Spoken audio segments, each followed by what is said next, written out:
Testing, testing.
All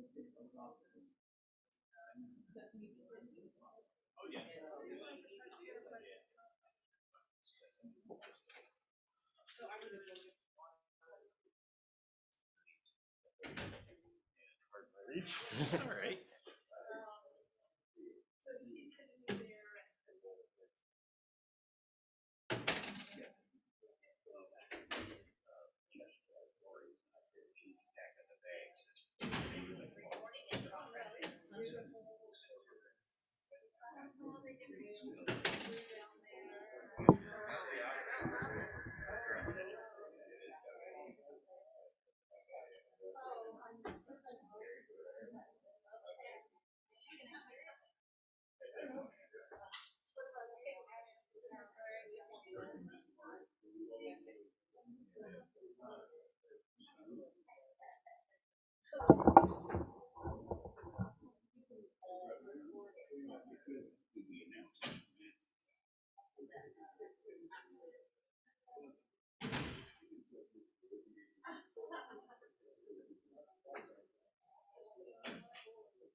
How will you let me know when there's a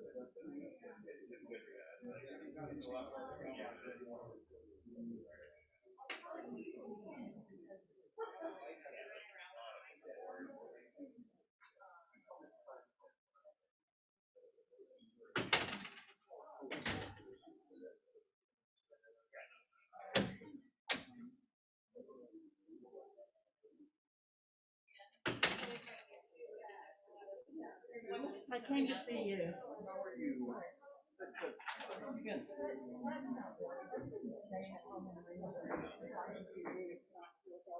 Yeah. Did you? My bet is that before the end of the year, the Supreme Court's going to cut down with getting me into the trial. Yeah, no, I'm saying that my bet is that it'll be fully ratified in that year. We have to 2 years before everybody's so excited they get.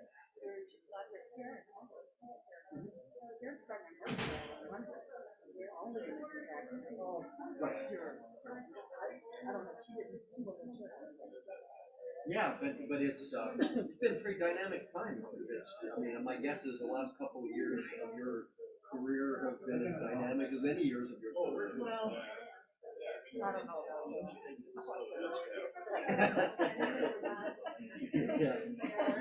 I didn't have a cardiologist. Yeah. Is your son well? He's a lawyer. Did you know that? Did not know that. Yeah, he's a lawyer down in California. Long Beach. His wife's a lawyer. They were just made co-managing partners of their firm. How many lawyers in the firm? Well, it's a very good firm. They run the law in LA office.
Okay,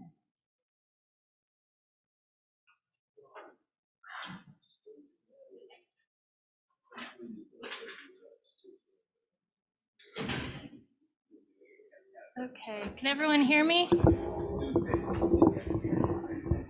Test. I don't think this mic is on.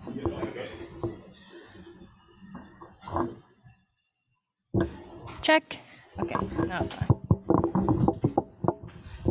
I'm a short person, so I have to, there we go. Thanks, Travis.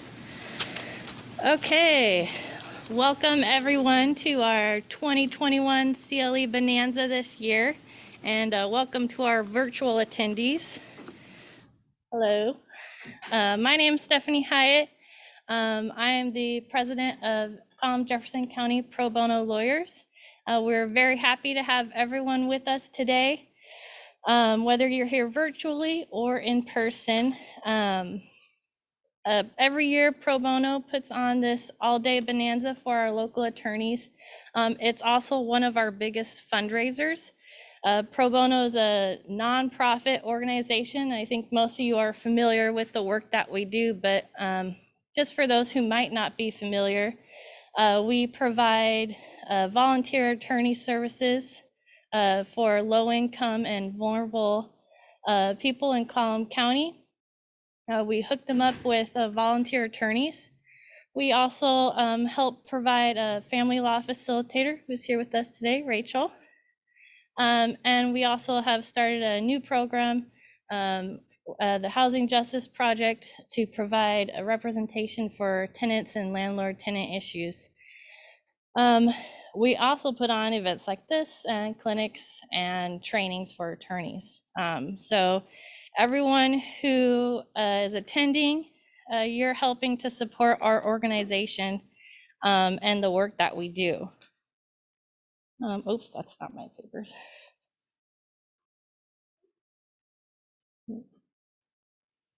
And speaking of that, I did want to recognize our donors for this event, our sponsors. If I can find my list.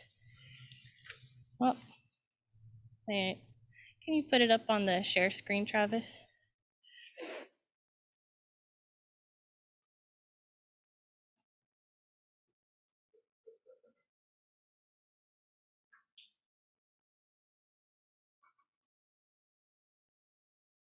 There we go.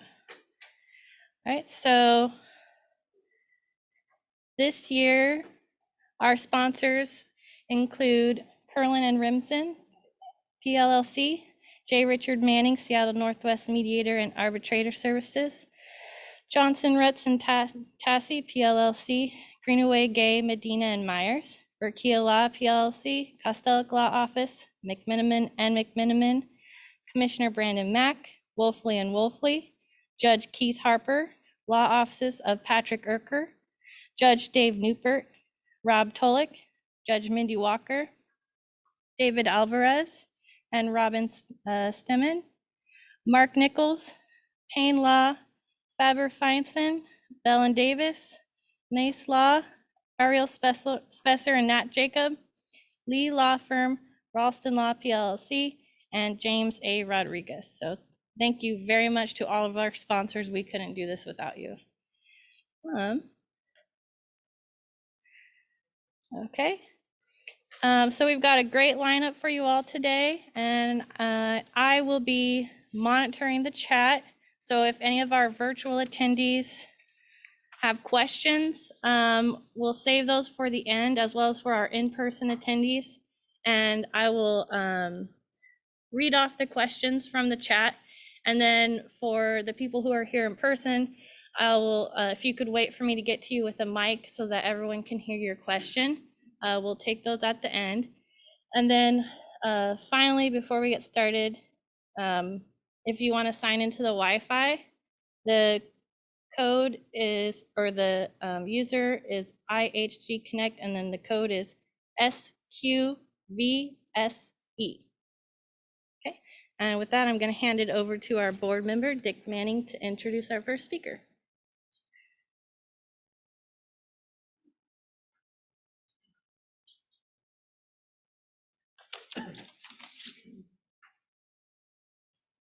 Thank you, Stephanie.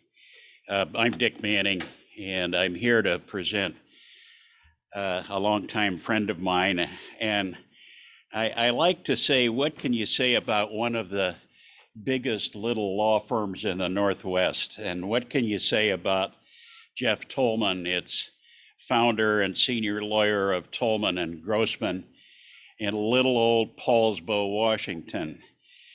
And what can you say about a local lawyer who brought Supreme Court Justice of the United States, Antonin Scalia, to the Paulsbo CLE, which Jeff's firm sponsored more than once, as I recall, and also Justice John Paul Stevens for another CLE, and also that famous Texas lawyer Joe Jamal, who in 1985 obtained the largest verdict. It was over $10.5 billion, as I recall, against Texaco, the largest verdict in the history of the federal trial courts. And Jeff has been thinking big all of his professional life, and all out of little old Paulsbo. And his dedication to professionalism and mentoring others in the practice of law is reflected by some of the numerous awards that he's received, including the Washington State Bar Association General Practitioner of the Year, the Washington State Bar Association Young Lawyers Professionalism Award, the Kitsap County Bar Association President's Award twice, delegate to the American Bar Association House of Delegates.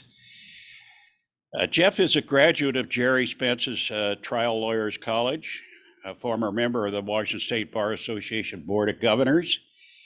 And I should mention Gonzaga University Law School, go Zags. I'm wearing one of their face masks.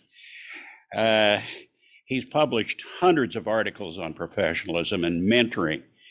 And for the last 24 years, they haven't kicked him out yet. He's still Paulsbo's part-time municipal court judge. I just can't think of anyone more suited to discuss with you this morning his presentation on every gunslinger's problem. So it's a great joy to me to present to you Gunslinger Jeffrey Tolman. How's that? Well, it is a great honor to be here, and I thank you for having me. I want to give you a little history. I lived my first 14 years in Wyoming, and then we moved to Asotin, which is the most southeastern town in the state. There were 18 kids in my graduating class, and I worked at a sawmill from 2 days after I graduated from high school until I got my bar results when I was not in school. And working in the sawmill for those 7 years, the last 4 as a supervisor, really impacted my view of what lawyers are, what lawyers do, and frankly, what lawyers are missing. After I took the bar, as I say, I had $2,000 in my office from my sawmill job and couldn't have bought a date with it. And so I had the freedom to look all over the country for the perfect small town to live in. All I ever wanted to be was a small town lawyer. And a friend of mine, Barb Miser at Eastern, had just talked a little bit sweeter about this town she lived in. I couldn't have found it on a map.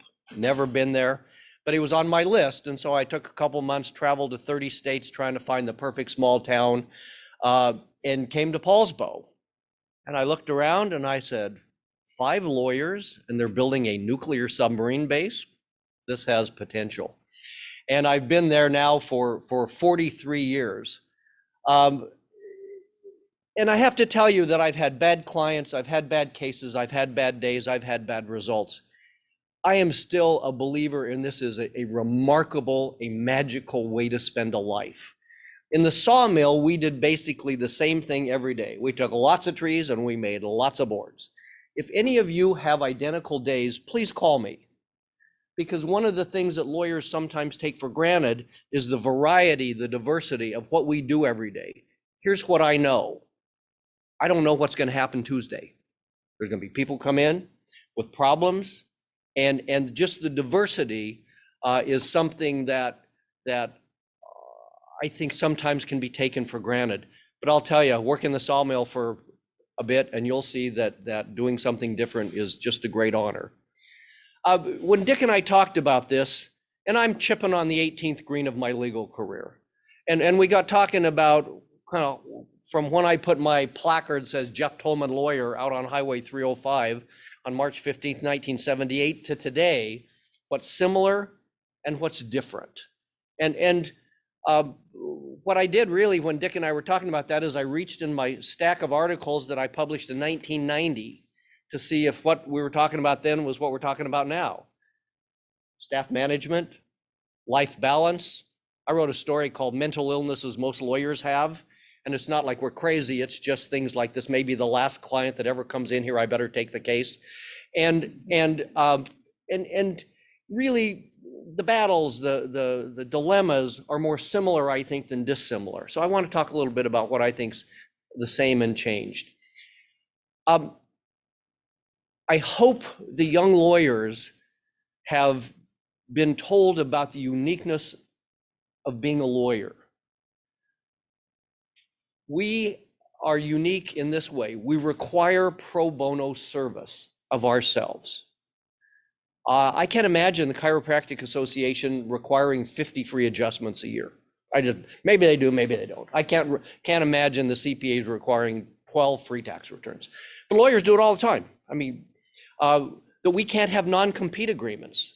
One of the biggest lawsuits I ever got to view was a firm in Kitsap County where one Monday, the senior partner sits down, starts to read the paper, and the phone rings, and it's a client who says, "I can stay, right?"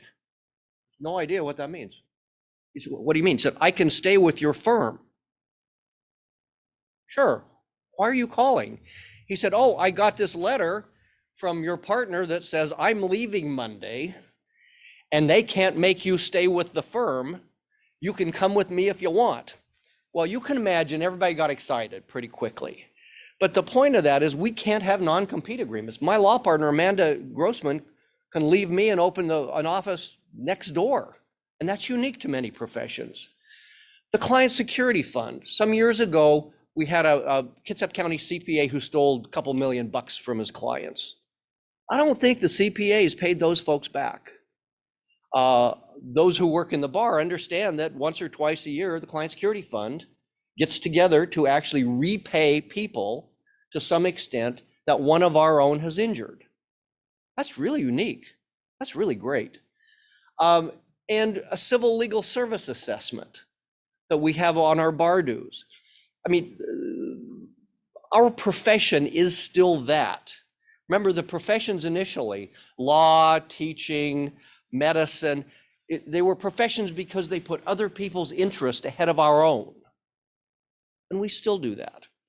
My dad graduated from high school, mostly worked in the paper mill, but he's street smart. Dad was really moxie and he helped me so much just with his observations. And one of the things that Dad said is, you can tell a lot about people by what they talk about. Think about what you talk about. You talk about money? Absolutely not. I mean, my two best friends, I've practiced law with and against them for 4 decades. I have no idea what they make. You know why? Because I don't care. Because it's not about that. What do we talk about?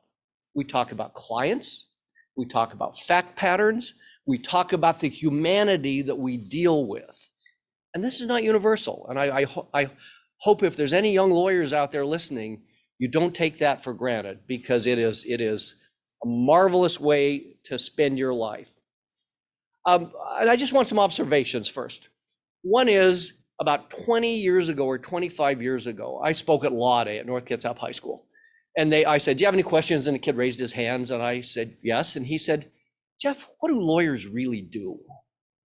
And I talked about justice and the Constitution and all those things lawyers talk about, but it troubled me that was just kind of an off-the-cuff answer. And I thought about it for 6 months. And finally, after 20 years of practice, I think I came to understand what lawyers really do. We look at the world through other people's eyes. We look at the world through our clients' eyes to tell their story. We look at the world through the judge's eyes to make a good argument. We look at the world through our opponent's eyes to outmaneuver them. And we look at the world through the witness's eyes to put their piece in the puzzle so it fits nicely.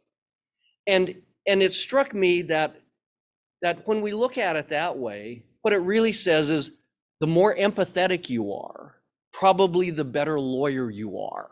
And it really pushed me to a lot more times look at whatever I was dealing with through other people's eyes. And the great thing about it is, doesn't hurt a lick as a person to be more empathetic either. So I think the more we can see the world through other people's eyes, the better advocate that we can be. Second observation is there are some really interesting characters that we deal with. I write a column about a deceased lawyer or judge every month in the Kitsap County Barn newsletter. And for example, Judge Yakey, there's Kitsap Bank down the road here. Judge Yakey, the first Superior Court judge in Kitsap County, formed Kitsap Bank.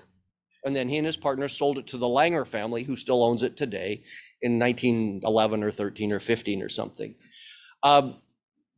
Federal Judge Bob Bryan's grandpa, Popcorn Bryan, Kitsap County lawyer, was the father of the affidavit of prejudice. And that's because he and Judge Yakey despised each other. And Mr. Bryan had no way of not having this person who despised him hear his cases. So he got elected to the State House of Representatives, pushed through an affidavit of prejudice bill, so he didn't have to deal with this judge. Farrell Cook, one of my mentors, is famous for he got a question in the 32 question DUI arrest report. And it was a case out of Bremerton Court. And the trooper testified like he did. I stopped Mr. Tolman. I looked at him. His eyes were bloodshot and watery. He was swaying. He had alcohol in his breath. And Farrell let him testify. And then he said, "Officer, were both of Mr. Tolman's eyes bloodshot or just one?" He said, "Oh, they're both horrible, bloodshot." He said, I don't have any more questions." He called his client up and he said, "You've heard Officer Jones testify that your eyes were bloodshot and watery. Do you believe that?" He said, "No." He said, "Why?" He said, "Well, maybe the judge can figure it out." Hit himself in the back of the head, took his glass eye and handed it to the judge. Farrell got on there the question, "Do you have a glass eye?" Yeah. But the characters like my friend Rob Beatty. Rob is retired now. He's an excellent family law lawyer. And Rob always seemed to handle all the angst and all the trauma of family law better than any of my law partners who did family law could do. And I said to Rob one day, I said, "I've had family law lawyers in my firm for 35 years. At least twice a week, they consider jumping off the Narrows Bridge. You never seem to do that. Why?" And again, a character, Rob had thought about his profession. And he said, "When I was a young lawyer and a family law matter came in, I felt the burden of 100% of their life on my shoulders. That's a really heavy burden." He said, then one day it struck me, that's really not true. If we get whopped, they're going to get 60, we're going to get 40. If we whop them, we're going to get 60 and they're going to get 40. And most of the time it's going to be, the low 50s versus the high 40s. And he said, once I realized the burden on my shoulder wasn't 100%, it was in the teens or 20%. The burden was just easier to bear. Now, I will tell you that there were characters when I worked in the sawmill, but they hadn't thought through life and things in the way that some of these characters. And so I hope that that we are always reminded about the really interesting storytellers that we spend our professional lives with. As I told Dick, I think any good lawyer could go to the bathroom and make an adventure story out of it. That's what we do. My job is, if I'm arguing in front of Keith Harper, to do something that Judge Harper's heard 5 million times and make him lean forward to see what the punchline is going to be. And it's just a really interesting way to spend a life. The single best life professor and law professor I ever had, I never met. He was a journalist for the Lewiston Morning Tribune in Lewiston, Idaho. And in Asotin, it was the daily paper. And in 1970, Dave Johnson went to Mr. Alford, the editor, and he said, I want to write half the front page article about somebody I randomly draw out of the phone book. He said, I think everybody has a story. You spend time with them, you ask them the right questions, they have a story to tell. And Mr. Alford said, that's the dumbest idea anybody's ever had, no. And about a month later, they were at University of Idaho at a journalism conference, and the great Charles Kuralt, those of us old enough know, On the Road with Charles Kuralt. You know, he'd spend a day at, you know, where Lawrence Welk was born, and then he'd write about this great town. And Mr. Alford pointed to Mr. Johnson. He said, that guy had the craziest idea. And he told him, and Kuralt said, if you don't let him do it, I'm going to do it. It's brilliant. So for 30 years, the front page every Friday was Everybody Has a Story about somebody randomly drawn out of the phone book. Well, one of the things when I talk about what I think lawyers should do is that every new client, at the end I say, clock's off now. Tell me something about you most people don't know. How did you get here? And I will tell you, my experience is the same as Mr. Johnson's. Virtually every one of my new clients has an interesting story to tell. But you got to say the clock's off, because, you know, they're looking at tenths of an hour roll up, and they don't particularly want to be charged for telling that, you know, they went to Antarctica once. But nobody wanted to be a lawyer to have their life evaluated by how many 6-minute increments you could put in a pile every year. Why we came into this profession was for the people. And one of my observations is many firms and many lawyers don't give themselves the time, won't take the time to get the great part of it. And that is, tell me your story. Why'd you get here? You know, I at the end of my with a new client, I'll always say, do you have any questions? After I talked about them a little bit, I say, do you have any questions? And I'm always amazed at what they ask. You know, a woman said, tell me the last time you cried like a baby because of your work. I said, really? She said, yeah, you don't have a heart of stone, and as a lawyer, you see really difficult things. Tell me when you just went home and sobbed. Tell me your best day of work last year. I don't want anybody's name, but just tell me what's a good day for a lawyer. And that humanity is what, when we say, welcome to the firm, 1,850 hours, are there any questions? That we take away from the lawyers. We take it from a profession to a business. We take it from why we wanted to be lawyers, and minimize our ability to get the joy and the association with our clients. Observation number 2 is how you see your clients is how you're going to see your work. There's a young lawyer in Kitsap County who was developing a pretty good practice. And I took him to coffee, and I said, what do you think you do better than your contemporaries who aren't developing their practice in quite the same positive way as you? What do you know they don't, or what do you do better than they do? I liked him then. My next words to him is, I'll never refer a case to you. He said, well, when I thought about how you develop profit centers, and I said, whoa. When my mother goes to see you, she's a profit center? When my neighbor goes to see you, he's a profit center? I will never refer a case to you. He sees his clients as profit centers. That's how he's going to see his work. It's all about money. I went to pick up a lawyer for lunch one day, and while I was waiting, one of the lawyer's partners stuck his head out the door and said, next victim. No, don't do that. You know, and somebody got up and hobbled back to the lawyer's office. I don't know how he could enjoy life when he perceives himself as tending to victims, you know, all day long. I had a client come within the last month and said, can I tell you why I'm here? I said, sure. He said, I went to a lawyer who really made me feel bad. I said, how did they do that? He said, we sat down, they introduced themselves. He said, so what's the problem? Well, this lawyer perceives himself as fixing a problem for folks who couldn't fix it themselves. That's how he's going to see his work. I always start the conversation saying, how can I help you? because ultimately that's what I want to do. I want to help.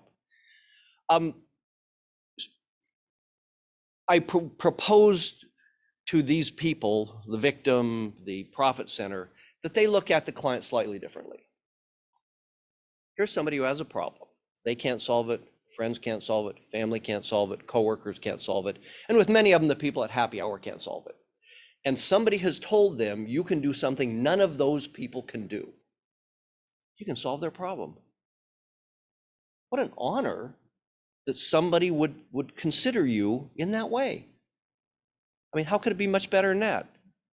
Oh, that's right, they pay you too. You know, and if you perceive the honor of these folks coming to see you, it just makes your work look different. It makes it look positive. It makes it not that you're tending to victims, you're helping folks who have heard you can do something nobody else could do. It's hard to imagine for many people, some of you here I know, law before the internet. My law partner walked in my office early in her career, and she saw something in my office, and she says, "Is that a dictaphone?" I said, "Yeah." She says, "I've read about those." And I said, "Oh, the abacus is in the bookkeeper's office." But you know, it's so different the way we practice law then. And one of the differences, back to my sawmill crew, is as I evolved in the 7 years toward becoming a lawyer, I got a lot of information from them about what they liked from their lawyer, what they didn't like from their lawyer. And one of the consistent themes was, in 1776, when they said ignorance of the law is no excuse, you know, there were about 4 papers. You know, with all these books now, how is a common person supposed to get the information without paying a bunch of lawyers to do it? So that always struck me as a really good question. So I opened my office in March 1978. In January 1979, we had the state's first law for non-lawyers class. And we had like 100 people, because we'd have a 2-hour session on real estate and family law and personal injury, and they had a good point. There just weren't, the Bar Association hadn't done a particularly good job about getting information to folks. It ran about 2 or 3 years. I think I did it 3 or 4 years. And then the internet came in.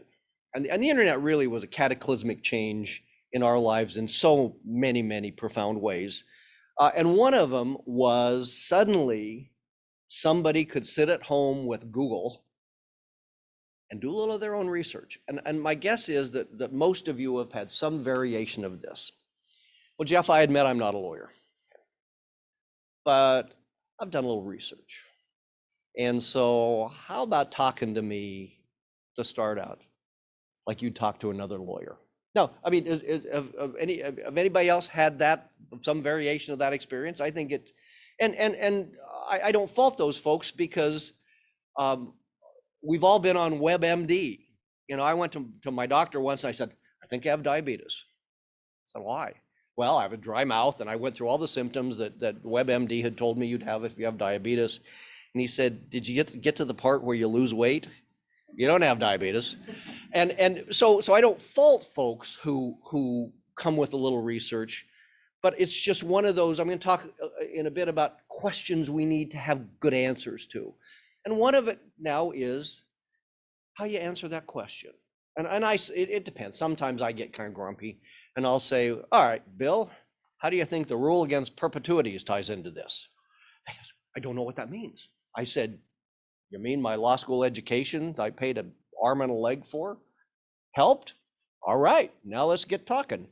But you have to have an answer for whatever, because it's a common part of our dialogue with clients now. The other thing the internet changed was expectations. When I opened my office, it went something like this. Dick Manning comes to me and he's got a boundary dispute. So I take notes and then I dictate a letter to the opposing neighbor or the opposing neighbor's lawyer. And my assistant types it up and I do a revision or two, and then we mail it, and then the other lawyer or neighbor gets it, and then they, chew on it for a while, and then they dictate a letter, and then they revise it. And the expectations of an interaction was about a week. I'll bet all of you have had this experience. You go into court or you go into a meeting with a client and you come back and you check your email. Email number 1, 5 seconds after you went in, you were away. Jeff, I really enjoyed our meeting yesterday. A couple of questions have come up I'd like to talk to you about. Okay. 5 minutes later. But Jeff, I don't know if my first email got through or not. So let me resend it. 5 minutes later. Well, Jeff, I thought we had some pretty good communication yesterday. Maybe I was wrong. 5 minutes later, do you know other lawyers in the area who work in this area and communicate with their clients? And you walk out of being in court or something and you got this issue you have to deal with because expectations have so profoundly changed. And when I have a new client, I think we really have to talk to them about what a fair expectation is, that if you want to be my only client, I can tell you what that will cost you. If you want to share me with others, then you're going to have some difference in expectations than if you're my only client. Another really profound change is Zoom hearings.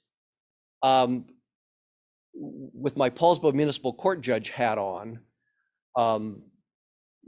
you realize there's people that have had pat answers for so long. I had a guy who didn't show up in court, and I said, well, Mr. Jones, why don't you show up, on Zoom? Why don't you show up in court last time? And he says, my car was broken down along the side of the road. I said, this was a Zoom hearing. Your car has nothing to do with it. But I thought I'd get him. Oh no, I meant my computer was broken down along the side of the road. Okay. But it's really in some ways been a remarkable thing that instead of driving to Port Orchard or driving to Port Angeles or driving to Port Townsend, now I can sit in my office and it costs my client a heck of a lot less because I'm there for this period of time, not half a day. So I think and I hope that we will be able to incorporate Zoom even when we're able to be back in the flesh, and that will be really a profound difference in many, many ways. I miss the human contact. I mean, I want to see the court staff and I want to see the clerks and I want to see other lawyers.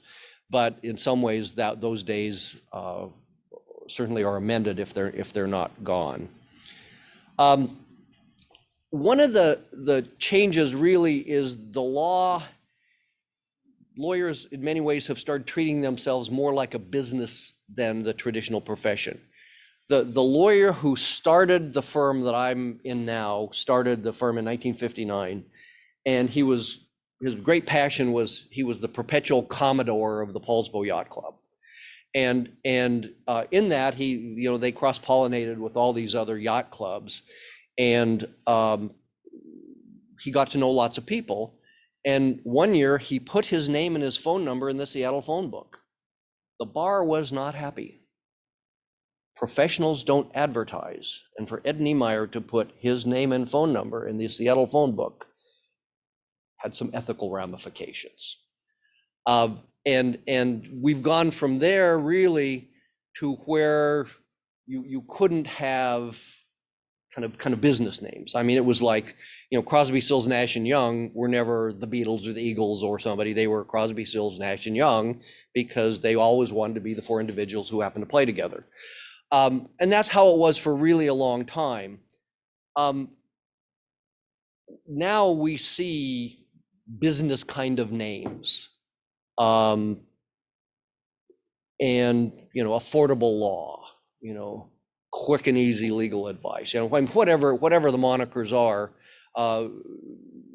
That's been a major change, that one, it's allowable, and that it's just really almost the very, very commonly accepted way to have your firm name.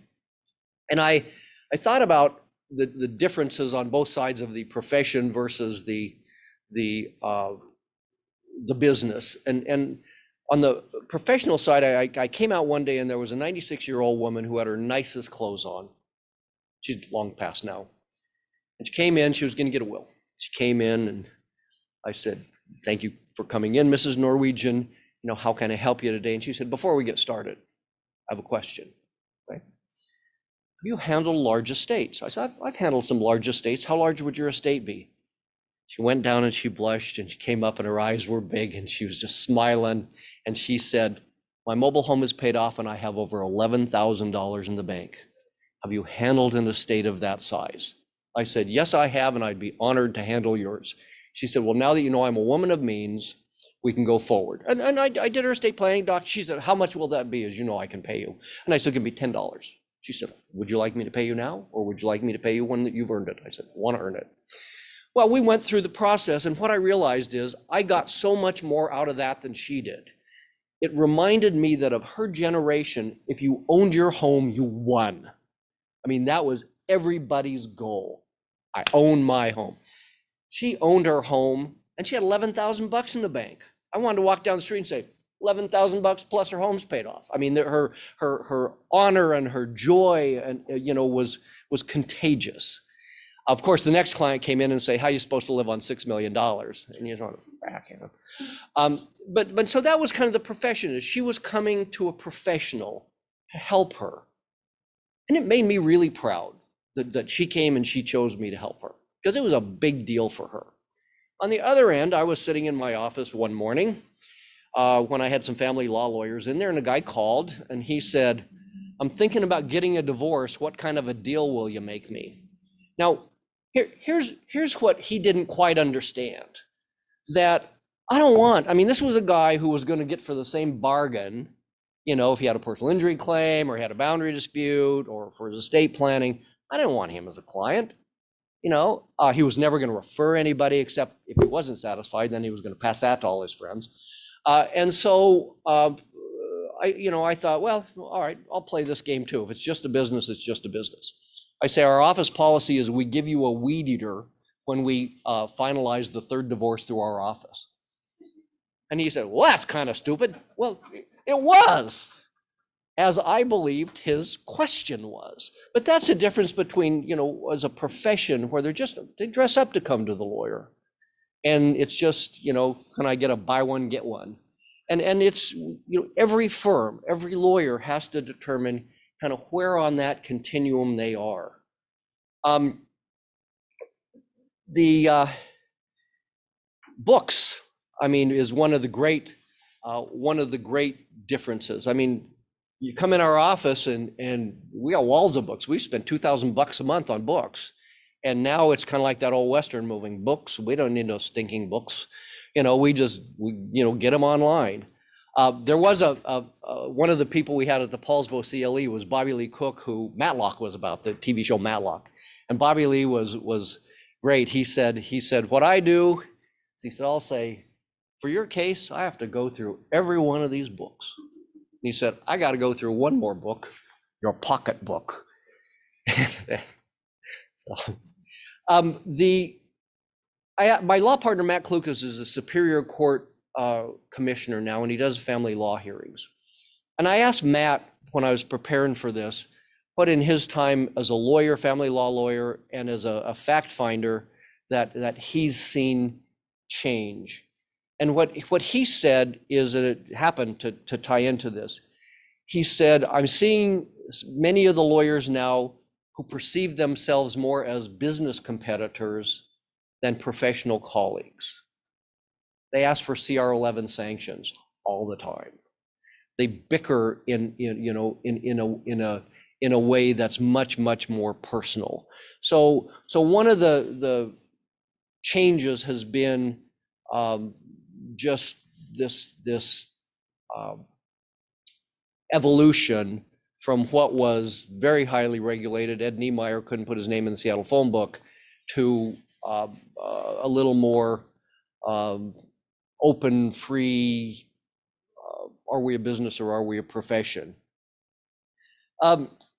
Jim Sells was one of the best lawyers Kitsap County ever produced. Jim was brilliant. I mean, and Jim, when he left his firm, he wrote 15 suggestions to the lawyers who were there. And I want to just take a moment, if I may. Always be prepared for whatever you're doing, whether meeting a new client or going to trial. Prepare in advance. Last minute preparation is no preparation at all. Do not expect support staff to bail you out because you put a task off until the last minute. 2, return phone calls. 3, treat staff members, yours and other attorneys, and court personnel with respect. One of the surest routes to failure as a lawyer is to adopt a condescending or superior attitude toward others, support staff in particular. 4, return all phone calls.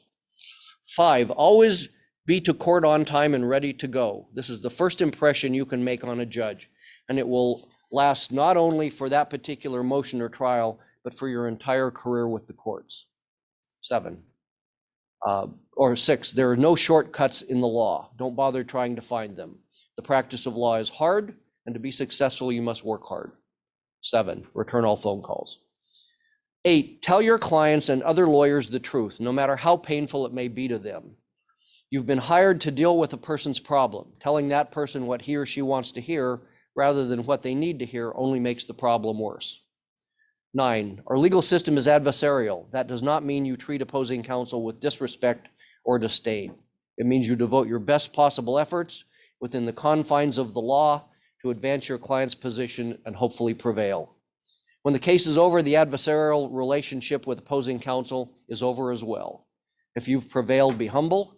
If you've not, be gracious. The next time around, the positions may well change.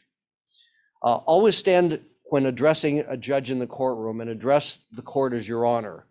There will be many times when you will be able to think of much more descriptive terms for the judge. Resist that temptation. 11, don't work for free unless it's within pro bono context. Your clients would not expect to go to work each day and not be paid, but some of them will expect that of you. They should quickly become someone else's client. 12, return phone calls. 13, develop and keep a life outside the law. The practice of law can consume you in every waking moment and keep you from sleeping if you let it. Insist on time for yourself and your family. You will be a better lawyer and a better person for it. 14, remember, just because you're a lawyer, you are no one special by reason of that status. There are hundreds of thousands of others with your same degree and the same ticket to practice as you. You are no better nor worse than any other person on earth because you're a lawyer. What you do have is the ability to make a decent living, doing for the most part interesting and intellectually challenging things. You also have been given the opportunity to do good things for people who need your help. And that is what makes you unique in this world. Don't waste the opportunity. My observations are similar but different. Ross Perot was right years ago when he was running for president when he said the devil is in the details, but also is the brilliance in the details. My first wrongful death case of somebody I didn't know, I had no idea how to learn their story. So I did what I always do, call a mentor, called Paul Rivera and said, how do you find out the story of someone who you've never met? And Paul said, you go in their house alone, the house will tell you their story, what they have hung on the walls, what they have on the table, their art. And he was right. And I ask young lawyers, after I tell that story, what story does your office tell about you? When you come in my office, you see 3 really interesting links golf holes. I want my clients to know I have a life outside the office. You see my grandkids, the center of the universe. I want them to know I have a family. And the things that are in there is to try to give them a sense of my story, just as they pick it up innately. My second observation is to occasionally do self-evaluation and get mentors. And when I say get mentors, people think they need to be an old lawyer like me, and they really don't.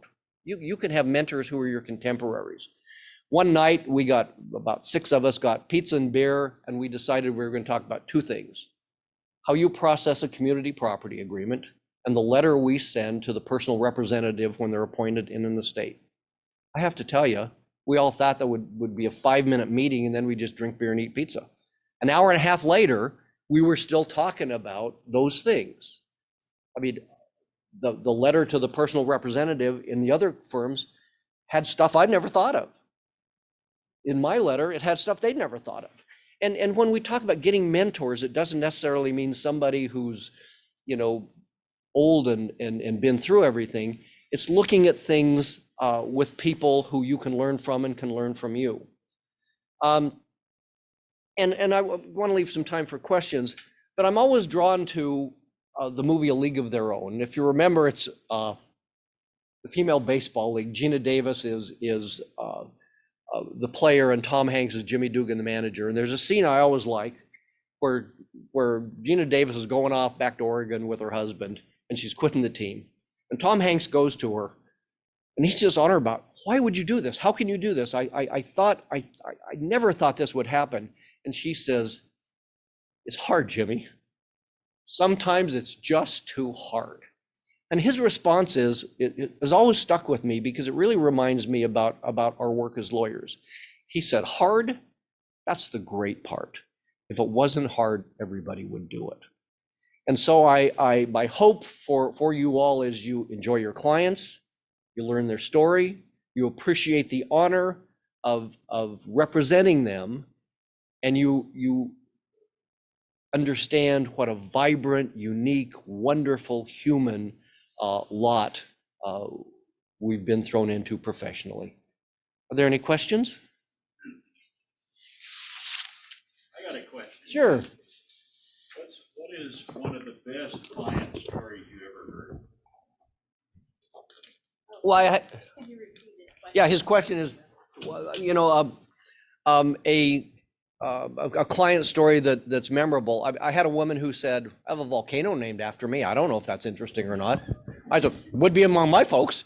You know, I had a woman, and this was that she pulled out of her purse this wrinkled thing.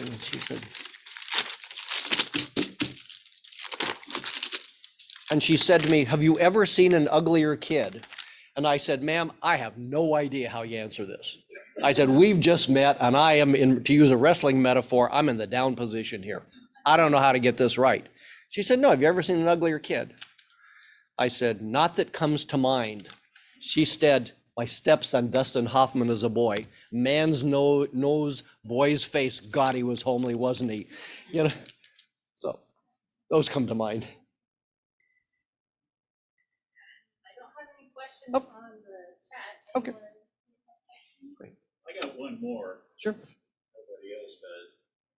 So what is the most interesting house or office you ever visited?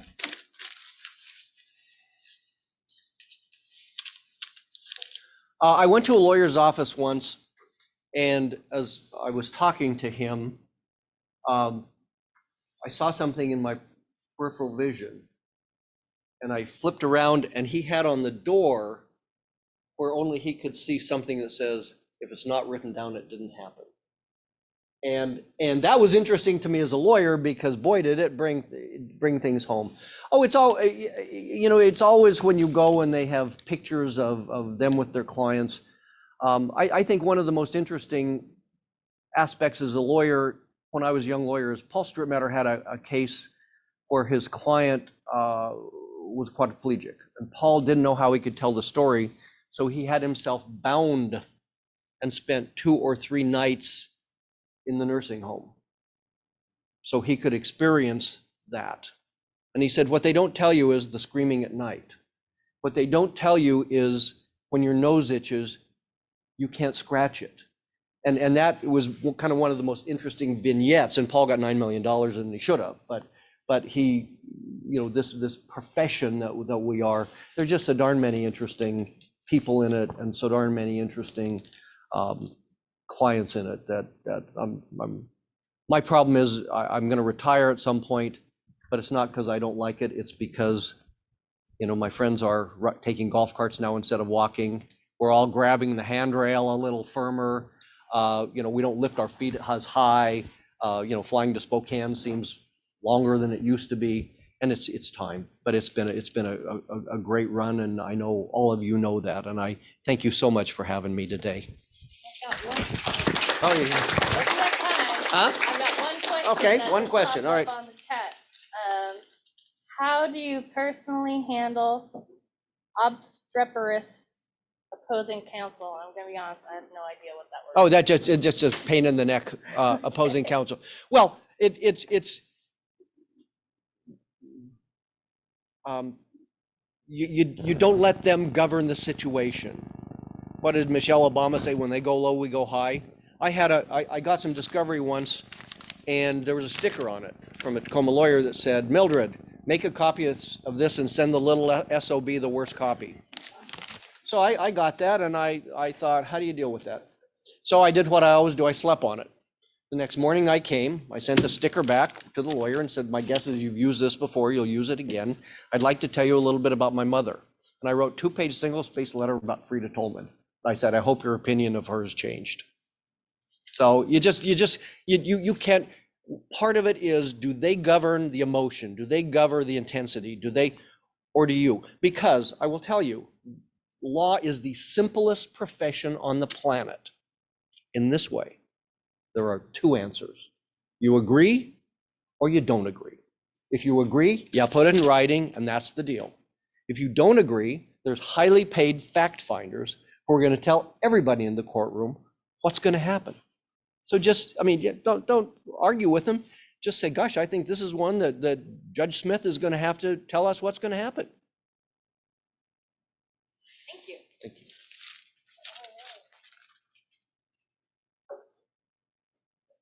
Thank you so much for that.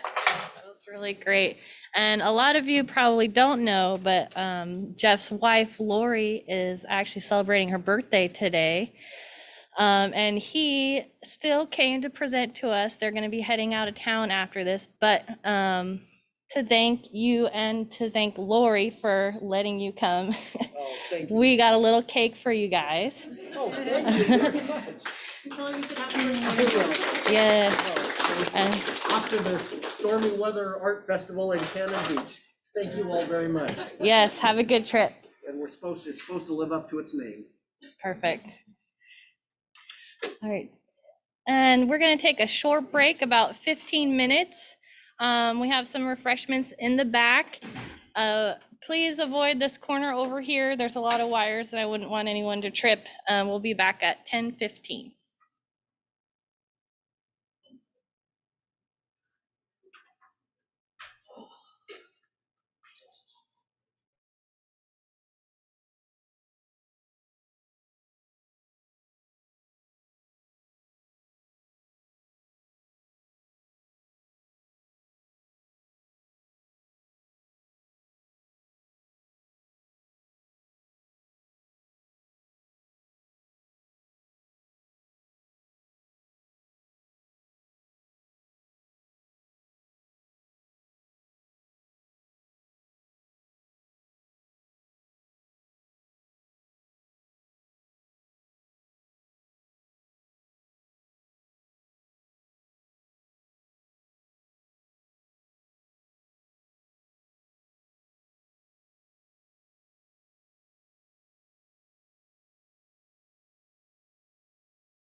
Okay, it's time to get started on our next presentation here. Hello. Okay. If I could get everyone's attention, please. I'm going to introduce our next speaker, Jean Marie. Jean Marie is actually one of my personal favorite speakers. I do end up planning a lot of CLEs, and Jean Marie is always quick to respond with a yes. And I'm always excited to hear her presentations. Sad that she can't be here in person today, but I'm sure that she will be here in person as soon as she is able to for one of our next events. Jean Marie graduated from the University of Puget Sound School of Law, where she got her law degree. She also has a Master of Business Administration from DePaul University in Chicago. In 2010, she joined the staff of the Washington State Bar Association as the Professional Responsibility Counsel. So when you call in to get some advice on ethics and professional responsibility, usually Jean Marie is the one that's going to be on the other end of the line. And she's helped me before in the past too, and she's always had really good advice and clarification on what the rules of professional conduct require. She's also had a private practice in the past where she advised clients on guardianship as well as criminal issues. She's worked in settlement, litigation, adoption, family law, incapacity, and probate, guardian ad litem work in King and Snohomish counties. She's also involved in numerous committees with the Bar Association, as well as the ABA. I'm really happy to have her here. So I'm going to hand it over to Jean Marie for our next presentation. Wonderful. Thank you so much, Stephanie. It's a pleasure to be here, but not as much fun, I think, as it would be to actually be down there in, I believe this is in Swim. And so hope is springing eternal that the next time that you're having a CLE that's organized either on a bigger scale like this one, or I know that I had an opportunity to come down once or twice a year, just even to your lunchtime meetings, your Friday lunchtime meetings, and talk about a special ethics topic. So here's to setting that all up in 2022. Thank you so much. I'll say just kind of at the outset before I put in my PowerPoint slide that for those of you that have heard me present before, you know that I appreciate comments and questions. We don't hold them until the end. And if Stephanie or someone is able to monitor the chat room, I don't do a very good job of that when I'm going through my PowerPoint slides. But if there's any time or opportunity that you all would like to interrupt me, general interruptions are just fine because I could just keep rolling through these rules.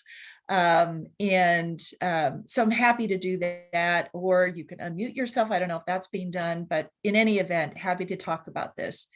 So most of you may know that I've been at the Bar Association for almost 12 years now, which is just kind of amazing to me. Lots of things have changed and lots of things have remained the same. What's remained the same is sort of my personal and professional, if you will, mission to spread civility and professionalism and to be involved in the education and outreach of the rules of professional conduct.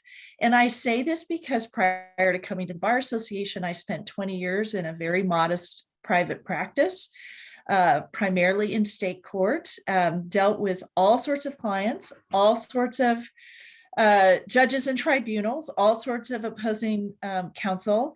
And quite honestly, although I know my practice was ethical and I worked hard for my clients, I'm not sure that I had the rules of professional conduct in top of mind. So, and you know, the good news is I don't think I really ran into too many situations where it was sort of borderline. I'm very, very risk adverse. And I know Stephanie and I have chatted before, but if anybody else has, it's like, well, here's the rule. Here's the gray area. And here's where, if you're risk averse like I am, you would basically go over to this side of the rule. So I hope to bring with this discussion about rules and any and all the rules, a practical kind of understanding of how to apply the rules. And if anything, just to kind of bring the rules and the comments to your underlying operating system as you approach your clients and your cases, so that those mental red flags will be raised. And not that you need to know these rules by number, although obviously, you know, more Halloween candy to all of us that could do that, but more of, I need to go back, I need to look at the rules, I think there could be a problem, I need to get a resource for this. I may want to call the ethics line. We handle, and I say we because I have another attorney that handles it when I'm doing these kinds of presentations. You know, we handle between 2,200 and 2,400 calls a year. In October, I'm the primary responder, and we handled 300 calls, which is pretty big for a number. So I like those numbers increasing, because I think that means more and more attorneys are thinking about reaching out to resources. Doesn't have to be the ethics line. The resources can just be, go back, read the rules. Look at the WSBA .org advisory opinions. And the latter part of this presentation, I'll be spending on talking through some new advisory opinions. There's a lot more in the database. And some of the older ones are the goody ones, if you will. But I always like to kind of let people know what has been on the horizon as well. And when you look at the rules, I, of course, and if I were in the room with you, I'd be like flipping through my hard copy rules of professional conduct. I always recommend, in fact, I think it's pretty mandatory that you look at the Washington version of the Rules of Professional Conduct. You will find those online at the Washington Supreme Court's website, the Office of the Administrator of the Courts. Why is it important? Because although Washington's rules are based on the ABA model rules, there are some very definite and discrete differences between the Washington rules and the ABA model rules. And one example that's not necessarily highlighted in this presentation, but is a signal for me when I'm talking to an attorney, is that at the beginning of this year, the Supreme Court made some pretty big changes to Title VII, which is the advertising. The changes were some reshuffling, some reserving RPCs in Title VII. The good news, at least to me personally, and I don't speak for the Bar Association, but to me was like it kind of opened up the advertising rules. It wasn't quite as pressing down. It was like, look, just don't be false, don't be misleading, don't take advantage of prospective clients if they are vulnerable or if they've previously asked to not be contacted. And I've had attorneys call the ethics line and they're citing a rule that I know is reserved. So it's, you know, I try to give a gentle reminder at that point, look, I'm going to talk about or suggest that you look at these particular sections, but go back and try to get the most recent version of the rules. And then clearly what I'm going to be spending a lot of time on today are changes to the Washington Rules of Professional Conduct, which are different than the ABA model rules. And I will say, when Stephanie and I were communicating, and I was just really thrilled that I received this invitation, we did chat about different topics, and Stephanie decided, and I definitely agreed, that maybe just talking about recent updates could help just remind all practitioners about how the rules do change from time to time. And I'll just even say an example of that. Came up yesterday because there's been quite a bit of discussion for some changes to the IOLTA rules, which are RPC 1.15 capital letter A and B. I don't want to go into details because it hasn't actually been sort of polished up and packaged, but you know, there's a whole process that the Bar Association goes through, as well as sort of using the resources in the Committee on Professional Ethics, which is kind of a really, I think it's a lovely 9-person think tank that really takes deep dives into the rules and ethical issues. And then the Board of Governors looks at it, and there's a lot of discussion. And then, of course, there's a decision, should this be packaged and sent up to the Supreme Court? And then the Supreme Court gets to decide whether or not they even want to, recommend these rules be posted for comment or not. I mean, that the rules are ultimately decided upon by the Supreme Court. So it's a pretty long process. There's always things in the pipeline, and some of the changes are pretty major, kind of more visually, and that would be the Title VII changes. Other changes just have to do, and I'll talk a little bit about 6.5. Other changes actually have, although they appear to be small changes, they have they have quite a material, there is a material difference in the attorney-client relationship.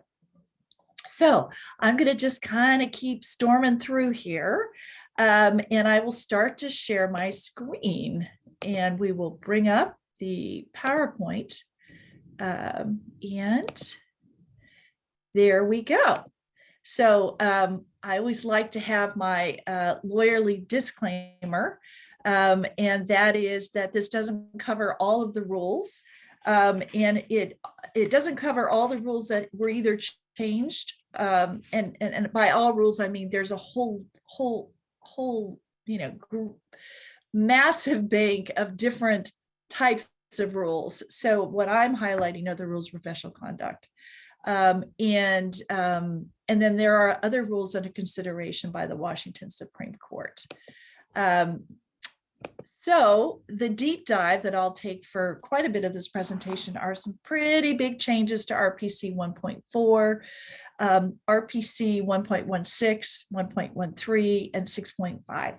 Let me just give you a brief overview about each of these rules. Again, the idea is let's just continue to familiarize ourselves with the rules.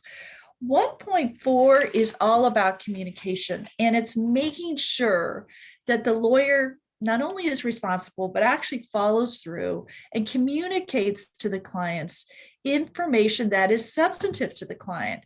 Because remember, the case and the matter is not the lawyer's, it is the client's. And it is the client's ability and decision to make, to go the direction that the client wants to go in the handling of their case.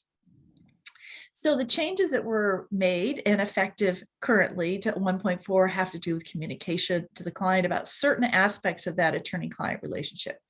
1.16 is all about terminating or withdrawing from representation, and 1.13 is an organization as a client. There's some very discrete differences in the relationship that an attorney has with an organizational client insofar as that termination or withdrawing or representation. And I'll pull that out of the weeds so you can see the flowers underneath. And then RPC 6.5 is, and certainly this group here, because this is your pro bono CLE Bonanza, 6.5 is nonprofit and court annexed limited legal service program. So there's some pieces of 6.5 that have been changed that I think most of the, if not all of the programs that I've interfaced with are very happy with these changes that are effective. So let's do the broad strokes for going to RPC 1.4 and the communication aspect. And that has to do with professional liability insurance. So please note that Washington does not require mandatory malpractice insurance. But what Washington now requires is a disclosure to the client if the lawyer does not meet a specified level of lawyer professional liability insurance. Very important. This is a sea change, if you will, of information that's required to give to the client. So when a lawyer either does not carry professional liability insurance or carries an amount that is under the requirements, in this rule, and we'll talk about the numbers shortly, the lawyer actually has some affirmative steps that they need to take. And bear in mind that this rule is being applied prospectively to prospective and and new clients, not to clients that the lawyer may already have in their practice. And this question has come up, or certainly came up last month, because there are some lawyers, for example, that are, in the point in their careers where they only have 4 or 5 clients. They make a choice not to have malpractice coverage, or they make a choice to have very limited coverage. And the question was, do I need to go back to those clients I've had for 15 or 20 years and go through this acknowledgement and consent process? And it does not say it explicitly in the rule, but the answer is no. To that point, the Committee on Professional Ethics, which is a Board of Governors created committee that I staff, is working on an advisory opinion. And you'll note that those are available at WSBA.org. And that advisory opinion is going to take some of these collection of questions that are not super clear in the new provisions of 1.4 and hopefully provide kind of like FAQs for some of these kind of more subtle issues. And another issue that came up was, look, I'm a lobbyist, or look, I have an active license, but I actually don't provide legal services. I'm in a law related kind of business under RPC 5.7. Do I still need to do this? The general answer is, and of course this cannot, it has to be a facts and circumstances analysis. The general answer is no. This is not only for lawyers that have an active license, but for lawyers that have attorney-client relationships in kind of the traditional sense, including lawyers that represent organizations. So there are some exclusions, lots of discussion around this, but the Supreme Court rule ultimately agreed to these exclusions. For example, I work for, the Washington State Bar Association. I have a law-related profession, and I have an active license. This rule allows for the fact that I do not have to get professional liability insurance. Should I leave the Bar Association and go back into practice with individual attorney-client relationships, I will need to pay attention to this rule if I choose either not to get malpractice, or if I choose to get a very, very bare coverage malpractice, unless, of course, I'm under one of these exclusions. So I'm going to go into the whys because I think it's important. I think this caught many lawyers by surprise because this was put up at the Supreme Court website for comments, and there were not a lot of comments that were actually made. So, and then here we have the rule, and here it's effective now. So what's the rationale for this? So I always like to start with the rules of professional conduct, and I love to start with the preamble. And I always say, if you want inspirational reading, please go back to the preamble. It's pretty wonderful in terms of what our roles and duties are as public citizens, as lawyers, and as really protectors of our legal and judicial system. So as lawyers, we have the role of a representative of clients. We're an officer of the court, and we are a public citizen having special responsibility in the quality of justice. In all our professional functions, we have to be competent and diligent, and we should be maintaining communication with the client about the representation, right? So that's foreshadowing really RPC 1.4. We need to conform to the requirements of the law, both in professional service to clients and in our business and personal affairs. And I don't handle discipline matters, but I can tell you that if a lawyer has been convicted of a felony, and it is something which, for example, a felony such as committing a criminal act, that is very much so going to reflect on their ability to practice law and to be considered, adhering to the rules of professional conduct. That would be something that, in fact, would be, I think, kind of in the would be brought to the attention of our Office of Disciplinary Counsel. We have relative autonomy. We are self-regulated as lawyers, so we have a special responsibility to make sure that regulations are in effect, that keeps the public interest in mind, and are not just in self-interest.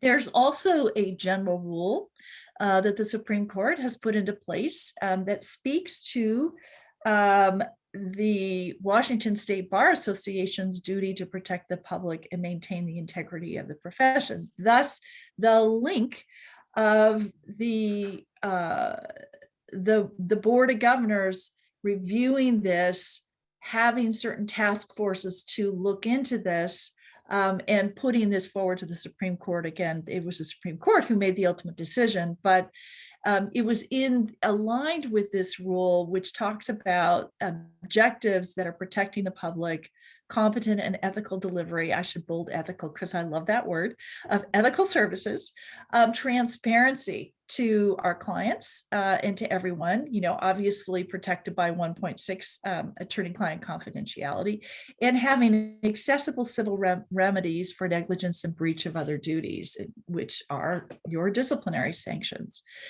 The restatement of the law governing lawyers talks about lawyers being fiduciaries. And that because we're fiduciary, because we're entrusted in circumstances where there's not people sort of looking over our shoulder, there is that confidentiality provision, which is so important to the rules of professional conduct and the attorney-client relationship, that there is no one supervising us closely outside of, let's say we're in a law firm relationship where we may be an associate or we may be a partner and we're involved in that kind of supervision. But outside of that, the answer is no, unless the tribunal sort of recognizes or is reviewing the representation based on what has been put before the court. So special safeguards are therefore necessary. So there was a mandatory malpractice insurance task force in 2018, 2019, and the first thrust really was to look toward mandatory malpractice.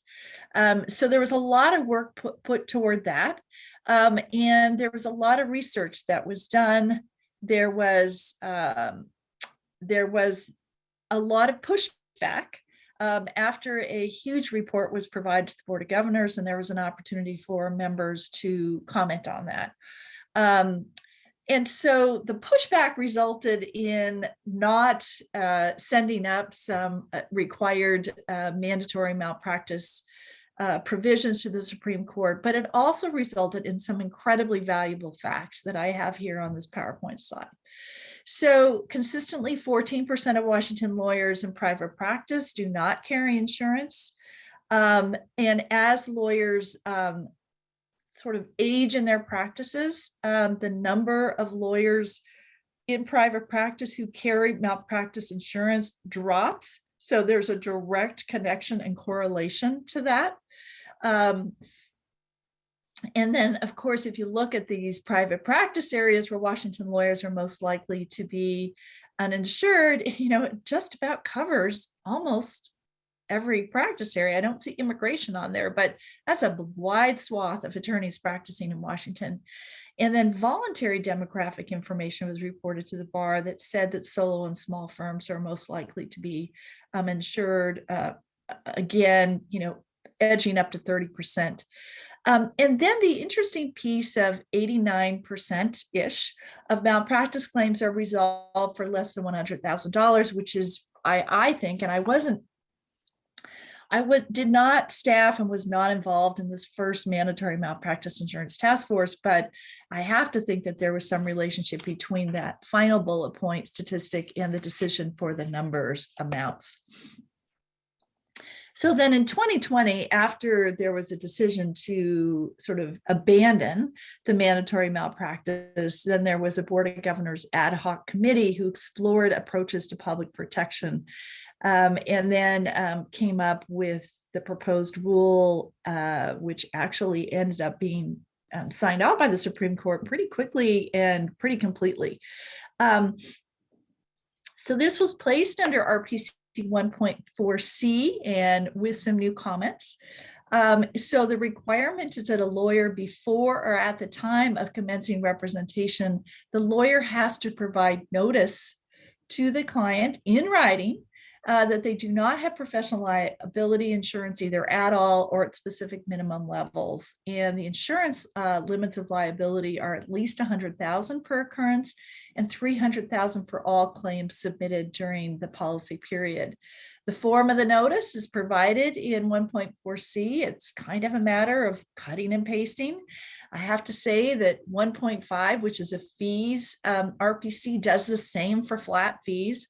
I've always been a little shocked when, and I guess it's sort of a big signal to me, when lawyers are really questioning what to put into their fee agreement if they're doing flat fees, because it's right there in the rule. And I also have to say the rules don't do this very much, where they kind of hand over what the correct language actually is. So that's in 1.4C. The lawyer must get written consent from the client, and the form of the consent and the acknowledgement is also provided in 1.4C, and it has to be obtained within 10 days of the provision of notice. If the lawyer allows the malpractice insurance policy to lapse or terminate under the current representation, they either have to obtain a new policy or get consent from all existing clients. So more details is that this needs to be done within 30 days of lapsing or terminating legal malpractice insurance to either obtain a new policy or provide notice and get the informed consent. If the lawyer does not obtain a new policy, and or does not obtain the client's informed consent in writing, the lawyer actually is required to withdraw from the representation of the client in conformity with RPC 1.16, C and D. And those RPCs are the requirement that the lawyer has to comply with applicable law requiring notice to or permission of a tribunal when terminating a representation. So it's important that the lawyer, when in a tribunal representation, has to comply with those rules in their withdrawal. And D is the overall phrase that when the lawyer withdraws from representation, they really have to put the clients, they have to protect the clients, not only their confidentiality, but their interests. So that's making sure that the client has the information that they need to allow them to retain another practitioner or go pro se if that's the decision they've made, and providing whatever information the client might need. I'm not being interrupted for questions, but again, please feel free to do so if anything does come up. So what if there is an emergency and we're talking about a health, safety, or a financial industry? What if the lawyer is not covered by the professional liability insurance as prescribed? This does allow the lawyer to take legal action on behalf of a person, and it allows the person, the lawyer, to represent that person, but it also asks and requests that the correct notice and consent required by this rule be done as reasonably practicable.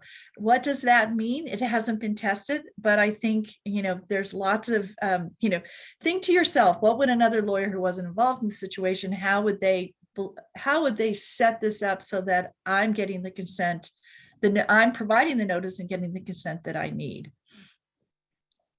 May there not be many health, safety, or financial interest emergencies, but this part of the rule allows for a lawyer going forward in that. Now, so we've got 1.4, which is the rules of professional conduct, and those that contains the disclosures, contains the standards and the disclosures to the clients under communication. There is an admission and practice rule, Rule 26, where, and the admission and practice has all to do with licensing and renewing licensing or changing statuses of your license, etc.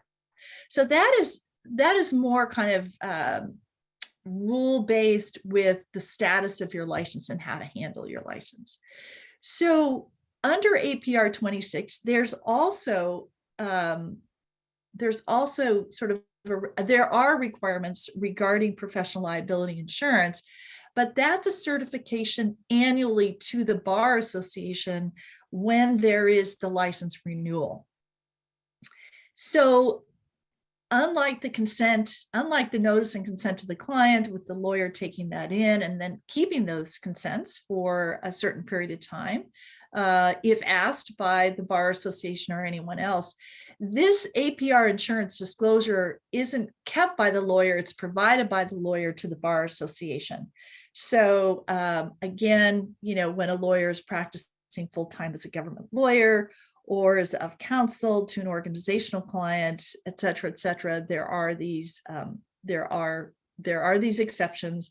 And then the lawyer must notify the bar in writing within 30 days if the coverage lapses, is no longer in effect, or terminates for any reason. So that is the complete rundown of the changes to RPC 1.4. I have a question, Jean Marie. Yeah. Would the rule for 1.4 for disclosure apply if an attorney is practicing in another state, for example, that does not require malpractice insurance? So I'm going to assume, it's a great question, thank you, that attorney is licensed in the other state. Is that correct? So the attorney has a license here in Washington, has a license in like Idaho or Colorado. Is that correct? Okay. There is, I'm going to get a little bit into the weeds on this. There is an RPC in Title 8 that talks about, just generally talks about choice of law. And I'm pulling that up right here. Let me get that for you. I believe it's 8.5. It is. So it's disciplinary authority, choice of law. And what happens is if that lawyer has, say, for example, an Idaho license, and that lawyer is serving an Idaho client under their Idaho license, then they're not required to sort of double notify the Idaho client with the Idaho matter under their Idaho license what the Washington requirements and provisions are. If any lawyer is practicing for any client under their Washington license, then they're required to provide this this disclosure and get the consent under RPC 1.4. Does that make sense? Yes, I have one other question is, so how would that apply then for attorneys practicing in maybe a tribal jurisdiction in Washington state? Well, if they're using their Washington license, then they are, and in fact, this question does come up when lawyers have a Washington license and are practicing in federal court as well. And, that is, I'm comparing that, if you will, probably not perfectly, but, the tribal court using their Washington license, this disclosure is required by the lawyer, and getting the consent is required. Now, the advisory opinion that is being developed by the Committee on Professional Ethics, I have not seen a draft of it yet, and I will be seeing a draft, but I'm hoping that it does answer that question as well. But that's my understanding of the rule. Thank you. Okay, and let me see if there is excuse me, I want to was hoping that there might be, so again, if it is a private practice scenario and they are representing a client, whether it's an organization or not, under their Washington license, this does need to be done. Okay. Great. Okay, so now we're going to move away from 1.4. You know, it's like, okay, we've kind of exhausted this, if you will. And I want to talk about some subtle changes to RPC 1.16 and 1.13. I think I have a question Oh, from sure. Jacques. I unmuted him, so he should be able to talk now. Okay. All right. Hi, Jacques Doolin here. I practice predominantly federal patent law, and I have a Washington license. I have clients all over the United States, but the law that I practice is predominantly federally based. Do I have any particular concerns regarding this RPC 8 choice of law with that type of practice? So is the question about choice of law, or is the question more specific to RPC 1.4 and the application thereof? I gather it would be 1.4. Okay. Okay, because I just want to make sure that let's, if we can, let's move away from 8.5. Let's just talk about 1.4. I think I may have muddied up the waters just a little bit.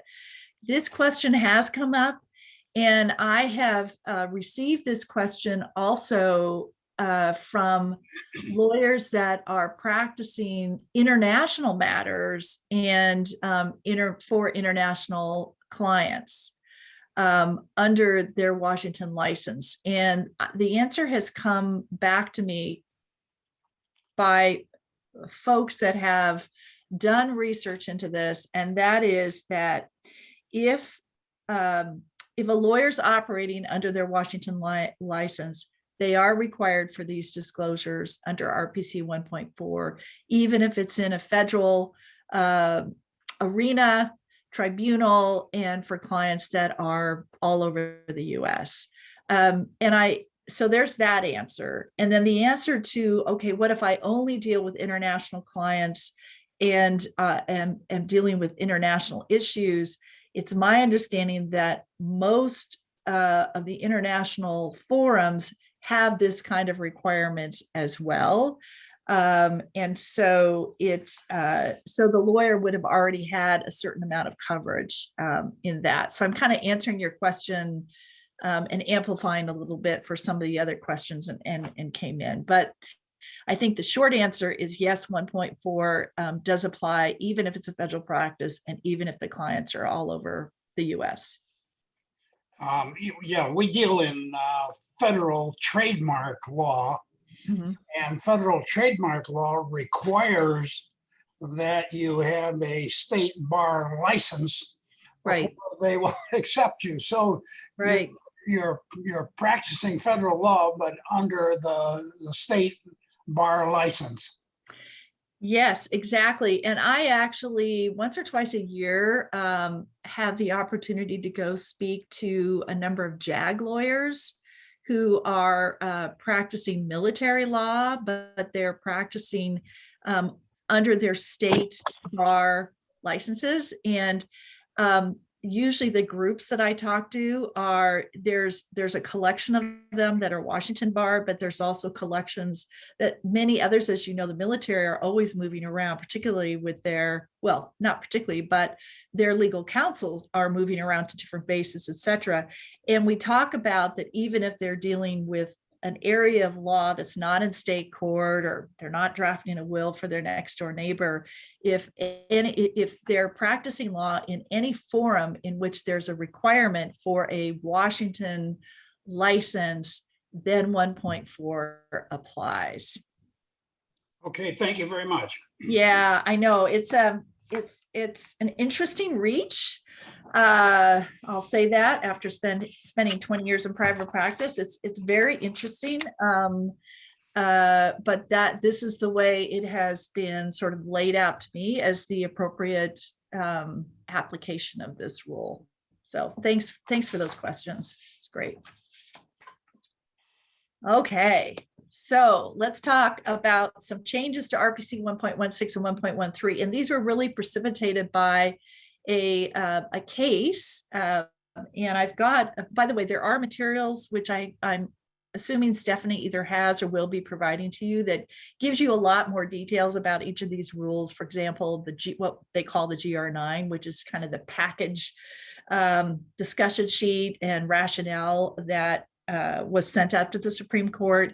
And changes were made to 1.16 and 1.13 because there are some employment relationships that in-house counsel or organizational counsel have with their clients, which are small but important differences in that attorney-client relationship.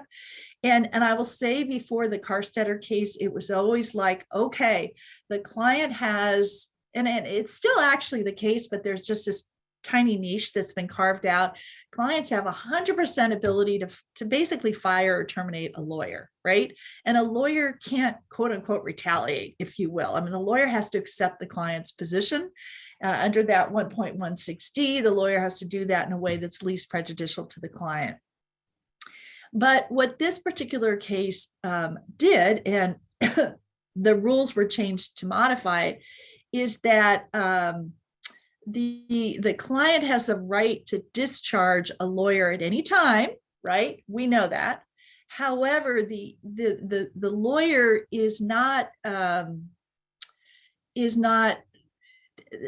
ability of the lawyer to have some sort of action against that client for wrongful discharge or termination under civil litigation is real and it's appropriate. And that had never been clarified before, except for this Carstetter case, because there was a contract and wrongful discharge action. And the whole fight against the attorney being able to do this was that, well, if the lawyer sues this company, then the King County Corrections Guild, which I believe was a governmental organization, then the lawyer can't do that under the rules of professional conduct. And this case said, yes, they can, but still have to be in compliance with the rules of professional conduct, confidentiality, et cetera, but there are unique employment expectations for in-house counsel. So those were the changes brought basically to make sure that there's an alignment with that case from 2019. 6.5 is the, again, really relating very specifically to this group. 6.5 is the rule that allows nonprofit and court annexed limited legal services program to provide short-term legal services to clients. So they have to be that has to be no expectation of continuing representation, or that the lawyer will receive a fee. Again, it's the pro bono work. And as most of you may know, and this is something that I emphasize in a sort of a discrete and 1 hour presentation I do on pro bono representation, is the conflict checks that are done in this kind of 6.5 representation are a lighter conflicts check that's done in conflicts that may come up with your practice as a solo, your practice in a law firm, or your practice as a contract attorney. I mean, those kinds of conflicts checks, the rules are pretty darn strict. 1.7 is your basic conflict of interest rule. It says, nope, cannot have two clients that are adverse to each other, or can't have a material limitation. 1.9 is you have these same sort of duties of making sure that there's no conflict with former clients. 1.10, the premise of that is a conflict for one is a conflict for everyone in an organization or in a firm. And 1.1c is if you get a whole lot of information in as a result of talking to a prospective client, that information has to be unprotected and can create conflicts of interest. So in a nonprofit and court annex limited legal services program, that those conflicts are there. It's not to say that conflicts can be ignored, but it's only when the lawyer actually specifically knows. And that's addressed somewhat in the terminology of the rules of professional conduct, but it has to be a knowing understanding of what the conflict is. And if there is a conflict that's found, there has to be effective screening, giving the client notice of the screening device, and making sure that there's an absolute bright and big wall that silos off that information. And so what happened was, particularly with domestic violence survivors that came in to get legal aid, often in smaller communities, and you may have encountered this yourselves, is that both sides of the domestic violence case actually come in to a clinic, and there is this conflict which is identified. It is knowing, because it's pretty obvious and clear that there's a conflict. And so the requirement was to provide contemporaneous notice of that conflict and of the screening with which it was going to be in effect. And of course, that notice is always very difficult, because 1.6 is you have to protect confidentiality, and you can't really identify everybody that's involved. And guess what? There are critical and really serious safety issues for domestic violence victims and survivors when that notice is given contemporaneously, because everybody's putting two and two together. That is, both sides of that domestic violence incident is. And there have been cases when we were doing the research for this where actually deaths have occurred, domestic violence victims, when this notice was given contemporaneously to the abuser. Actually, the abuser went out and killed the victims, or harmed them even more, or intimidated them, or scared them away, so that there was never going to be any further legal representation or action taken as a result of the domestic violence. So big problem in domestic violence. So this lack of clarity then led some limited legal services programs to just say, we're not even going to provide this contemporaneous notice of conflict and this screening. We're going to just we're just going to not represent either one of them, and just pull out and not even give any kind of explanation. And so then you've got, particularly for the survivor, you have them unrepresented, which is an access to justice issue, because how many of these kinds of limited service programs are there, and are they available? Well, if you take a county like King, maybe there are a number. If you take a much smaller county, maybe there's only one. And does that person then have to go to another county to get some sort of representation? And they're not, in reality, maybe they're just not going to do that. So this new rule said, look, this is not an informed consent. This is just a notice to everyone in that that comes in to get legal services. And so instead of having that notice be contemporaneous with when that notice is identified, that notice is now going to be done in advance. It's going to be part of, really, if you will, that 1.4 explanation of, this is the representation, this is, and even 1.2, this is the scope, this is what we can do. When we identify a conflict, these are the steps that we're going to take. So there's a new comment to 6.5 that talks about examples of where the prospective notice is appropriate. So I just want to, before I jump into these, I just want to say what this has done really is essentially allowed the legal service agencies to continue to represent folks, to provide the required protection of all that information. But the intent and hopefully the effect is so that the actual victims are not going to become even more vulnerable and subject to further abuse and possibly even death issues. And you'll find, actually, as I go into now, I'll do the next title slide, as we go into the new ethics advisory opinions, one of the latter ones actually also deals with domestic violence issues.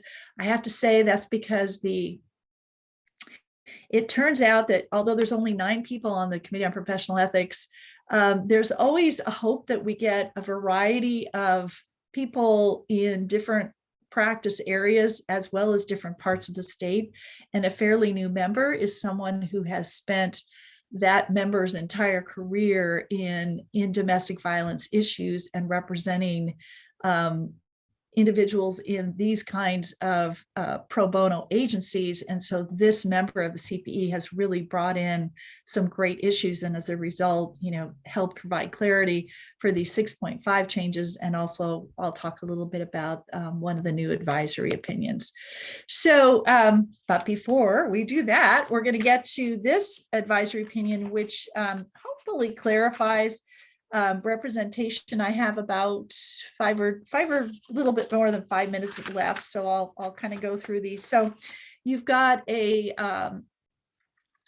have an example of an attorney who represents the wife in both her individual capacity and as a personal representative. And the individual capacity is she's a statutory beneficiary, and it's a wrongful death case. And there's, all sorts of, there are different legal statutes which apply to what kinds of lawsuits can be brought and what kind of damages can be had in wrongful death cases. And so the issue is you get a highly competent wrongful death attorney who is representing a PR, and how does that attorney navigate the nuances of potential conflicts of interest?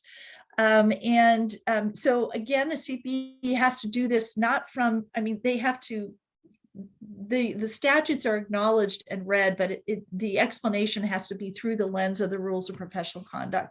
So may the attorney who represents that wife in her capacity of PR also represent her in her individual capacity. The conclusion that the CPE came to was the lawyer may do that, as long as the lawyer obtains a written waiver under RPC 1.7b. Now, as I mentioned before, 1.7 is the core rule of professional conduct, I think, for conflicts of interest. And B allows for, and I'm going to get the language out for you because it's important to look at it. It says, well, even if there is a conflict of interest, notwithstanding the existence, you reasonably believe that you'll be able to provide competent and diligent representation. It's not prohibited by law. It does not involve the assertion of one claim against the other in the same litigation, et cetera. And each affected client gives informed consent, or that client gives informed consent. So that's what B is intended for. It's not intended to basically sanitize every conflict that comes in. It's intended to, do you actually reasonably believe, and does the client consent that you're going to be able to provide them with appropriate representation? So, so the first answer is yes, but what about the children? Now, the children are, they have damages because they're statutory beneficiaries, and they may need to give testimony. They may need to be kept apprised of the status of the case. And in this example, in the advisory opinion, again, provided in your materials, one child is a minor and one child is an adult. And the CPE said they do not represent a concurrent conflict of interest under 1.7a. Remember, I talked about how B is all about the consent, but A is sort of defining what those conflicts can be. And that there's not a conflict between those children and the wife, who is a personal representative. Because under scope of representation 1.2, a lawyer can limit their representation and would do so to the children if it's reasonable and if the child gives informed consent. And so the attorney's representation of the children would be limited, provided that there's no other facts or circumstances. And this advisory opinion goes on to say, the opinion is limited to the facts as stated here. Different facts may lead to different analysis. et cetera. For example, if the insurance limits were inadequate or there was an aggregate settlement.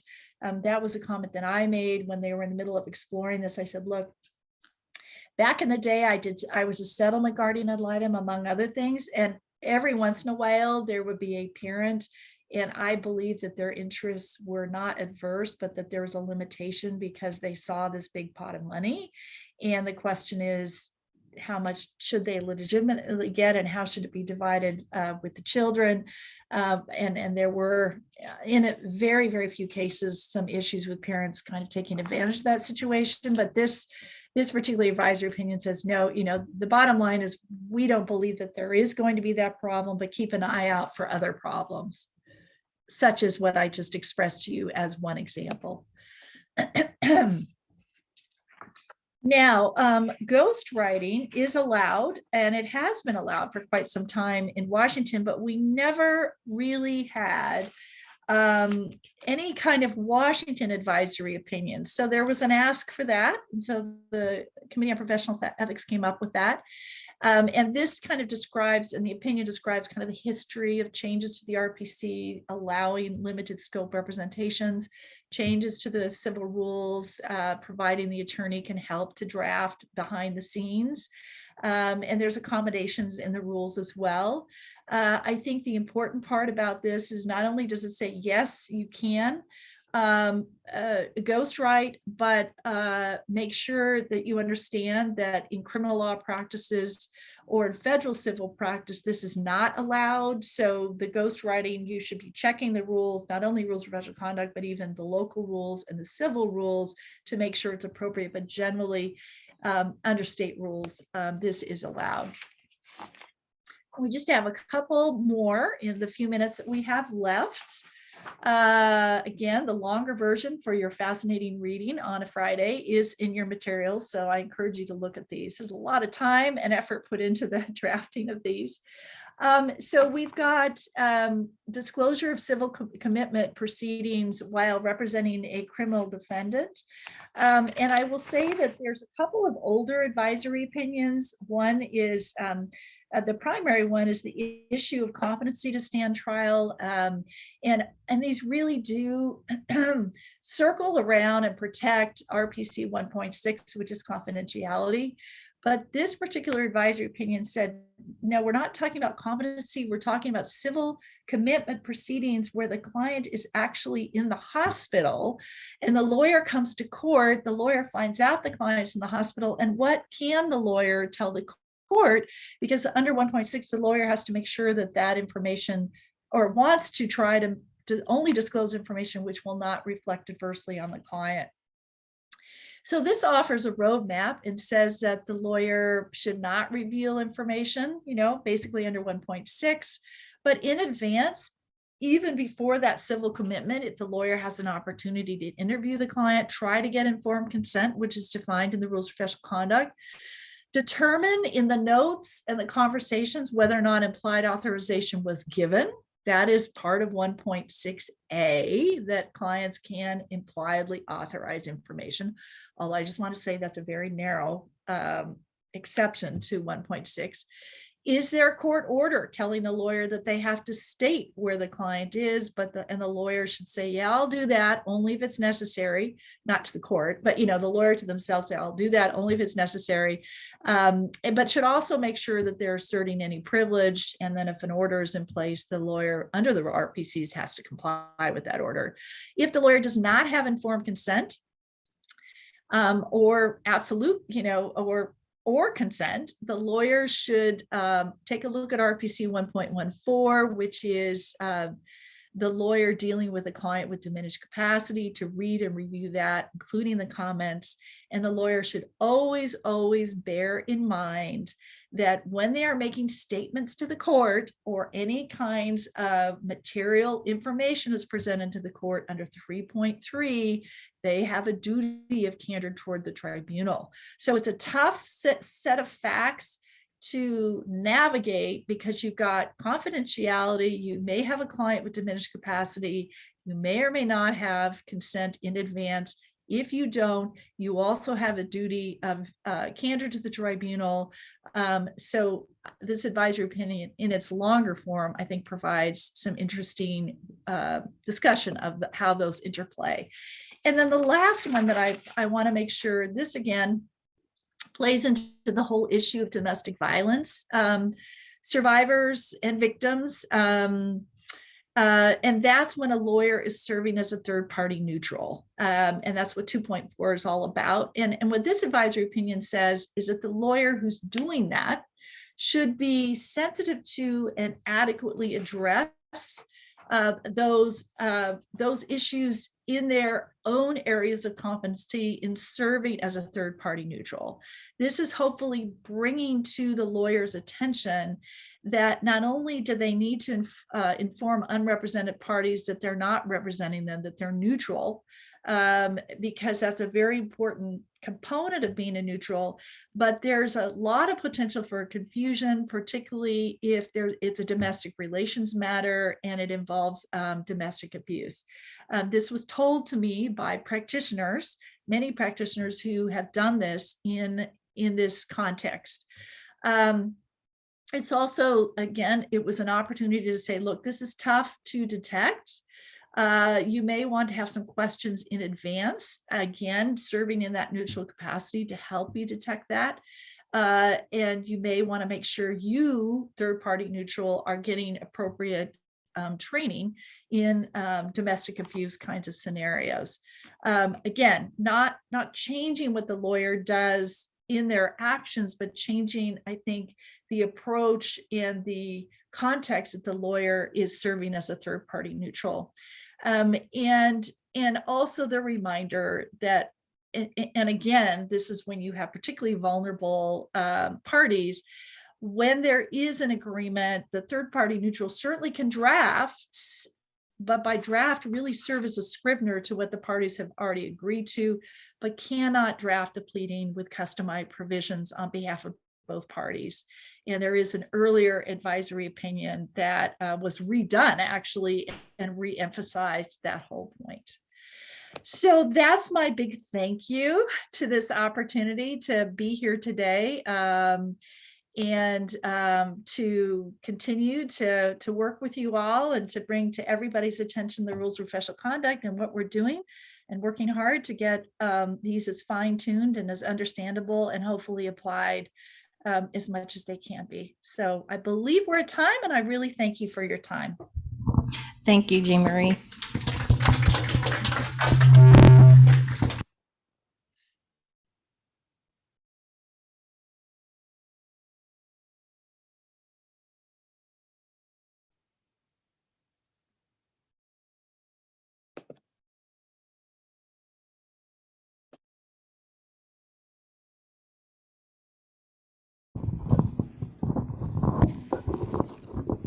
Okay. All right. That was a very good presentation from Jean Marie, very informative. And now we're on to our next presenter. I'm happy to introduce to you all today Sage. She graduated magna cum laude from Seattle University School of Law. She is also a member of the Elder Law Executive Committee, which is how we were kind of able to get a hold of her through our current bar president for Clallam County, Patrick. And he was able to get us in touch with her and get her expertise on the issue of guardianship for our presentation or our CLE Bonanza today. She also has a bachelor's in sociology that she obtained with honors from the University of Hawaii in 2010. Sage has published many articles from what I can see, as well as done plenty of presentations on guardianship and elder law. So if you could all help me welcome Sage to our Bonanza today. Thank you. Hi, well, good afternoon, everybody. I'm really excited to be here, and I thank everyone for inviting me and Patrick for asking me to speak. So we have a lot to cover and not a lot of time. So similar to Jean Marie, please do interrupt me you have questions along the way, because I doubt there will be time reserved at the end for questions. And I want to make sure everyone can get to their lunch on time. So let's go ahead and jump in. Today, the subject of this presentation is the Uniform Guardianship Act. So this is a very expansive piece of legislation that is going into effect, and we'll talk about that shortly, but it's going into effect very soon. So the first of next year, there's going to be a lot of changes to guardianship law, and this presentation is intended as just a very, very broad overview. There's a lot of different things going on, and we're not going to have enough time to talk about everything in a lot of detail, but the big picture is changes are coming, and that should be on everyone's radar, particularly those who practice in elder law. So getting started here, the Uniform Guardianship Act, this is a piece of Uniform Law Commission legislation. We are the second state in the country to enact the Uniform Guardianship Act, following Maine. So kind of an interesting piece of this law is that there's not a lot of case law available on interpreting some of these provisions, because I just checked Maine recently, and nothing exists quite yet in that state either. So it'll be interesting once it goes into effect, and you know, there's certainly interpretations that will need to be made along the way from a judicial perspective. This piece of legislation, it passed in 2 sessions. It originally passed in 2019, and then there was the trailer bill from 2020 that passed, making some additional technical and other changes. So this law replaces and repeals 1188 and 1192. It also replaced 2610, which was the non-parental custody matter, and now that's all encompassed in the new provision of 11130. Okay, this is just a broad structural overview of sort of how the act is organized. So you'll see that there's Article 1 is definitions, general provisions. Article 2 covers guardianship of minors. Article 3 is guardianship of adults. Article 4 is conservatorship. Article 5 is other protective arrangements. Article 6 contains forms. Article 7 is regarding the Certified Professional Guardian Board and grievances. Article 7 also contains provisions on supported decision-making agreements. And Article 8 contains some miscellaneous provisions.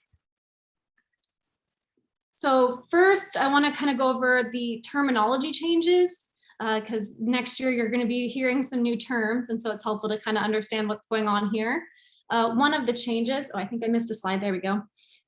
One of the changes is separating out guardianship and conservatorship. So currently we have a guardianship of the person, somebody handling healthcare, personal related decisions. And we also have a guardian of the estate, somebody handling finances. So as of next year, they're separating out those terms, and guardianship will encompass personal related decisions, whereas now conservatorship will be the term for somebody appointed by the court to manage financial affairs on behalf of another person. Another change is the term alleged incapacitated person, which is the term we use for somebody for whom a guardianship petition has been filed, but a guardian has not been appointed yet. That term is now respondent. And the term incapacitated person, which is post-appointment of a guardian, will now be referred to as an individual or minor subject to guardianship or conservatorship. Another change is the term guardian ad litem, which is currently the person appointed by the court to perform an investigation on a guardianship petition. That role is being changed to the term court visitor, or CV. The term guardian ad litem is being retained in a couple specific instances, and that is for guardianships of minors. And then also if there's a person appointed by the court post establishment of a guardianship or conservatorship, and that person is appointed by the court to represent the best interests of the individual subject to conservatorship or guardianship, that person will still be called a guardian ad litem. But for the initial investigation phase, it'll be the court visitor. And then just a couple other small changes here. Letters of guardianship will now be letters of office. The oath, the document that the proposed guardian files confirming that they'll follow their duties in accordance with the law, that's acceptance of appointment. And the term medical psychological report is now a professional evaluation. This presentation, I'm going to try to just focus only on adult guardianships, just because we have a lot to get through, but you know, there's certainly a lot of changes regarding guardianships of minors, and the provisions concerning guardianships of minors actually went into effect the beginning of this year in January. So there's the doing away of non-parental custody actions, and coming into and now you have a guardianship of a minor, which does confer custody. So Article 2 covers the guardianships of minors, but again, I'm not going to spend too much time on that. The conservatorship provisions for minors are not yet in effect, but will be going into effect with the rest of the UGA on January 1st of next year. Okay, so kind of the main subjects to talk about are these new concepts of emergency guardian or conservator. We're going to talk about protective arrangements, supported decision-making agreements. There's a lot of heightened notice provisions in the UGA we'll talk about. And then also some interesting rules about guardians delegating duties and a new option for a temporary substitute guardian. So that's kind of the structure we'll follow here. So this is the new standard to appoint a guardian. And that standard is clear and convincing evidence. And you're establishing that this respondent lacks the ability to meet essential requirements for physical health, safety, or self-care because the respondent is unable to make or communicate decisions, even with supportive services or supported decision-making. It's kind of a mouthful here. Or if oh, excuse me, I think I might have gone too far here. There we go. Okay.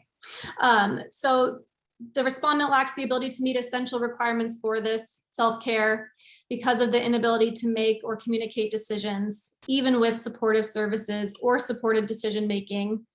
The petitioner has to show that the appointment is necessary to prevent significant risk of harm to the respondent's physical health, safety, or self-care. And then also there must be a showing that the respondent's needs cannot be met with a lesser restrictive alternative or a protective arrangement. And I just a quick question. Yeah, I think I saw that too here. So that was, does this change in terminology apply to GAL in the context of dependency? I'm not sure. I'm not sure the answer to that question. That's not a part of 130, 11-130, so I'm not sure if I know the answer. I'm sorry. Okay. So I think there we go. Okay, so this is the standard to appoint a conservator. And this one is a little bit interesting because you'll see that the first part sort of mirrors the standard to appoint a guardian, where you're showing that this person has this inability to manage their property or financial affairs because of this limitation to make decisions or communicate them. It also can apply to somebody who is missing, detained, or unable to return to the United States. So, you know, not a need to show incapacity, just that other option. The appointment also must be necessary to avoid harm or significant dissipation of property, or to obtain or provide funds or property needed for the care of another. So, for example, if there's some child support order in place and somebody is missing, there would be the ability to obtain a conservatorship on behalf of that individual without establishing incapacity to obtain or provide funds under the child support order. And of course, also with the context of conservatorship, there still must be a showing that these lesser restrictive alternatives or a protective arrangement would be insufficient to meet the needs of the individual. The legislative intent in terms of really maximizing independence of individuals and crafting the guardianship to be the less restrictive it can be to meet the needs of the individual. That legislative intent is very much carried over into 11-130 that really confirms that the court should only appoint a guardian or conservator when necessary, and really only with the should limit the guardianship to the extent able, so that the person retains as much decision-making ability as possible.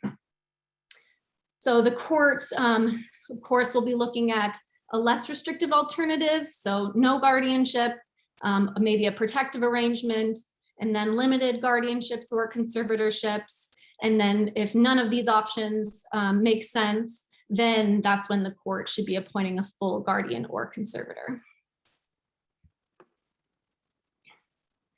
And of course, the normal, less restrictive alternatives are still a consideration. So, does the power of attorney make sense? And then we'll talk about these new options for protective arrangements and supported decision-making soon. Okay, so this is one of the new concepts that's interesting under the Uniform Guardianship Act. So anyone who practices guardianship or has some knowledge about that statutory scheme knows that currently you can't just walk into court, file a petition for guardianship, and walk out the same day with a guardian being appointed. Of course, there's this necessary investigation phase and a significant amount of due process that's involved in guardianships. But under the Uniform Guardianship Act, there's this new option called the emergency guardian or conservator. And this essentially allows a court to appoint somebody immediately to do something on behalf of an individual who needs immediate protection. So the standard for an emergency guardian is that the appointment must be necessary to, that the appointment is likely to prevent substantial harm to the adult's health, safety, welfare, or rights. And there must be no other person with the authority or willingness to act, so no one under a power of attorney or something else. For an emergency conservator, the appointment must be necessary to, likely to prevent substantial harm, substantial and irreparable harm to the adult's property or financial interests. And again, there must be nobody else with the authority or willingness to act. In these situations, there is a mandatory appointment of counsel. So under the Uniform Guardianship Act, similar to the way that it is now, there's not a mandatory appointment of counsel for a respondent unless the respondent wants to object, or if the guardian ad litem finds that the person needs independent representation. But if you're petitioning for an emergency guardian or conservator, the court is automatically going to appoint counsel. The emergency guardian or conservator, it's really a limited role. So certainly an emergency guardian or conservatorship can flow into a more permanent structure, but this position is really intended just to meet immediate needs for 60 days to sort of address concerns during the pendency of a larger investigation for a normal guardianship or conservatorship. So that's why it's a 60-day period, because that's how long normally the other investigation is going on for. However, the 60 days can be extended one time for up to an additional 60 days if the court finds that the emergency continues. And of course, all parties are entitled to notice of the, 14 days advance notice to a hearing on a petition for an emergency guardianship or conservatorship. However, the next slide will say that there is actually a way to appoint an emergency guardian or conservator without notice to the respondent or to the attorney. And so this is what I was saying, where theoretically you can walk into court and walk out the same day with the appointment of an emergency guardian or conservator, but it's even more limited to be able to do that without notice. And it would require an additional finding of this immediate need for protection. So for an emergency guardianship, a petitioner would have to establish that the respondent's physical health, safety, or welfare will be substantially harmed So there's some sort of guarantee or some sort of really strong, more than likelihood that this is going to happen. And it has to be substantial. And similarly for conservatorship, same thing. You have to establish it's not just likely, it will happen, and it must be a substantial harm in order for the court to be able to do this without notice to the respondent. Now, if the court does appoint an emergency guardian or conservator without notice, then notice does have to be provided to those individuals within 48 hours, including the attorney that would be appointed for the adult. And the court is going to hold a hearing in 5 days on the appropriateness of that appointment. So it's really just that initial appointment, you get 5 days, and then you're back in court, and the court can readdress whether or not that appointment was appropriate and can make other changes at that time. So it's definitely an interesting new concept. There's been a lot of discussion about sort of under what circumstances would the appointment of an emergency guardian or conservator make sense. And, it is somewhat hard to be able to think of facts that would apply to this situation. So it kind of remains to be seen, but, probably people who are hospitalized and, the hospital just sort of wants to be able to get a decision maker in place to discharge them, that's probably not going to, of course, meet the definition for an emergency guardian or conservator. But, there's probably some situation out there where really this could be a helpful tool for somebody to provide that immediate need. But it is kind of difficult to imagine the factual circumstances where this would be the case. So moving on to protective arrangements. So this is another new concept under the Uniform Guardianship Act. And you've heard this term a couple of times in my presentation, because if we're going back to the standard to appoint a guardian or a conservator, remember, one of the things that the court is going to be looking at, in addition to, is there a power of attorney, a trust, or something lesser restrictive to meet the respondent's needs? The court also, in every case, has to address, does a protective arrangement make sense? So what is a protective arrangement? The idea is that it's a single court order that would address the respondent's needs, sufficient to prevent the need for some longer, more broadly scoped guardianship or conservatorship. So there's a couple ways you can end up with a protective arrangement. One option is you just petition for one. You're just asking for it from the get-go.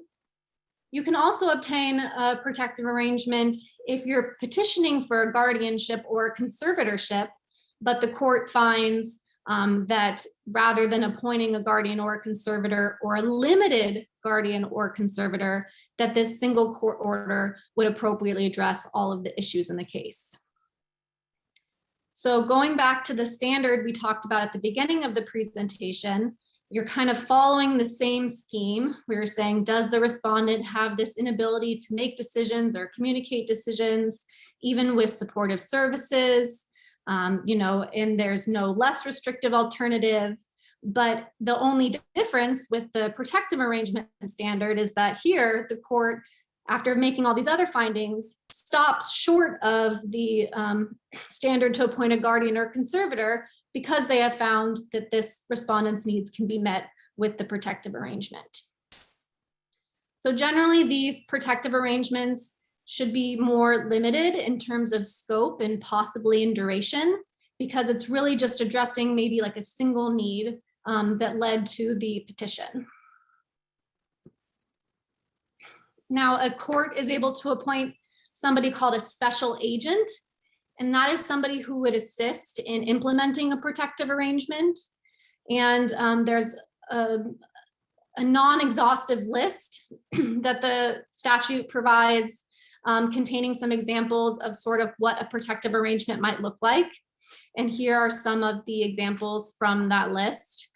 So maybe the protective arrangement is something that essentially consents to the certain treatment or confirms the refusal of certain treatment. There can be a protective arrangement to establish the ability for somebody to be admitted to a facility. Perhaps the protective arrangement allows for the application for certain government benefits. So maybe what's needed is just an application for Medicaid, and the protective arrangement would allow somebody to submit that application, maybe obtain bank statements necessary to submit that application. And then there's also a number of other options like entering into contracts, ratifying or invalidating a contract, trust, or will, settling a claim, even restricting access to someone's property, or authorizing or refusing certain visitation by specific individuals. So before I move too far on from protective arrangements, I think that it's going to be interesting also in how these come into play. I think that there are certainly some instances where a protective arrangement makes a lot of sense, but I think it's going to be perhaps difficult for litigants, particularly pro se litigants, to be able to craft an order that's specific enough and broad enough to be able to really perform the action that's being proposed. I mean, the idea is that the respondent's needs is going to be met in this one order.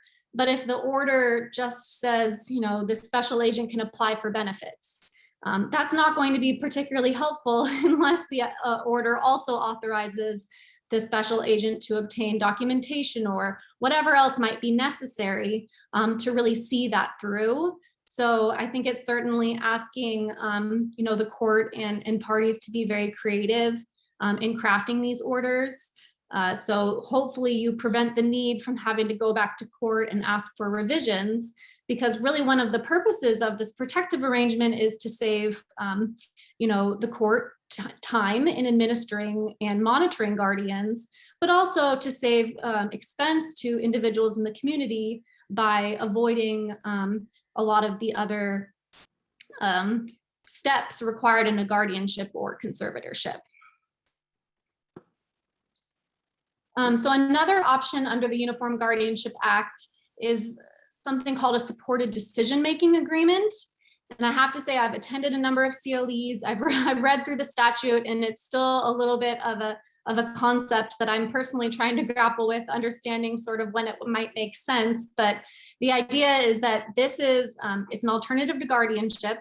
It's a non-court supervised agreement where a person with a disability is essentially signing a document saying, here are my supporters, and I want these people to help me make the following decisions. And it essentially allows the supporters to do whatever is authorized in the agreement. Maybe it's obtaining information or helping weigh options, and potentially also communicating their decisions with third parties like doctors. So it sounds a lot like a power of attorney to me, but it's not quite a power of attorney. And I think the idea is that it's a little bit more limited generally in scope. But this is also something similar to protective arrangements that the court will be addressing the suitability of this in all cases, because it's built into the standard to appoint a guardian or a conservator. So in all cases, the court will be looking at less restrictive alternatives, protective arrangements, and supported decision-making agreements. And so I think a lot of this will also hopefully become a little bit clearer as the law gets into use, and we perhaps have some cases where we sort of can see when the supported decision-making agreements do make sense. Okay. Another new option under the Uniform Guardianship Act is this role of a temporary or substitute guardian or a conservator. And this is a person that's appointed in a case that's already been established. So there's already a guardianship or a conservatorship in place. And the court can appoint a temporary guardian or a conservator when there's a petition pending to remove the guardian or conservator, or when the court finds that the guardian or conservator is not effectively performing their duties and the welfare of the individual requires immediate action. So one note generally is that currently guardians are required to name a standby guardian, which is somebody who can provide informed consent under certain situations when the guardian cannot be located. Under the Uniform Guardianship Act for adults, there will be no more standby guardians. So guardians are not naming somebody as a standby. So there's other kind of schemes for how a successor gets appointed. But this temporary substitute guardian or conservator, once they're appointed, they're granted immediate authority. They step right into the shoes of the existing guardian or conservator, and they can only be appointed for a period of up to 6 months, hence the temporary part. So one case that I can think of where this might come into play is the example of perhaps a guardian has not been keeping up with their reporting obligations and their letters of guardianship are expired. And the person subject to the guardianship has some sort of catastrophic health incident and is hospitalized. And the hospital is looking to seek direction from the court-appointed guardian, but cannot accept that guardian's authority because their letters are expired. That's a pretty good example of a case where a temporary guardian might step in so that then the welfare of the individual can be met as the court is addressing whether or not the current guardian should be removed. So this is just some additional information on the professional evaluation, which again is what we currently call the medical psychological report. So similar to the way it is now, really these reports are going to be required in all cases, but there is some interesting changes. And one of those are that the respondent can actually refuse to participate in this professional evaluation, and the court is still going to be able to appoint a guardian or a conservator if the court determines that the individual's needs and abilities, that there's some sort of additional information that's sufficient out there to confirm what the respondent needs and what their abilities might be. So currently, if a respondent refuses to participate in this evaluation, you have to go back to court and get a court order requiring them to do so. So this is certainly a change.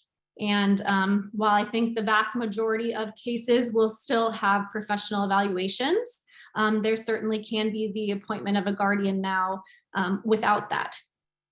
One other change is that currently the report has to be prepared by somebody who has personally examined the individual within 30 days. So there's this timing component, but under the Uniform Guardianship Act, there is no 30-day rule. So I think there could be maybe multiple reports. There's going to be probably some court waiting going on about, probably more weight will be given to a more recent report. But theoretically, you could have a report from 6 months ago, a year ago, that would qualify for this professional evaluation.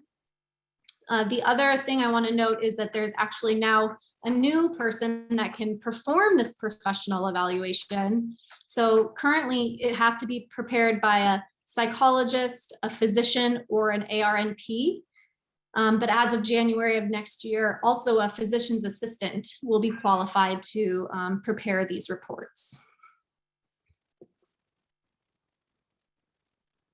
So I kind of mentioned this previously, but the requirement for the appointment of, there was actually the original version of the Uniform Guardianship Act as prepared by the Uniform Law Commission that originally was being contemplated in our state, required the appointment of an attorney in all cases, regardless of whether the respondent wanted to object or contest the proceeding. But that was kind of done away with through the legislative process. And so we're sticking with the status quo that the appointment of an attorney for the respondent is discretionary. There's a lot of, there's some new language that I think is helpful for attorneys for the respondent, and that's sort of giving them direction about sort of what their role is. It's a really hard position to be the attorney for the respondent, particularly when, you're dealing with a client with diminished capacity, and sometimes it's hard to get direction from your client. But the statute is essentially directing attorneys that their job is to advocate for their client's wishes. To the extent that those wishes are not ascertainable, the attorney must advocate for the result that is the least restrictive in type, duration, and scope that is consistent with the respondent's interests. A couple things that are not changing. Any attorney that's purporting to represent a respondent or someone subject to guardianship, they have to petition the court to be appointed. And the respondent, of course, is entitled to counsel at any stage of the proceeding.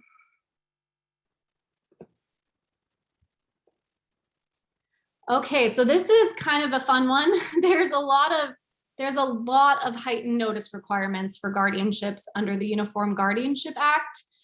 Currently, the statute in 1188 states that notice of the petition has to be provided to immediate family and of course to the alleged incapacitated person, but that's sort of the extent of the notice requirements.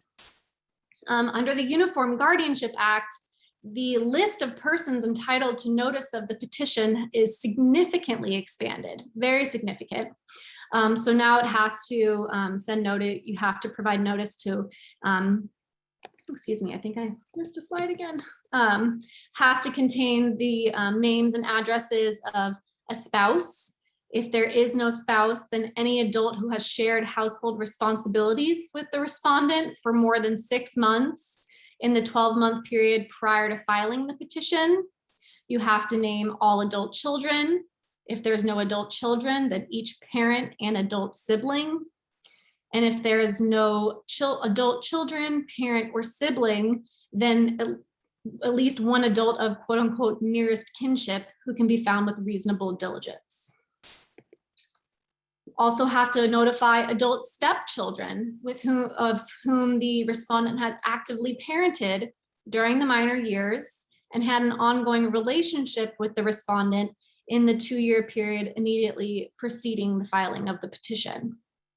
And there's a lot of other people that are also listed in the statute, but you're also providing notice to anybody who's caring for the respondent, any representative payee, any fiduciary or someone under the VA, any trustee of a trust, and any agent under a power of attorney. So the notice provisions are significantly higher. However, the statute does kind of contain a fail-safe provision that states that the failure to provide notice to any of those individuals does not necessarily preclude the court from appointing a guardian or a conservator. And I'll note too that there's some differences in terms of who gets notice of the filing of the petition and then who gets notice of certain things once the guardianship or conservatorship is established. So it's really any attorney who's going to be using this law, you really want to follow those notice provisions carefully, because some people are only getting notice of the petition, but then would not be entitled to notice of other things once it's established. Kind of an interesting change. Let me just check the time here. Okay, we've got about 5 minutes.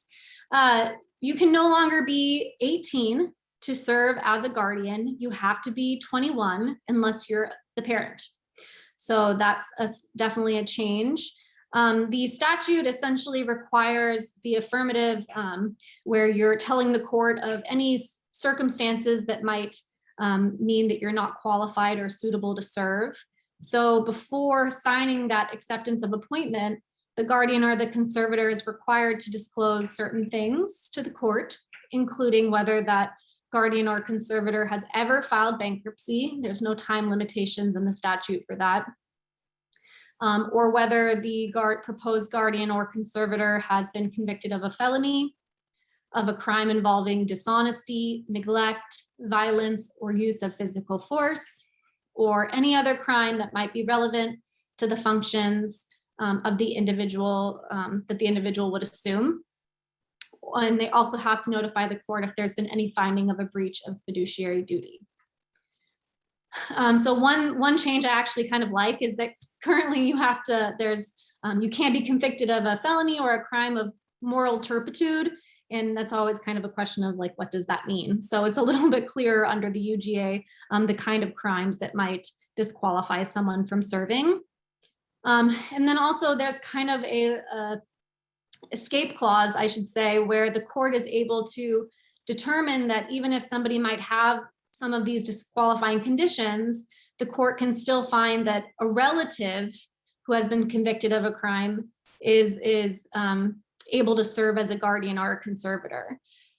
So I think the example I kind of think of with this option is maybe there's a daughter who otherwise would be the best guardian or the conservator that's available, but there's a felony conviction for multiple DUIs or something like that.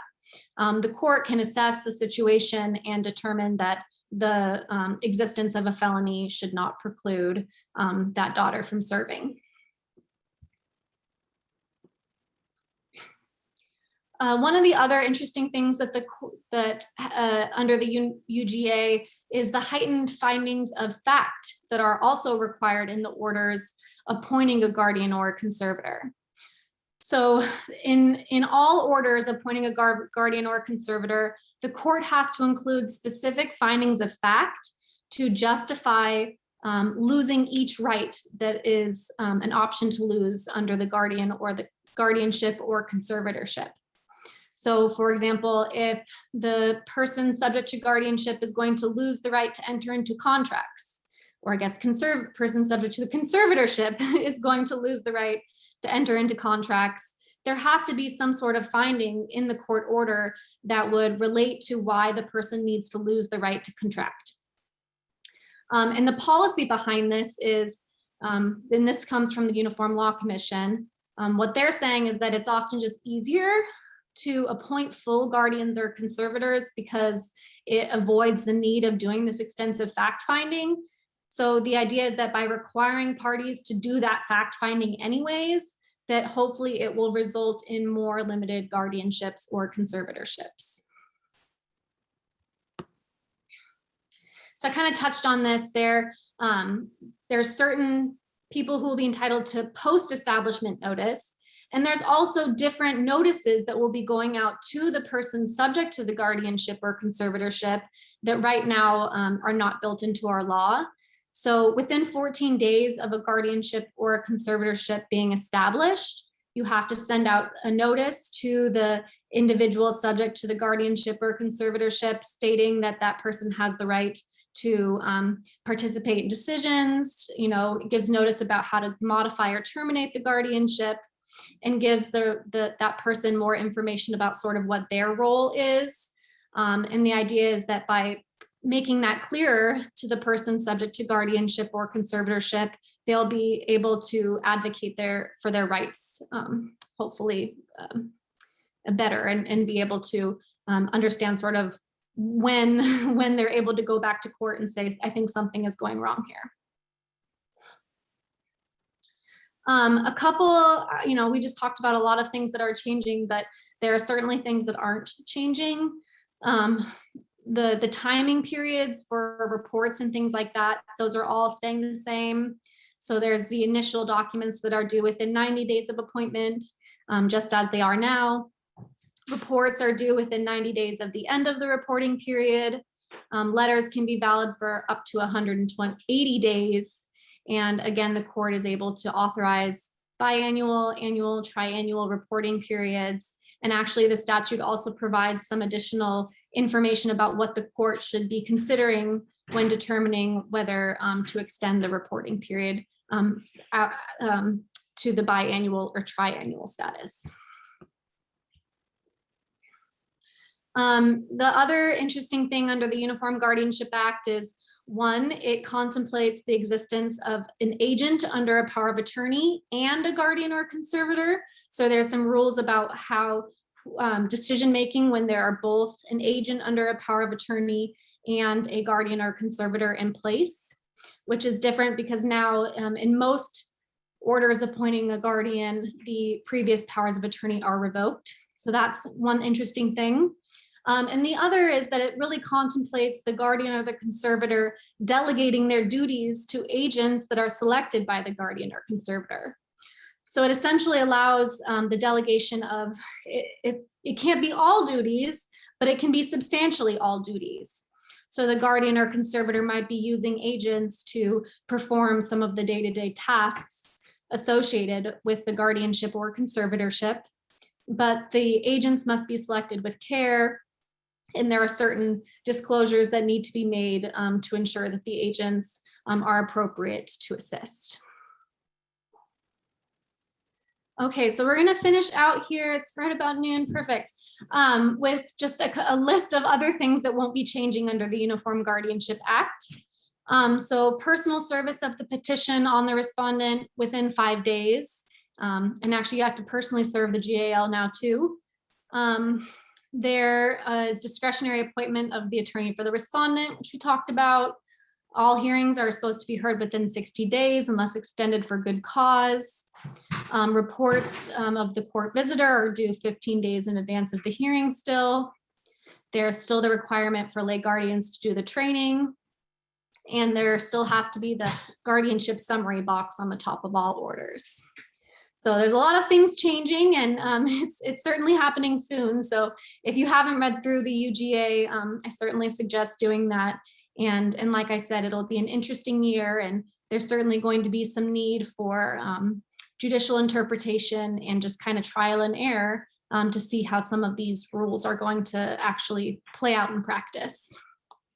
Otherwise, if we have any questions, I know past noon, but if so, I'm happy to take them. And then otherwise, feel free to reach out to me by email if you have other questions.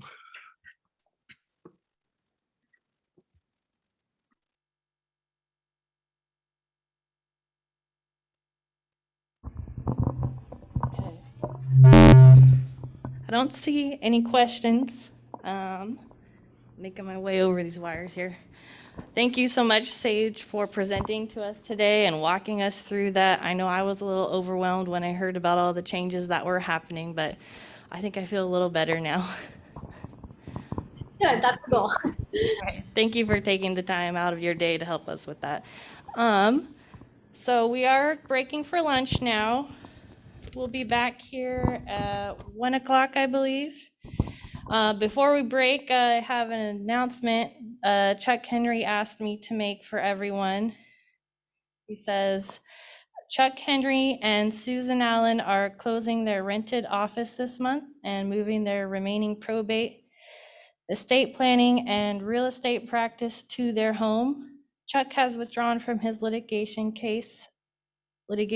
his last litigation case after 49 years. That's a good amount of time. And figures he managed to sue at least one bad person in that period. Thanks to all of you for your friendship for all these years. We are not ready for full-time rocking chairs yet. Yeah. All right, and we have some lunch boxes. We'll be back at 1 o'clock.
There we go. Oh, is he coming back? Okay. All right. Okay, we kind of need you here. All righty, we're getting started back with our Bonanza for today, and I'm going to hand it over to Dick to introduce our next speaker.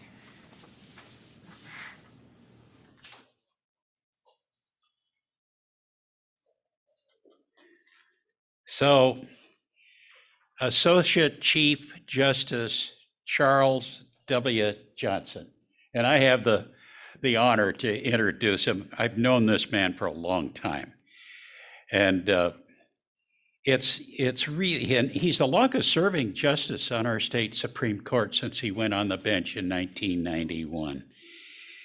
It's really fitting that he's our guest today because he is the one who co-chaired the 2004 Task Force on Civil Equal Justice Funding, which is what this group is all about. A graduate of Puget Sound University and now Seattle University Law School, he paid his way through law school working at a Tacoma lumber mill. And Justice Johnson, interestingly, our leadoff speaker this morning, Jeff Tolman, paid his way through law school working for a sawmill. So I don't know what it is about the lumber business, but it certainly has attracted some wonderful people to our profession. So Justice Johnson, for quite a while, has stayed very close to his alma mater, Seattle University Law School, as an adjunct law professor, an author on constitutional law, legal writing, and oral advocacy. I think he's stepped back from some of that a little bit, but it is this pursuit that earned him national recognition with the John J. McCauley Award in 2012. Besides co-chairing the State Justice Minority and Justice Commission, he has served in leadership positions in the Washington Association for Children and Parents, the UAW co-chair on juvenile detention alternatives, and many other public service organizations. And because of his dedication and commitment, he's received numerous awards from the Washington State Bar Association, for example, the William O. Douglas Judicial Service Award, the American Bar Association, and other public service organizations. He and his wife are especially supportive of and belong to or contribute to numerous community organizations for educational opportunities for disadvantaged children. Now, since all work and no play can make Chuck a dull boy, besides he and his wife's downhill skiing, biking, hiking, and travel, they are devoted to rag winding. Now, for those of you who are not familiar with boating, there are two kinds of boating. Spit tubing, which is power boating, where you get where you're going, unless you lose an engine, and rag winding, sailboating, where you may be dead in the water in midsummer in the middle of Puget Sound with no wind, but sooner or later, probably later, you'll get somewhere, whether that was your planned destination or not. Anyhow, welcome, Justice Johnson, and thank you for joining us.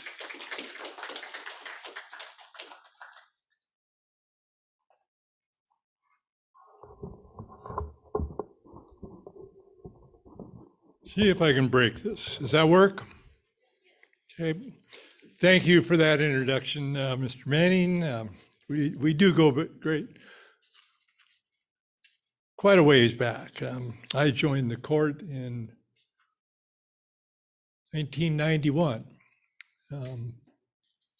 Doesn't seem that long ago, but then again, it seems to be a while ago. And I say that deliberately. I've done some things, positive things, but I've stayed on the court. I ran this last time for re-election because I feel the need to do more. And I tell young attorneys and law students, we go to law school, many of us, because we want to do good. We want to serve others. We want to make a positive difference. And that drive still exists. I am pleased today to be joined by my colleague, Justice Susan Owens, who, although I can claim to be the current longest sitting member of the state Supreme Court, I believe, and I think this is true, that she is the longest sitting judge in the state of Washington, or close there too. Meaning if you add her time on the Clallam County District Court and the tribal courts, you come pretty close. I never want to be the longest serving of all of the courts of record. I've had colleagues who've done that, attained that position, and one of my former colleagues observed there's just no future when you're at the top anymore. There's nowhere left to go. But I will say, and I will add to the recognition of anything that I've been recipient of, it's not me, that it's the group that I have been a part of to put together the effort and the time to come up with recommendations to address a particular problem that we have identified as existing in the legal community. So it was a natural for me to be involved in the civil legal needs study. But I will say that my then colleague, Tom Chambers, was instrumental in putting the product and selling the product to the legislature to get, I think, a very generous increase from the legislature to the programs to deliver the services. To give you a comparison, we had patterned our study after Oregon, and they were really pleased that their study had generated an additional $100,000 to be devoted to the provision of legal aids to the needy. And we have, through work from the study that quantified the unmet need out there, we were able to get a lot more support in the legislative appropriation process than anything that any other state has accomplished. So we're doing better than most, but we're not doing well. There's so much unmet need that we just keep on chasing that goal. But it's important to maintain that chase because we on the Supreme Court are committed to this ideal. We cannot allocate justice based upon a person's ability to pay. It's either equal or it's not justice at all. So we keep on supporting these efforts to make it fairer. Take the biases and discrimination out of the system wherever we can, make it more accessible. And let me give you a few examples. And it's really reflective of the work of my colleagues. Now remember back in 1991, it was a different era, I guess. That I was just on the cusp of the change, and I'm very pleased to and rewarded by having experienced this change. I joined a court that had one woman. She was only the second woman to ever have served, one person of color, the first to have served. That was it. 7 white guys, one person of color, one woman. 2 years later, the court was, I think, strengthened by Justice Barbara Madsen joining the court. And she is probably the hardest working person I've ever had the pleasure of serving with. And I say that because she's done the job. She's very difficult to disagree with, as probably all of us are. But she raised 4 kids and at the same time, one of them with challenges. I can't, I often say I struggle with the caseloads as they come to get as much information and knowledge about the subject matter. But if I had the additional responsibilities that she has, succeeded in engaged in, I don't think I would have the same ability. So where are we today? From that beginning, our Chief Justice is Stephen Gonzalez, a person of Hispanic or Latinx descent. Justice Madsen, I mentioned. Justice Owens is here. Justice Deborah Stevens, who came from the Court of Appeals in Spokane. Justice Cheryl Gordon McLeod. Justice Mary Yu. Justice Gordon McLeod and Justice Yu. Justice Gordon McLeod was a practitioner, appellate practitioner in criminal work, representing mainly defendants or primarily defendants. Justice Yu had come from the Superior Court in King County, as had our Chief Justice. Justice Montoya Lewis, who is of Native descent, partially, who came from the Superior Court in Whatcom County. Very bright, very involved in tribal matters. I'll get to more of that in a second. And Justice Helen Whitener, who came from the Pierce County Superior Court bench. So you can see demographically, there's almost a complete changeover gender-wise. I thought it would be sort of a fun thing if during my tenure on the court, I saw a complete shift. So I was there was one woman, and when I left, there were 8 women. But Justice Gonzalez is waiting for me to leave so he can have that enjoyment. We're having the same inclusiveness in the Court of Appeals. I'll just go through the Division 2 judges quickly. We have Judge Beth Andrus. I'm sorry, that's Division 1. Division 2, we have Judge Ann Cruiser from Southwest, Judge Rebecca Glasgow from Olympia area, Judge Linda Lee from Pierce County, Brad Maxa from Pierce County. Lisa Sutton was just retired. She was hailed from the Superior Court bench in Thurston County and was replaced by Eric Smith, I think, on the Superior Court. Bernard Vajasic from Clark County. Judge Lisa Warswick is also from Pierce County. My point is we've seen a more inclusive judicial branch, and I think that's a positive thing. I'm convinced it is, because it's important for public trust and confidence across any divisions that might exist, to feel that there is,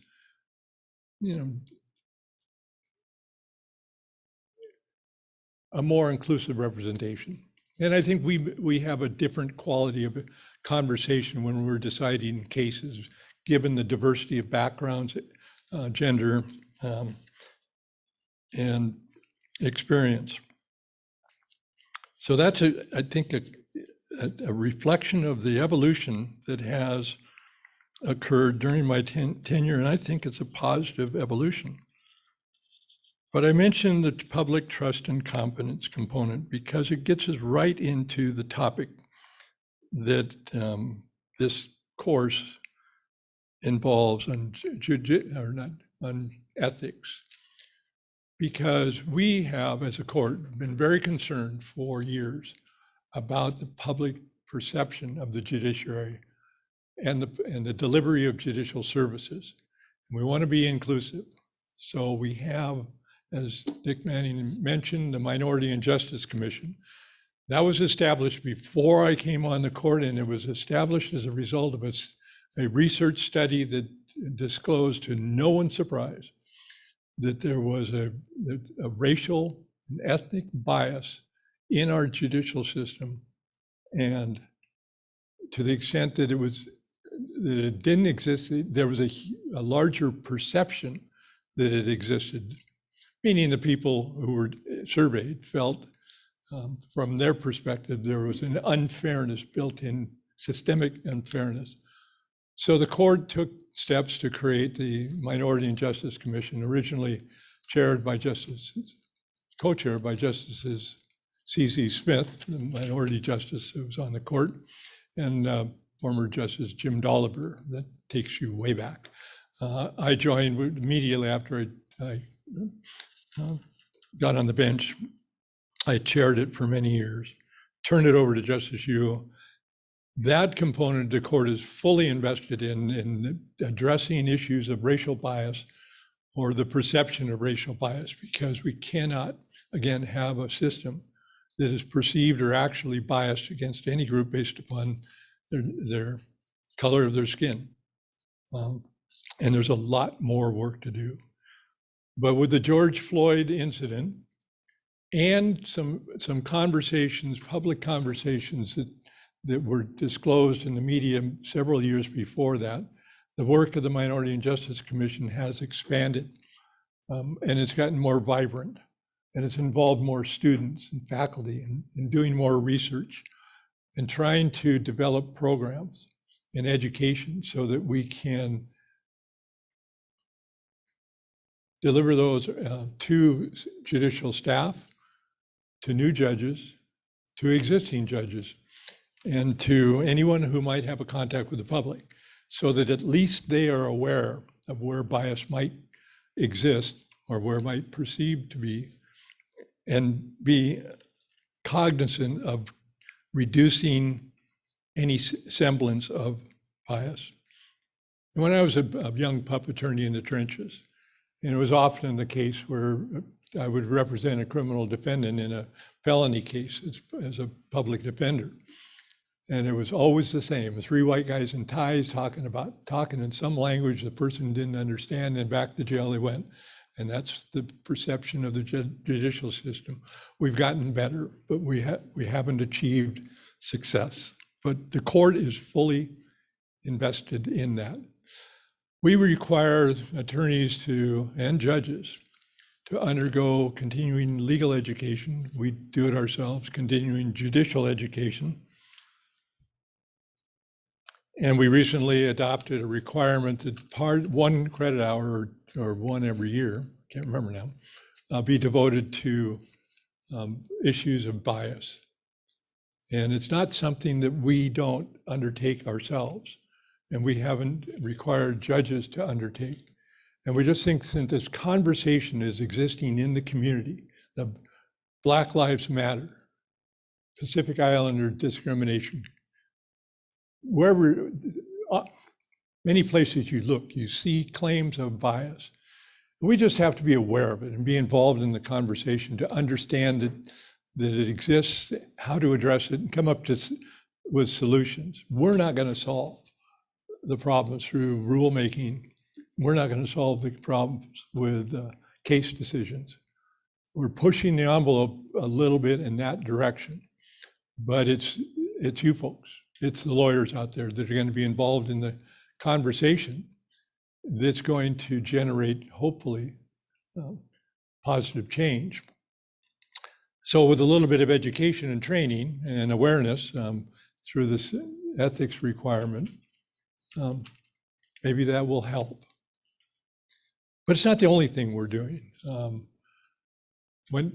I'll go back to the dark ages. One time, as a public defender, I was called upon to interview a client who had committed some criminal act in downtown Tacoma, which was not an unusual event. But he had come off a ship and he didn't speak any English. He was Chinese. I didn't speak any Chinese. The only resource available to me was to go up to the University of Puget Sound and find a bilingual student and she was a diminutive and a little apprehensive when I asked her to accompany me to the jail to interview this client, to interpret for me. We got through it somehow. He got back on the ship, sailed away, and then the case was resolved. But that shouldn't have been a problem. And the court has recognized that. And many years ago created the Interpreter Commission, who was charged with the responsibility of coming up with interpreters. And I don't know how many different languages we have certified those interpreters in, but many, primarily, you know, the big ones, the most prominent ones. The idea being, if we didn't do that, if there wasn't an interpreter commission, who would do it? It would fall upon the local court. So let's say you're a public defender or a prosecutor and you've got a crew member who gets off the ship for whatever reason, commits a crime, doesn't speak any English. How are you going to deal with that on the local level? Now I think you have a resource for the interpreter commission to call upon to do the interpretation. Again, it's something that we need more resources for, more interpreters, more responsiveness to the situations you run into, not only in criminal cases, but in civil cases. Again, it's this concept that we embrace, that everyone should have the same opportunity in court as exists for anyone. So the other thing that the court does is we do adopt the rules of professional conduct. And Justice Owens and I and my colleagues and many of the judges, and maybe some of you, get exposed to the oath annually. But as a general practitioner, I didn't go back every year and read my oath. But it's important to recognize the principles that this profession is founded on. And the history, my dad was a lawyer. He was much older. I was a result of his third marriage to a younger woman. He was 60 when I was conceived. He started practicing law in Pierce County in 1916. He took the same oath, or basically the same oath. That to become a member of the profession, you had to declare that you were subject to the laws and would abide by those laws. That a couple of key components and principles that are established first in the oath, that you're only, as a professional, you're going to employ those means, only those means consistent with truth and honor, and you will never seek to mislead the judge or jury by any false statement. Finally, and where it comes into play for purposes of professional responsibility, the principle that you will never reject the cause of the defenseless or oppressed. Those are some key and core principles established that let you come into the practice of law. Our court is aware of those. We encourage those, we require those, and we adopt the rules.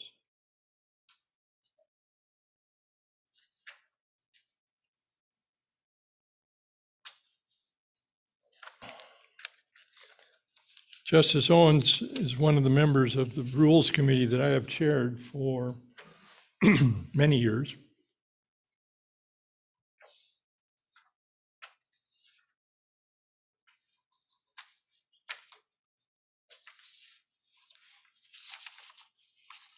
I'll get to the next page of what I brought. And if you look at the rulemaking process, this is where the rules of professional conduct evolve over a period of time. Slowly, we are tied into not only what we adopt, but we often are called upon to look at the rules from other jurisdictions in the form of the model rules established and adopted by the ABA. So when they do a major modification, it kicks in a review of what we have and a process by which we look to see if we need to adopt or change or adapt or revise. It's usually done through the context of the Bar Association Rules Committee, but we will institute that process. And I've done that probably 3 times since we've been on the court, at least twice. Also, the court will call in outside specialists, experts on the disciplinary process. and we've done this before, to get an evaluation and assessment of how we're doing in the disciplinary system. Are we serving the complaints of the clients, of the public? Are we responsive to the concerns of the practitioner? Are we providing for due process? Is the system running well? And I can't remember what year it was. We were facing a situation where the backlog of cases was significant. I'll give you a couple of examples, and it's human nature, I think. The disciplinary council was overwhelmed. The more complex the grievance, the less likely it was to be looked at by the bar council. I think that's a facet of human nature, meaning the more serious misconduct were set aside for later work and the easy ones were taken first. Well, that just created a hopeless situation, not only for the attorney who was accused of significant misconduct, but for the client. Often it would involve misuse or misappropriation of client funds. And I remember this distinctly, this conversation, the bar counsel who was investigating a lawyer who was stealing money from their clients thought that they had to investigate everything, every grievance before they took action. Well, the problem obviously is that if the attorney, in this case they did, continued to steal money from new clients, there would be a new grievance. It would have to be investigated before they come up with a recommendation. So this went on for too long before it came to our table and we were able to take action to protect against that occurring. But those type of incidents do generate concern, and we address those through rule revision. I want to leave a little bit of time for questions.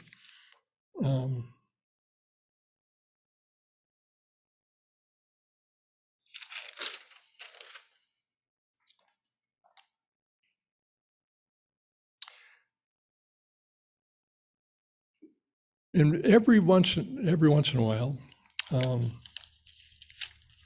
we'll actually have a case that generates us to take a look at the rules. And then this one, I was involved in the discussion. It surprised me a little because the bar or someone had come up with a rule proposal to modify the, I think it's RPC 1.8 that deals with prohibition of having sex with the current client. And I remember distinctly the comment when we rejected the rule from one of my then colleagues who said, we don't need that rule. Every lawyer, any lawyer, knows it's unprofessional to have sex with a current client.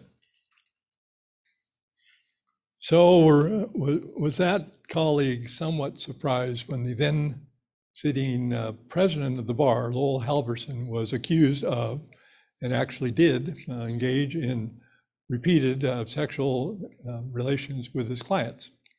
He was investigated. It was recommended that he be suspended for, 6 months. He challenged that and he appealed to us, and he, I think, credibly argued, well, there's no rule against it. And you just rejected a rule that would have made this misconduct. So I should win. Yeah. That didn't get very far because there were other rules dealing with competences and the responsibilities that were owed to clients that fully covered his misconduct. And the court took it upon itself not only to affirm the recommendation for a 6-month suspension, but increase it to 1 year. Not surprisingly, not long after we adopted the rule that expressly prohibits in those situations sexual relations with current clients, with some exceptions. Similarly, in our law against discrimination under RPC 8.4, we have evolved to include provisions against discrimination or actions consistent with the Washington statutory provisions and principles embodied in the laws of against discrimination. So you can't, as a lawyer, when you're practicing, engage in racial discrimination, gender identity discrimination, other types of discrimination that are provided and prohibited and actionable under the law of discrimination. The discussion also, when we are adopting these rules, wavered a little bit from the focus of what we wanted out of lawyers as professionals to how are we going to adopt rules relating to personal conduct outside of the representation of clients, outside of the court system. But we know we do that. If you go shoot someone and you're charged with a felony and are convicted, it has nothing to do with the quality of your representation, but it's a disbarable event. And similarly, criminal conduct convictions are serious enough, even when, especially when they don't necessarily involve representation, to warrant discipline. It goes back to the oath. I said, we're going to maintain and abide by the laws of the state of Washington. When you violate that provision of the oath, there's going to be a rule that also covers that. And that makes sense because we establish through the rules of professional conduct, the minimum ethical conduct that we expect. We expect it of ourselves, and we certainly expect it of lawyers.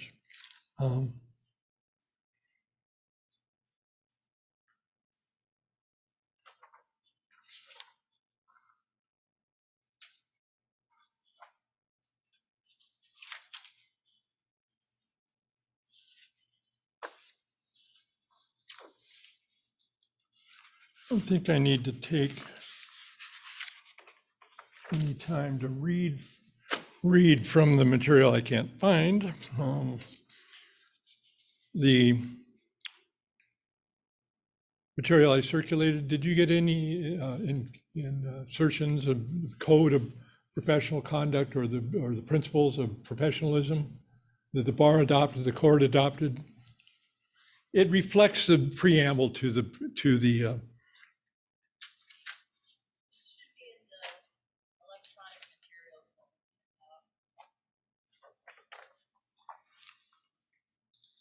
let me just, the fundamental principles of professional conduct, and this was attached. If you just read the first couple paragraphs, it's up here, it gives you a flavor of what these rules, what the ethical requirements exist, or what exists and what you're required to abide by. But it is significant, I think, especially the divisiveness that we see in society. At least we see in the media, that the rule of law, I firmly believe I think since the time I started practicing law, but certainly as a member of the court, is key to supporting the free and open society that we enjoy. And what we say in those fundamental principles, the continued existence of a free and democratic society depends on the recognition, the concept that justice is based on the rule of law, grounded in respect for the dignity of the individual. I won't go on because you can read it and digest what you can or will from those fundamental principles. The rules of professional conduct are a guardian to maintain and enhance that rule of law that is so important. Confidence in the judiciary, public perception of the judicial process is key. If we lose, again, it cannot be overstressed, the public's confidence in the judicial process that we are required to maintain, well, it just I can't conceive of what that would be.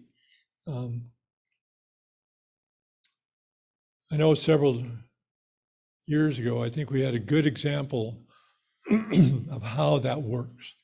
We had a presidential election, and there was a vote counting dispute in Florida, the hanging chads.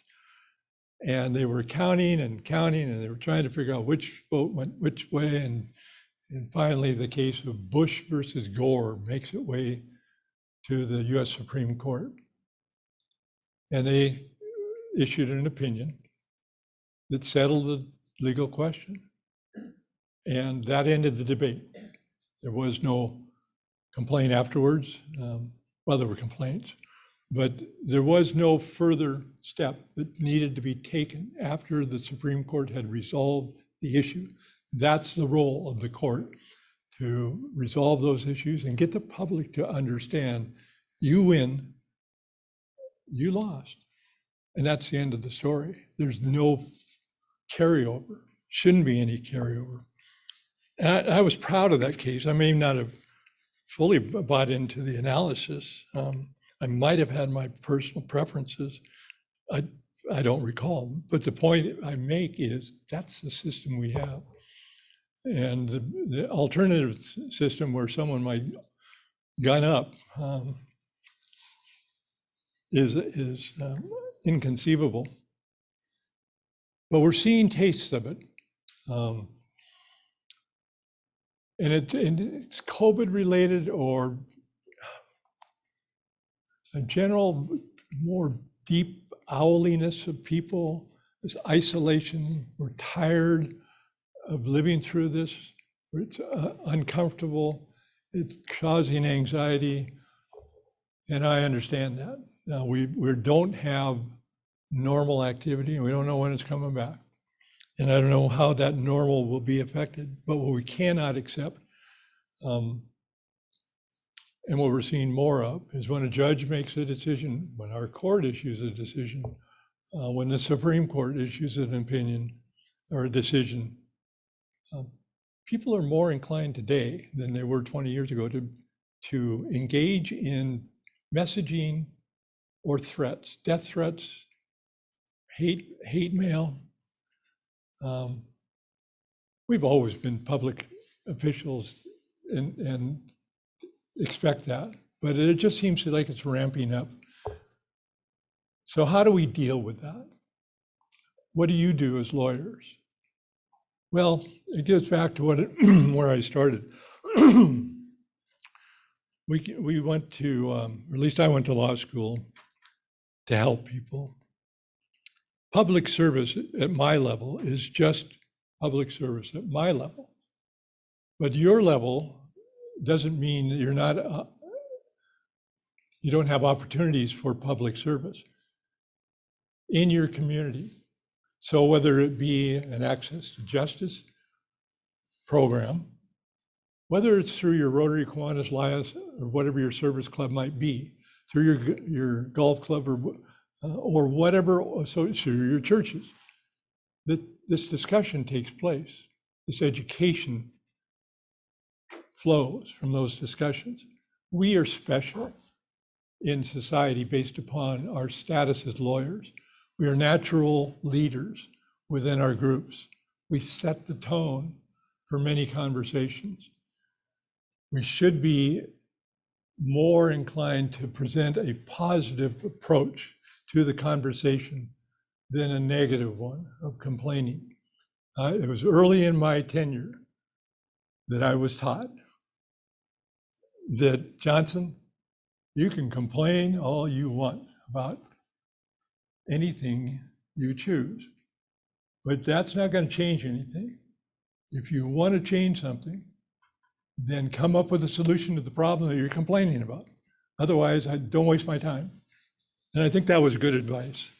So to the extent I can encourage you to volunteer in those efforts, I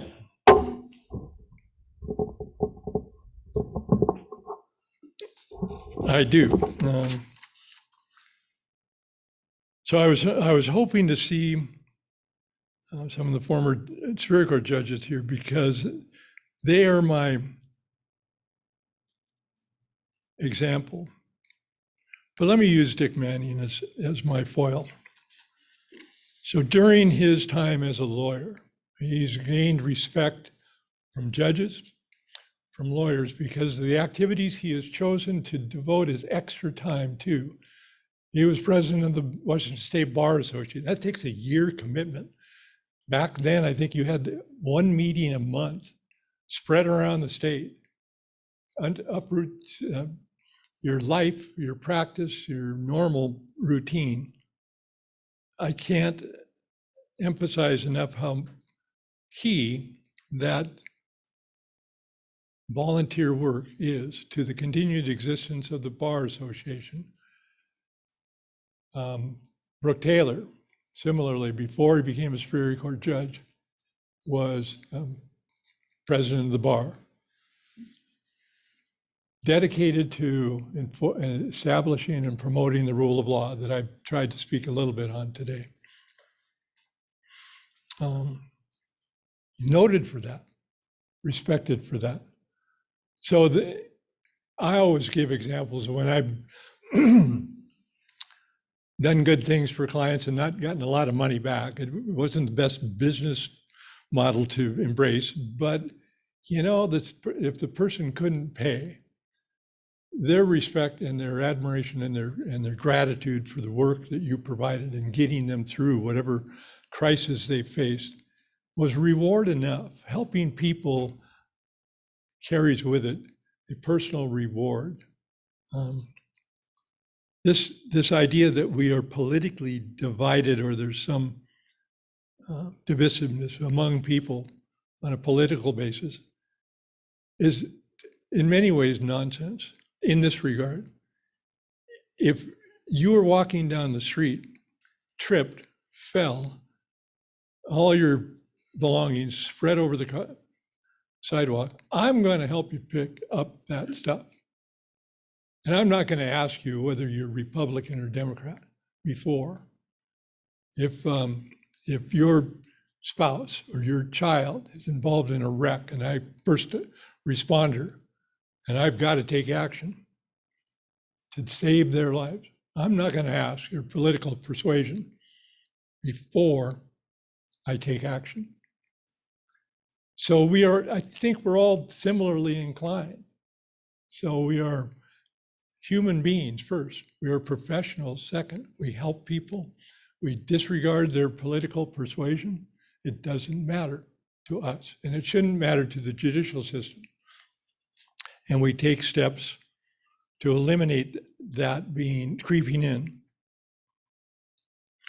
So I mentioned a couple of efforts that the court has supported. Minority and Justice Commission was very important to our discussion and our education, our actions today.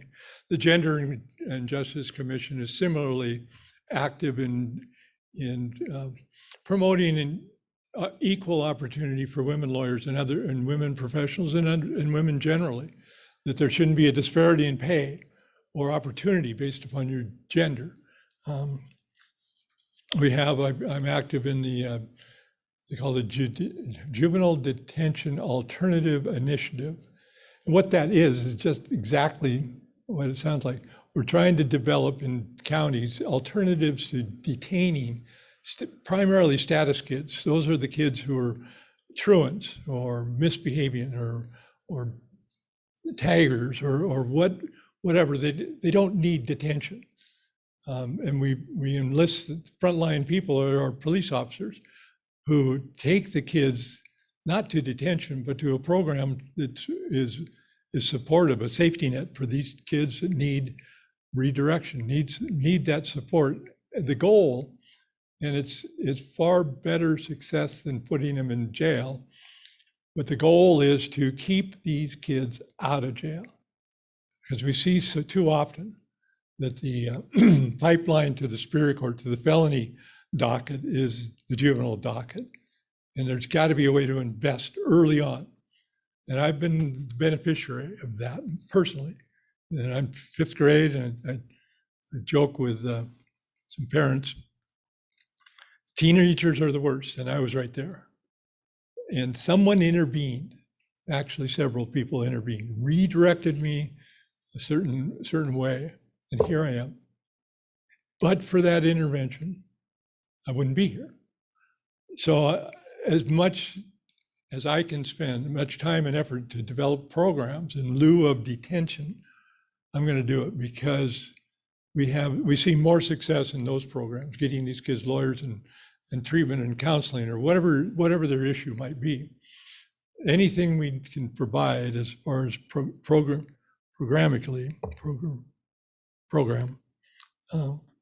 it keeps them out of the next court exposure. I think is money well spent and time well spent. My point is, in this community, we have opportunities, and I think the service clubs and the bar associations and the judicial associations invest heavily in those type of programs, making it better. And ultimately, when you leave, you look back. Justice Owens and I are both in our last term. So I'm starting to look back a little bit, but the next generation, it's a natural progression. They don't, and this is good, I'm not complaining, they don't see the accomplishments that have evolved, the progress that has been made. They take the glass that I might consider to be half full and it's empty to them, which is good, because it gives them the incentive to take that foundation, take the same glass and move it forward. I was a recipient of a lot of those prior efforts. We talked about volunteer work and whether it be, I don't know if you were active in the YMCA or Brooke, but it's something I've been supportive of for many years. But it's been rewarding for me. I'm down to my last 10 minutes, so let me do this. Let's just open it up for questions. There are several things I was going to cover, but I'm babbling on here now. Questions? Dick? I've got a question. A few years ago, there appeared to be a consensus by some members of the Board of Governors of the Washington State Bar Association that the association existed primarily for the benefit of lawyers rather than the public we serve. And would you be willing to comment on what you observed and what has happened since to change that focus? The question was, several years ago, we had an incident or a movement or a complaint about the running of the Bar Association, the philosophy, and whether the attitude that it exists for the benefit of the lawyers as opposed to the public needed the court's intervention. So what did the court do? We had conversations. We had an unprecedented plea from, I think you were a signatory to the letter, many past presidents asking us to intervene, to take action, to overturn the decisions or a decision, to be more active. We debated that, we'd had the discussions. The court chose at that time to not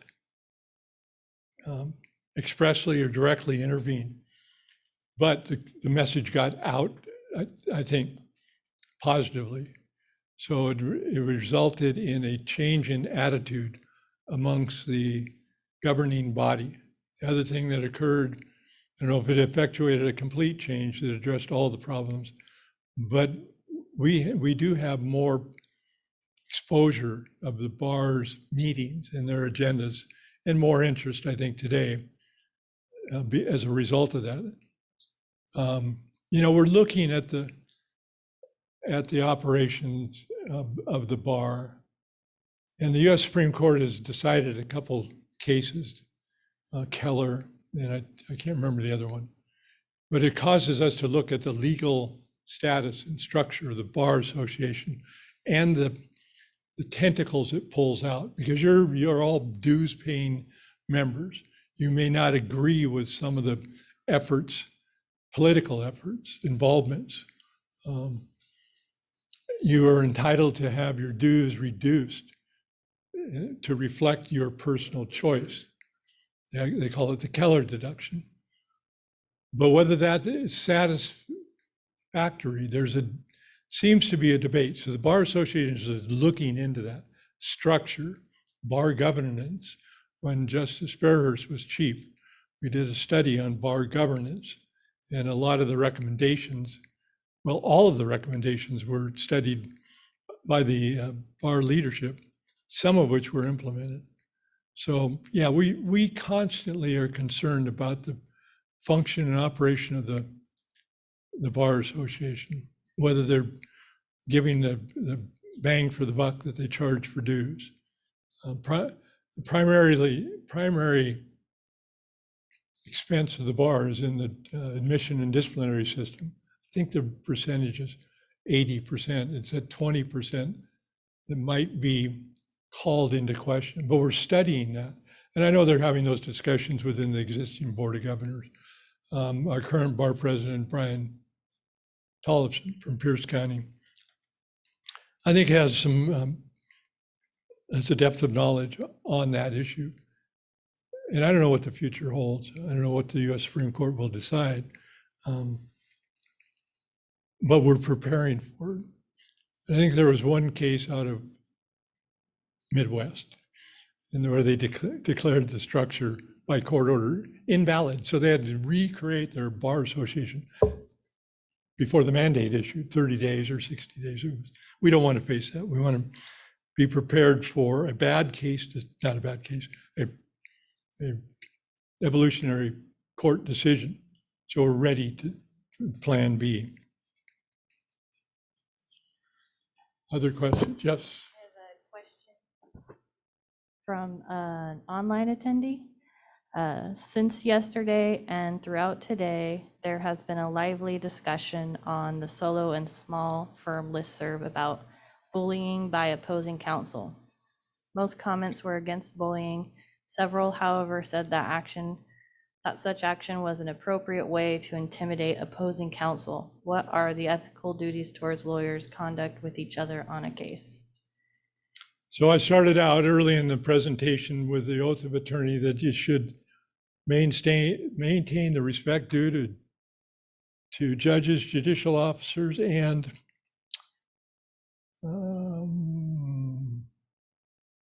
lawyers. I include lawyers in that.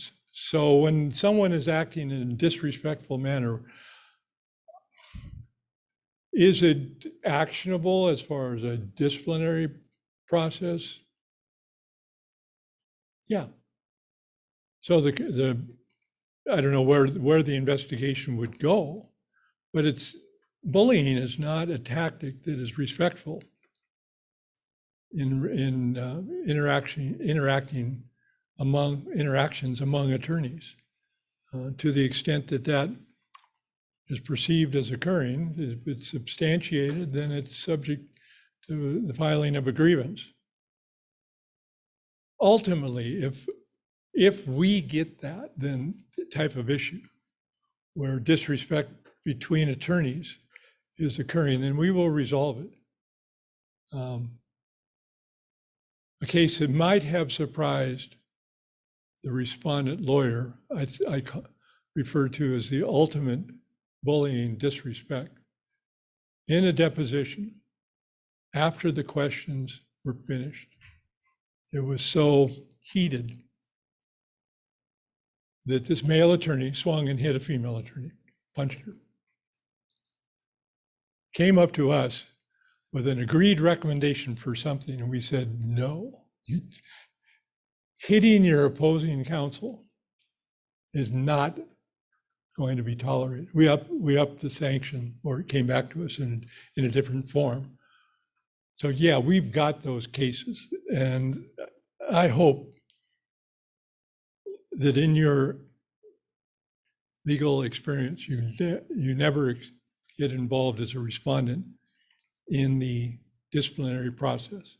Everyone, you might see something, you might have an obligation to report it. We put in the rules that if you see something, you should report it.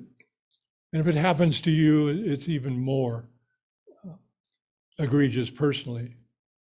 So that's the way the system, if we see a lawyer misconduct, we should call it out. And the way you call it out is through the grievance process.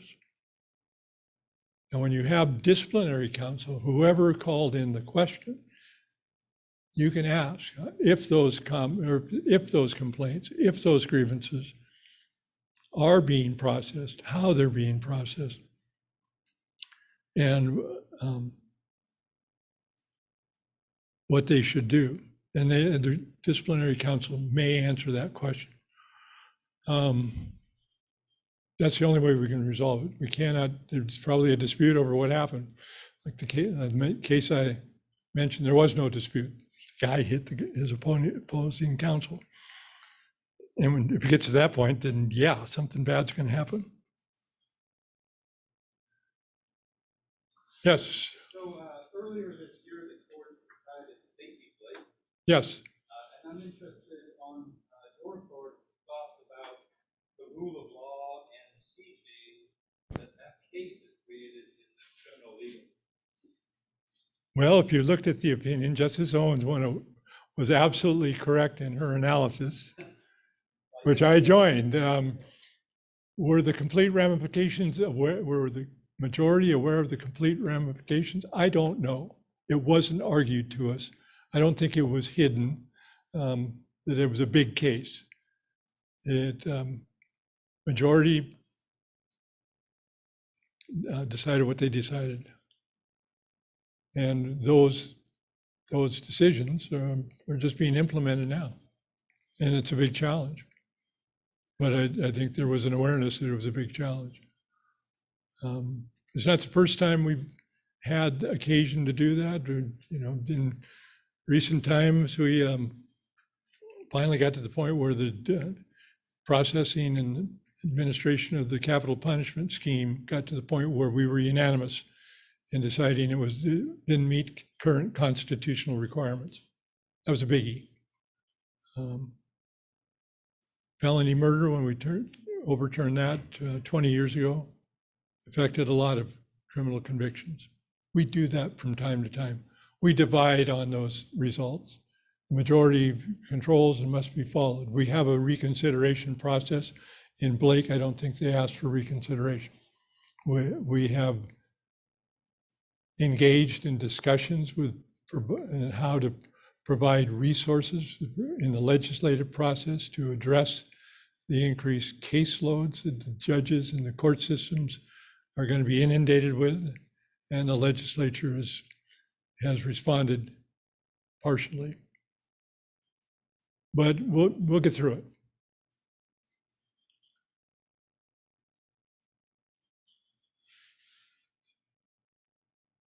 I'm sorry, for those online, the question was, we decided the Blake opinion earlier this year, and we were already aware of the ramifications and the consequences. So that was, I was responding to. Go ahead, sir. During the pandemic shutdown, I became aware of the fact that some superior courts were greatly suspending jury trials, and others in other counties were proceeding jury trials with different degrees of success.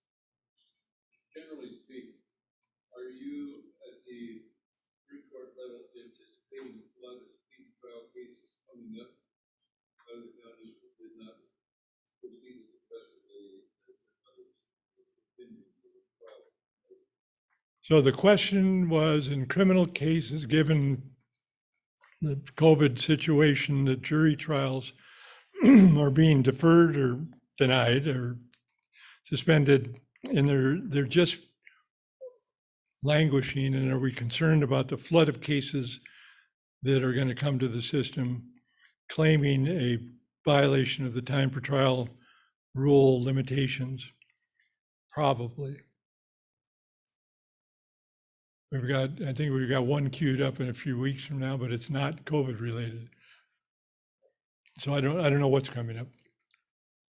We have entered some orders granting the counties latitude and flexibility in how to address that. There isn't a consensus or general approach that's consistently applied statewide. We expected that, but I think we also expected, like everyone else, I did, that this would be, we'd be looking back at this, and we haven't. So what we're doing in the rulemaking process is some of these things that have been forced upon us, electronic appearances, non-personal appearance in court of criminal defendants. We're adapting the rules on a temporary basis and looking to ways to maybe institutionally or ingrain those rules as a better practice in the future. We've got a responsibility not only to the staff and the judicial officers, but to the lawyers, but most importantly, to the public, to do what we can to not only get cases through, but protect their health. And it seems we're shooting at a moving target. And we're doing things, arguments and conferences by Zoom, by email. Something is missing. The personal contact adds a little depth to the conversation. We're getting things done, but some of us are aching for normalcy. And that's not unusual to us. I'm sure every one of you and everyone you know shares that sense. And all I can say is we are, if you think life is interesting based upon the significance of the challenges that you are facing, boy, we live in interesting times, and we've got challenges, and we'll survive. It won't be perhaps unscarred, but hopefully better for having had the experience and successfully addressing the challenges. I hope so. I'm optimistic. Justice Owens is optimistic. We hope and my colleagues are optimistic. So we do what we can. We're trying to provide as much support and resources as we can. It's not an easy fix. But I again, thank you for the opportunity, for your patience and attention to the presentation. And I hope it's fun to get out. It's fun to see people again. It's better for me anyway, personally, than Zooming. Then the invitation came out, and Dick may have fielded this response. I'll come as long as it's not a Zoom program. So thank you for coming.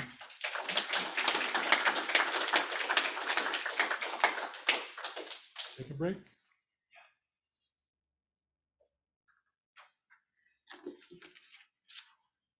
All right, thank you so much for that, Chief Justice. That was really great. We are going to take a break, 10 minutes, so we'll be back here at 2:10 for our next presenter.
Okay, here we go.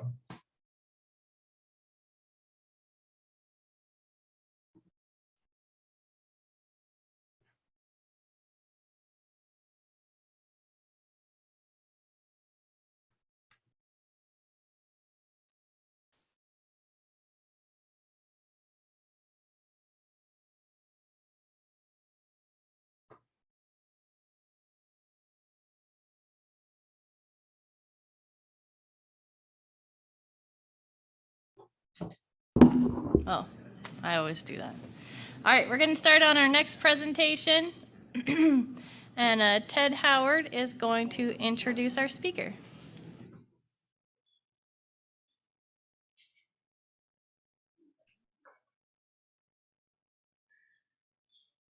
Should I wait a couple seconds for more people to come in, or should I just go straight into the intro? Just go, okay. Hi, I'm Ted Howard. I'm the staff attorney with the Housing Justice Project, which is a relatively new initiative of CJC PBL, which is why I'm introducing our next topic, which is tenant right to counsel. Our speaker brings a wealth of experience on the subject, having been an attorney with Northwest Justice Project in their Spokane office since 2008. Before that, he was an assistant public defender with Spokane County. He started his legal career with Starbucks in their leasing department and was a graduate of UW and UW Law School.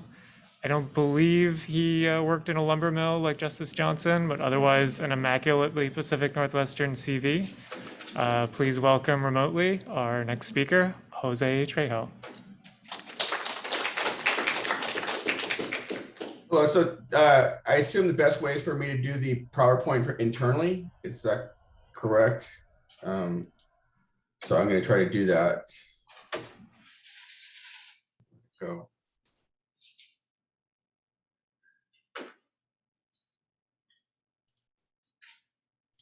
Okay, so is the PowerPoint showing correctly now? Yes, you might want to enter slideshow mode.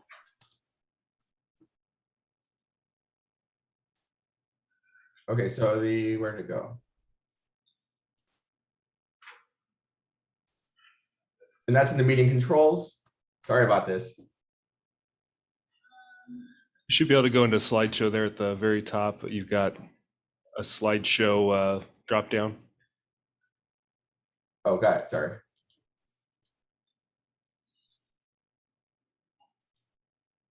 Okay, is that better?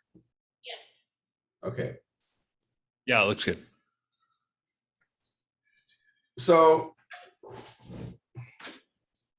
in doing this, well, we're going to be heavily focusing on the right to counsel under SB 5160. This is kind of an overview of what's, the big changes to landlord tenant law in Washington state. So we're also going to cover just cause eviction, was also passed last spring.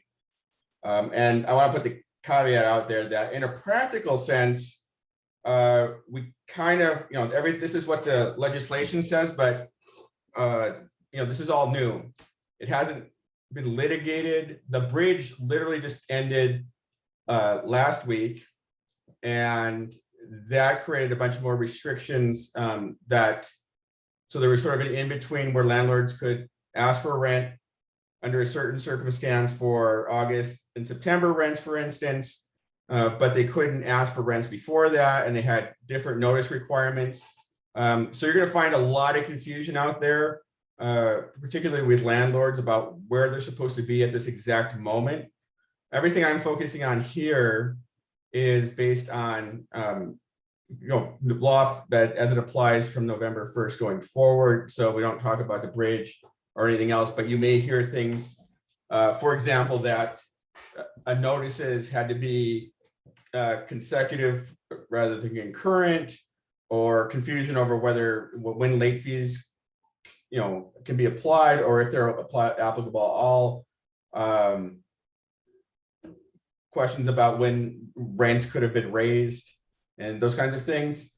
So that's gonna be a lot of confusion. And the second part of this is that, again, a lot of this is based on the counties. So for instance, moving forward in a unlawful detainer means that the tenant was given access or the opportunity to apply for rental assistance, but a lot of that rental assistance, those are, each county has a different organization or organizations that's dispersing the funds, and whether or not, you know, there's a week delay or a month delay or whatever else it might be, you know, those are not consistent across the state. So we're going to have some issues there.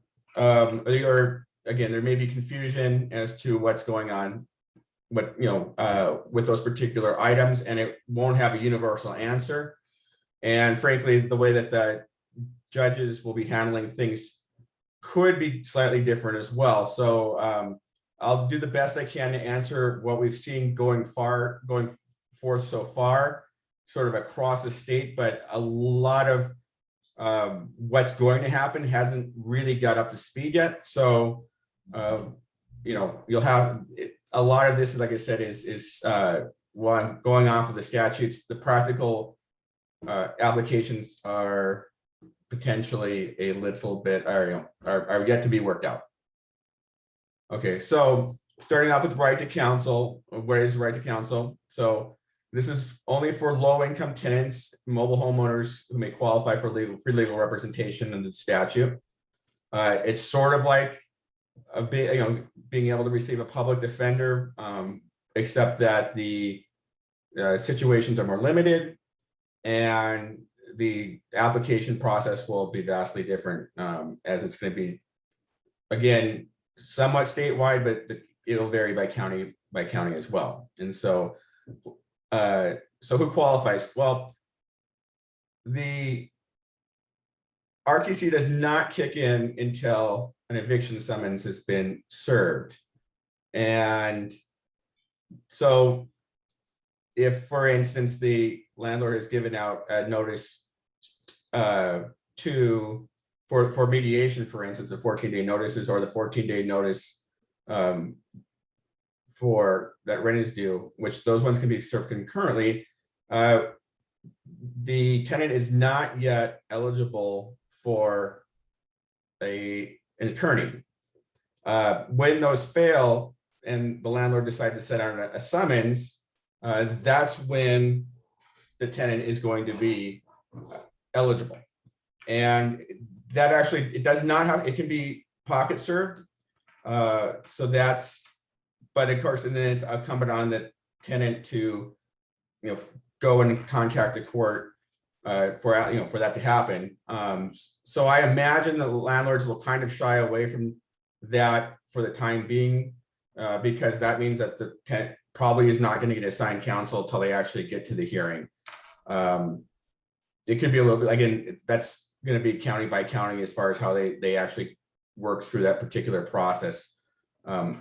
Anyway, so temporary, you know, there's the ways that can be determined, or the ways to qualify for eligibility, including TANF and Medicare services under a certain statute, women receiving pregnancy assistance benefits, poverty-related veterans benefits, food stamps, etc. And it's on the list here. I don't want to go through, and then also just on a flat rate, receive an annual income after taxes of 200% or less of the current federally established poverty level. So that's significantly higher than what Northwest Justice Project would be able to represent somebody with, as typically it's 125%. So it's going to be a little bit, you know, or it's going to be higher than what might normally qualify, or that you might refer to somebody to the clear line for other resources. I also want to say, just I'm okay.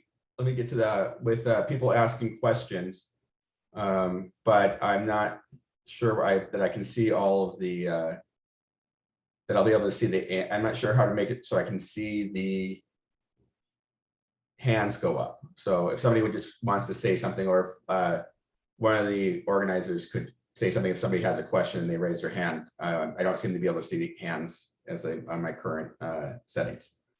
Jose, Yep. I'll let you know if someone has a question online. Okay, sounds perfect. So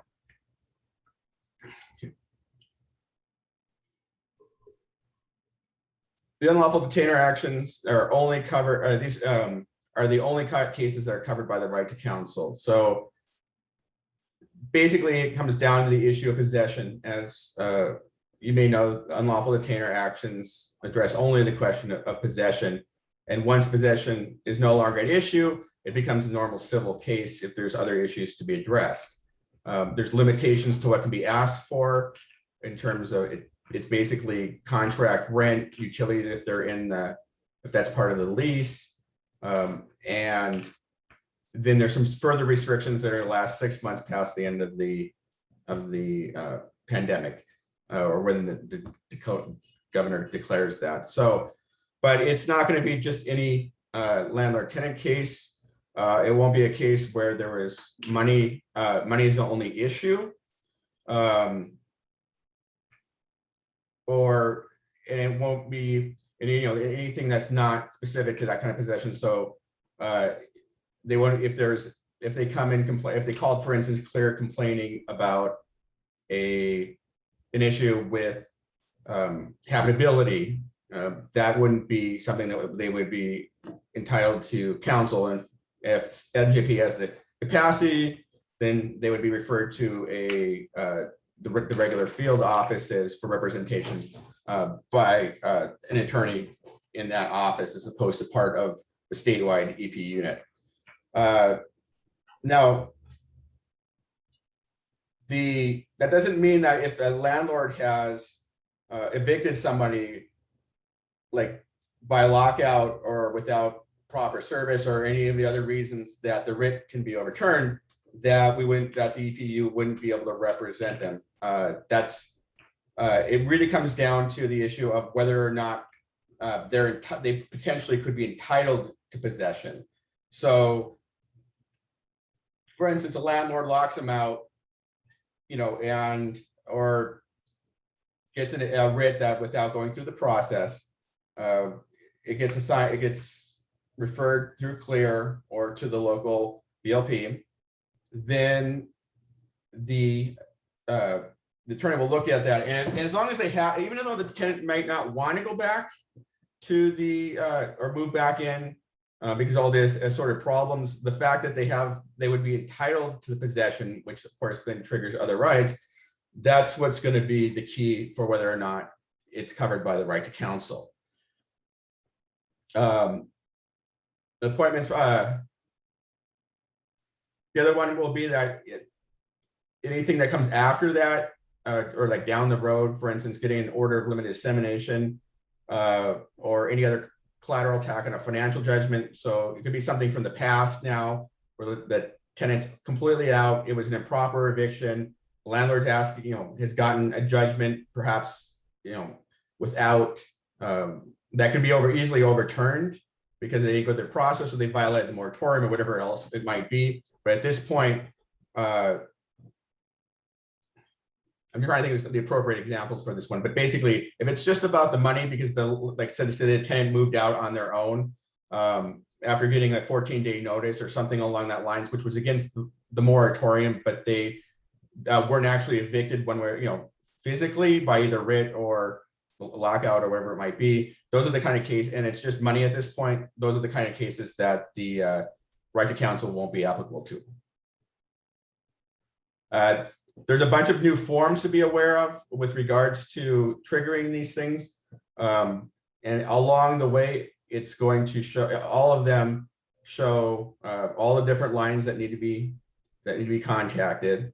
And there's another one that they would normally send out, and that's you send out with a 14-day pay rent or vacate notice, and that's each county has their own notice of a right to mediation and what's called the eviction resolution program. However, you might see it as the pilot program, which was back when it applied to basically 6 counties. The program's operable in all of the counties, so each county will have a form, and that form is and that form's like 3 pages, but basically it gives them, again, another list of rights, list of numbers to call, and that goes to the DRC along with this note. Now, in the past, depending on when you were asking for rent, you had to do the mediation notice first and then the 14-day notice, but now you can do the 14-day notice and the mediation notice concurrently. Okay. So regardless of where they get it, there's going to be an eviction. There's currently an eviction defense screening line that applies to all potential RTC cases. And there's a couple of different lines because in King County, for instance, Pierce County, there are there's completely different hotlines because those programs are running them separately, but it will still go through this main screening line if necessary, then they'll refer them to the appropriate lines. I would point out that a lot of our clients and the various sort of community partners have gotten very, very frustrated with referring individuals through the CLEAR hotline for other legal issues. This one's set up to be able to handle the volume, or at least that has been the plan, and it seems to be doing pretty well in order to so that we don't end up with a situation where people are calling over and over again or not able to get through and then get frustrated and give up. This should be function a lot faster than the CLEAR line has, just because the resources and the requirements of the court and so forth.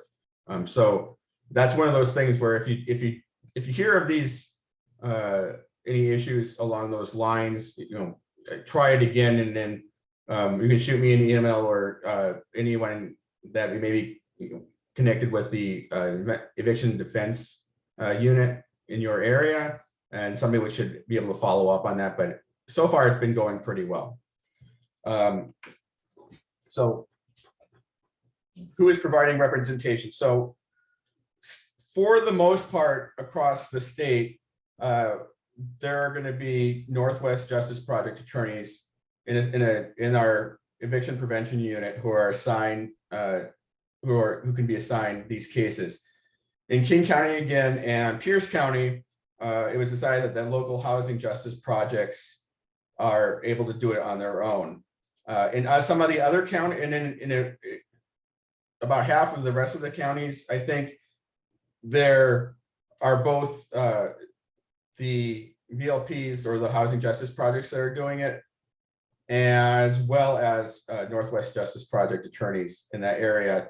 And this is in part because there are occasionally going to be conflicts, and also because Northwest Justice Project funding sources, which is basically we're partially federally funded through the Legal Services Corporation, restricts our ability to represent anyone who's undocumented without sort of a list of exceptions, like being domestic violence victims or things like that.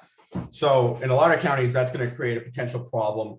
And this is also a potential opportunity for volunteering for pro bono or any other association. It could be, there are potentials for contracts as well that haven't been completely filled for representing individuals that for one reason or another don't have, are not eligible for Northwest Justice Project, and where there may not be availability of any local attorneys through the Bar Association or Housing Justice Project to represent them. So, and even within all of that context, there's still probably the potential for also like moderate means programs, if there is somebody, if there are people who are over 200% of the federal poverty level, but have racked up some significant debt and so forth. So those are opportunities that are going to be available through your county. Okay, so the eviction resolution program, this is going to be the first start before that tenant's going to get to, before the landlord basically can send out the summons and complaint, they have to go through the ERP. So this is something that the attorneys will be checking for because it's a requirement before you can get to the next step. And so every program is going to operate in accordance with the enabling order of both the Washington State Supreme Court and the standing order of the local Superior Court. So there is authorization for each of the different counties. That's sort of not relevant, but you can find those orders usually on the local court or the court websites or the VLP websites. So they require the landlords to engage the tenants in pre-filing resolution efforts, including direct negotiation, facilitated conciliation services, and agreement both parties to formal mediation provided by participating in the dispute resolution center. So this applies to like any sort of dispute with the landlords before they start the termination. We expect in the long run that this will resolve a lot of the issues with regards to rent that is due in back rent that has been owed for the period of COVID.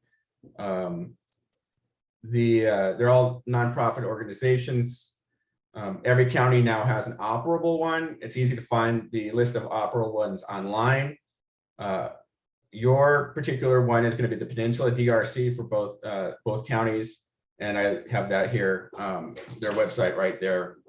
And of course, their objective is to get everyone together and to work out a plan to avoid overburdening the courts with all of, with the avalanche of expected unlawful detainers that are going to be coming. Explore the amount of rent in arrears. Make sure that the tenants and the landlords know what resources are available, and help them walk them through the steps to cure that arrearage. This is going to be really important, as there's going to be a lot of people who are just living in fear, basically, because they know they're past due rent. They're aware, there was a moratorium, but they really don't know what the resources are. Individuals who are with language challenges, of course, will have that, and it's very important that it's a requirement that they have access to these programs. So that would be a potential basis for overturning a writ of restitution or a defense in an unlawful detainer case, where that hasn't been made available in the individual's language. The past form, for instance, that I gave, and these informations are supposed to be in like 17 different languages that you can find, and you can find the forms and so forth on the Attorney General's website. But that's an important aspect in terms of the access to this. Every county has a nonprofit or an organization that is charged with providing the rent assistance. And there's actually a number of different programs, which we can go through later, but that's going to be something that is going to be addressed ideally at this level. And then the issue will also be that the landlord has to, and potentially be informed at this point too, that they have to offer a repayment plan, and it can be up to 1/3 of the monthly rent, and it has to be reasonable. But that's sort of that's the starting point, I think, you're going to see in these sorts of in negotiations. So anyway, so that the landlord has to send this out prior to a summons and complaint. He sends the notice also to the dispute resolution center, and then if no one returns a call and there's no contact with either the DRC or the landlord, then the DRC will certify that the landlord made that attempt, and at that point, the landlord can move forward with the summons and complaint. In theory, this will be relatively quick. I'm not sure how long it's, beyond that 14 days, DRCs are generally going to take to get the landlord certified. And again, that's going to vary by county to county. Jose? Yep. I have a question here. Okay. It's how do you force a tenant into this process without any pending legal proceeding? Oh, well, so you're not forcing the tenant into the process, you're forcing the landlord into the process. So the tenant isn't required, if the tenant doesn't show up and do this, then the landlord can move forward after that 14 days which again is going to be kind of concurrent with the 14-day notice to pay or vacate. So, after that 14-day period, the landlord would then serve the summons to complaint and move forward with their unlawful detainer action. At that point, if the tenant then appears, at that point they would still be eligible for representation and negotiation and the obligation to provide the repayment plan is still there, but the actual obligation to engage in the mediation through the DRC isn't on the tenant, and if they don't show up, then the landlord just moves forward. Does that answer the question? Okay. I think I actually can see these two. All right. So anyway, so the DRC again is going to attempt to connect the renters and the landlords with the resources and reach the agreements on the repayment plans. Sometimes that's going to be a promise by the local agency, and again, there's going to be, I imagine, some pretty significant hiccups on the repayment plans and negotiations, where the nonprofits that are responsible are backed up. And it depends on the county. Some of the counties I've heard it's going to be like 2 months, or they're behind like 2 months in getting these things done. And since the bridge just ended, we're not really sure, how long, how that's going to apply out if it's beyond reasonable as the landlords, and the landlords then try to move forward because they can't come up with a repayment plan. But in general, the idea is that a promise from a properly certified, from the organization that says we're going to give it this amount of money should be applicable and to the process, and should be something that will prevent the landlord from moving forward as long as they have that promise of payment. And so that's the expectation at this point. All right, so the process is that the staff contacts the tenant, invites them to participate in the program. They connect again to the tenants and the landlords to either the available rental assistance and provide the referrals to other resources as needed. And then an impartial third-party ERP specialist from one of the facilities facilitates the process. Again, where the expectation, at least on my part, is that the landlords are going to be looking at a pretty significant cost of actually going through the unlawful detainer process. And there are some, quite a few resources. So at least initially, I think the landlords are going to, even if they're losing, let's say $1,000, from past rent or whatever it might be, there's going to be a certain point where it's just not going to be worth it to move forward, because on the other side, you're going to have, in addition to all the costs and time of the expenses related, to bringing in, to just getting to the point of having an unlawful detainer, now opposing parties will often be entitled to an attorney. And so that alone will raise the cost of hiring an attorney, a landlord attorney, to process the eviction. And so I'm thinking that that's a pretty significant incentive for landlords to be, to at least initially to one, negotiate and give up something, and also to do it in good faith. And it's going to be an opportunity. And as a result of that, if even if it means waiting for a couple of months to get the funding or whatever, this should help keep people in their units, and in the same time, the tenants are getting the assistance, and that's going to make a big difference too. So far, and again, we're into this all of like 5 days and so forth. The landlords, we're just seeing a really big number of cases of individuals who, in addition to the rent, have been over the moratorium period, been more behavioral issues, or things like that. So we haven't seen as many repayments coming in as, landlords who have finally comfortable that they can start moving against individuals who have been, racking up,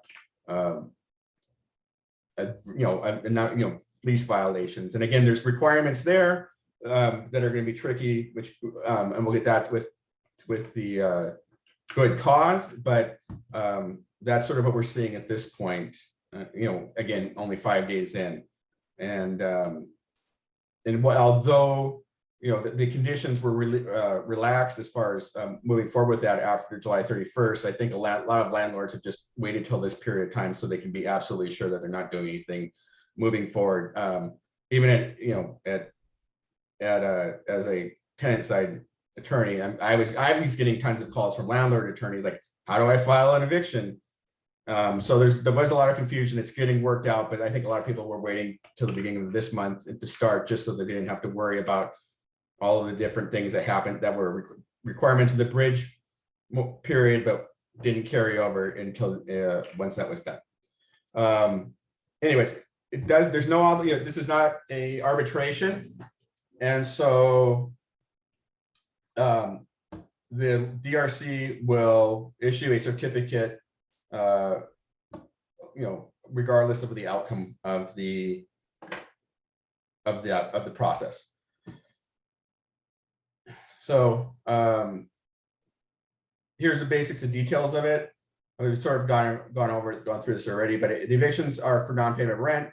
Landlord shall offer a tenant repayment plan that's reasonable, only for the rent. So that includes utilities, but no fees, like late fees, damages, one-time charges, attorney's fees. Those things are not allowable. They have been allowable in the past in certain cases, or in situations with like damages. Courts, even though wasn't technically allowable, just because of history, had allowed damages to be included in judgments. Anytime that these are pled for, those will be a basis for overturning or a defense to an unlawful detainer. And then not for the 1/3 of the monthly contract rent, but that can be about reasonable, and that can be taken into account by the court. And again, this is something that there's technical requirements with regards to the 14 days and the service, which has to be done in accordance with the unlawful detainer statutes under RCW 59-12-040. So those are something to check, because it's not just going to be, it can't be just like by text or any of those kinds of things. Another thing that's kind of a little bit different is, and this is, you probably won't see this very often, but there was a very specific carve out for individuals living long-term in motels or other transient lodging. So it doesn't apply to anyone past March 1st of this year, but prior to that, basically, if somebody was in a law, and again, it's based on other things like whether or not they had maid service, whether there's a kitchen or anything like when they could leave, what the payments were. But basically, in the past, if somebody was at a hotel over 30 days, it arguably converted into a tenancy, but that's now no longer the case moving forward. And then again, the court can take into account different changes in income or expenses or anything due to COVID-19 in deciding whether or not something's reasonable or not. Okay. So when there has been a plan that has been entered into, and let's say that the tenant either didn't, for whatever reason, didn't qualify or didn't have access to help, to assistance through a variety of different programs. And so they have a repayment plan, they're working on that, and they evict, and it doesn't, and they default on it. There's still the potential for the landlord to go through the Department of Commerce Landlord Mitigation Fund, but they can't then evict on that part. So they default, the process here would be that they default, and then the landlord makes a choice at that point to either go forward with an eviction or to seek reimbursement. And if they get the reimbursement, then they cannot move forward with an eviction.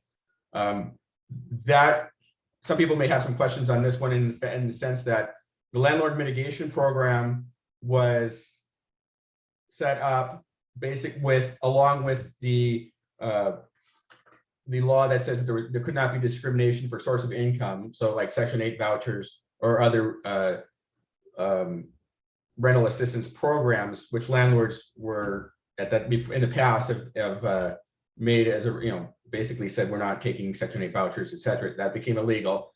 The landlord mitigation fund was set up for that, but it was specific just to individuals who basically were renting to individuals, lower income individuals who might be on assistance programs.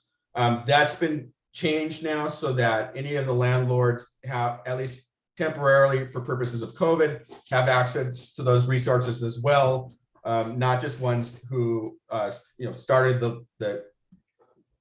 entered into the lease and the tenancy having already applied for the program and gotten all the requirements taken care of at that point. They've loosened up those requirements, so that's a final way for the landlords to access rental assistance without going through an unlawful detainer. So in terms of the unlawful detainer, okay, so and this will kind of hopefully tie everything together on this point, which is, okay, rent is due. So let's say that's the first. Now, on the second, the landlord actually can send out the 14-day notice. Here I have it on the 5th, but that's because there is a grace period for the rent that's due for that month of 5 days. So if you're going to include that in the delinquency because they didn't pay for that, then it's going to, in a practical sense as a landlord, you're probably going to want to wait till the 5th day to send out the 14-day notices. But just so you know, but it is acceptable to send out the 14-day notices, immediately after the tenant fails to pay, or so that'd be on the 2nd. So that's so at that point, when the tenant receives that, they should apply for the rental assistance. If they've not already done so, they should obviously contact the landlord. Landlord should, has sent out all the notices that they're required. So, if the tenant responds, they offer a payment repayment plan. They work through that. Tenant doesn't respond, then the offer for the repayment plan expires as well. After that 14 days is up, the landlord may serve the summons and complaint. Pocket service is allowed, as I indicated earlier. This is the point where the individual potentially becomes eligible for to be appointed counsel. However, they may not be aware of that. There's going to be forms that say to do that, in which case, if it's been filed, they'll be able to go to the court and make that application to the court. The court does have to sign off on the but it's a fairly simple process if they meet the requirements. So essentially, let me take that back, which is that if they went to court, the court would then refer them to the intake line. The intake line would do that and then send the court, request for the court, that they be appointed, that RTC counsel be appointed. This process it can be kind of confusing. Because the tenants in the served case are going to go to the courthouse, they'll be told to call this line, then the line goes through the process, makes sure they're eligible, then refers it to the court, back to the court, and at that point they get there's an appointment. And again, this is going to be county by county. So in some counties, the local office will be doing the actual document that appoints counsel. In other places, the courts might be doing that. Pocket service is allowed, but of course, the tenant, may not be aware. It may not be as easy as for them to get the access to the counsel. The tenant has at least 7 days to respond. So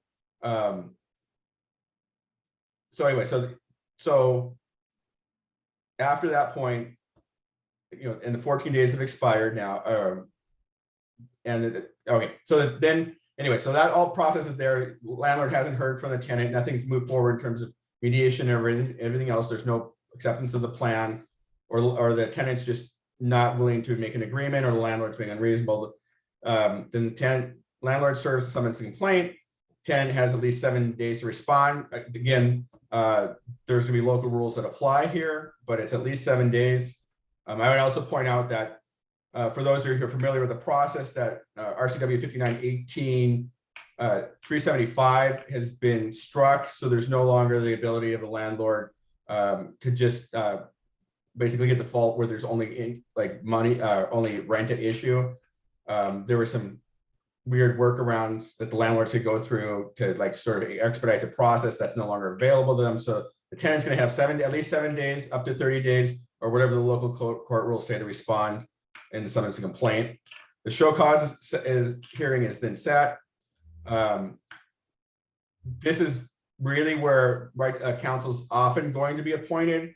The fact that a tenant didn't make an effort to go into mediation, or was being unreasonable in their agreement or anything else, doesn't change the process. So if that happens, or if one hasn't been appointed yet, that's when the tenant's going to be able to ask for counsel. If a counsel has or gets appointed at the hearing potentially, then obviously the attorney is going to be able to ask for additional time to prepare.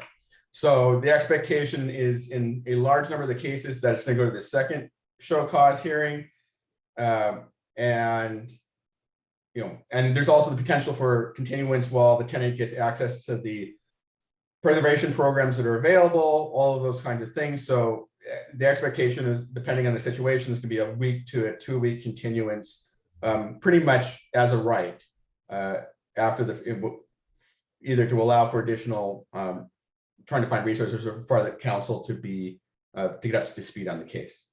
And so does anyone have any questions about like that? Oh, I do see a question here, I think. Oh, pocket service. So pocket service is when you can serve the complaint, but you don't actually have to file it. And so the notice of it would say the requirement in that case is that you have the right to require that the landlord file the case, within a certain amount of time upon request.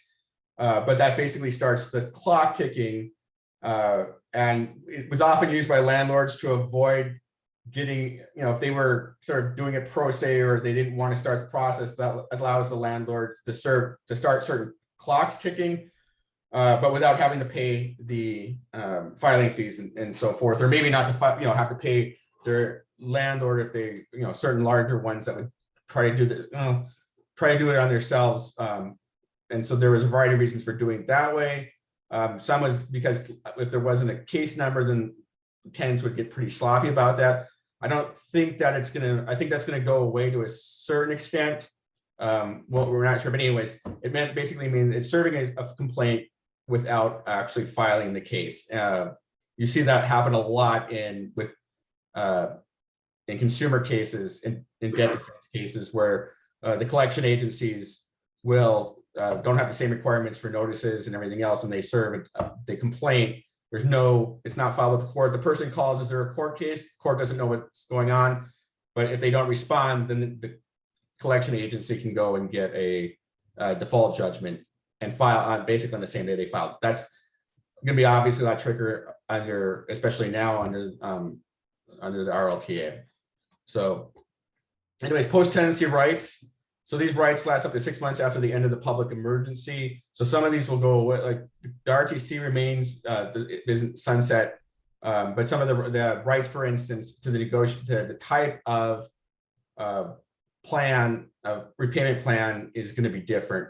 For example, one of the things that was passed a while ago is that tenants can ask the court at the unlawful detainer hearing to impose a repayment plan, but that repayment plan was only mandated to go for 3 months and not beyond that. Whereas these cases can go, it's based on 1/3 of the rent. So at some point, some of these requirements will sunset and then again, the emergency hasn't been the end of it hasn't been declared yet. It's different than the end of the bridge period. So it's still 6 months from that point. This is an important one that you'll see in other areas, and I expect that we'll start seeing these down the road. Is that a landlord cannot report the COVID rent debt. So that would be the rent between, the end of March of 2020 to July of 21. That debt can't be reported to collection agencies or to prospective landlord. And a prospective landlord also, you have to prove these kinds of things, but it would be something that they would not want to, put it into a form that they may not take adverse action for COVID rent debts. And that would include any debt that was reported to a tenant screening agency. So I think that people will eventually get sloppy. Again, we haven't seen this yet. We haven't had the opportunity to see this yet, but in a year or so, if you're in a situation where you're helping a tenant do this process or a collection action, or it's coming up because they're having trouble getting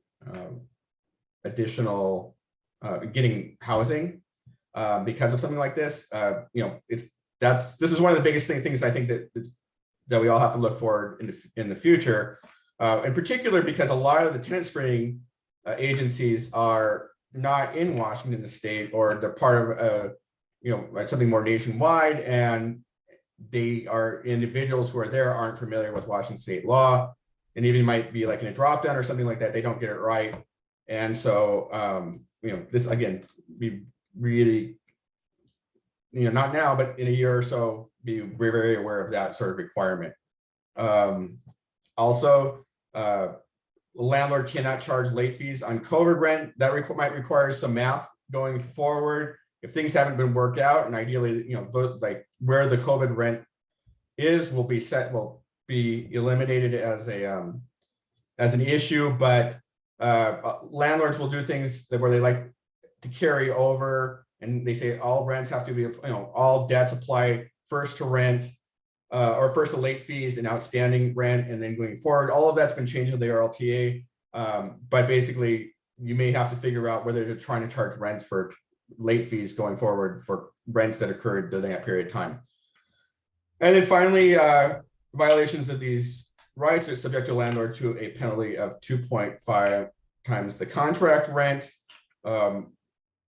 plus the potential for attorney's fees for fee shifting. So this may create some incentive for landlords to walk the straight and narrow, as there's going to be the potential, not just for for both tenants to move forward, it'd be worth their while to pursue that, and for for private attorneys to actually be able to take the case and then get compensation under fee shifting. Okay, looks like we have about 10 more minutes, which should be about right. Is there any more questions with regards to right to counsel? Okay. So here we have, we'll move just to 10 more minutes for just cause evictions, which is protecting residential tenants from the beginning to the end of their tenancies by penalizing the inclusion of unlawful lease provisions and limiting the reasons for evictions, refusal to continue, and termination. This is a big deal to me because the landlords, because the presumption of retaliation for asserting your rights under the RLTA only lasts for 90 days. So basically, the landlord could, under the past, the landlord would be able to say, something happened, the landlord had to fix, the classic one was the tenant asked the landlord to fix habitability problems or safety issues, and their landlord is forced to do so, and then gets sick of the complaining tenant, and then 3 months later they can evict them. So tenants have always been, and have said this to me over and over, always been very scared to make any complaints to the landlord, for habitability violations, and so this kind of takes care of that. So when does good cause apply? Month to month and other tenants with periodic tenancies. Basically, there was sort of a period of time where the landlords could give notice and start the lease all over again.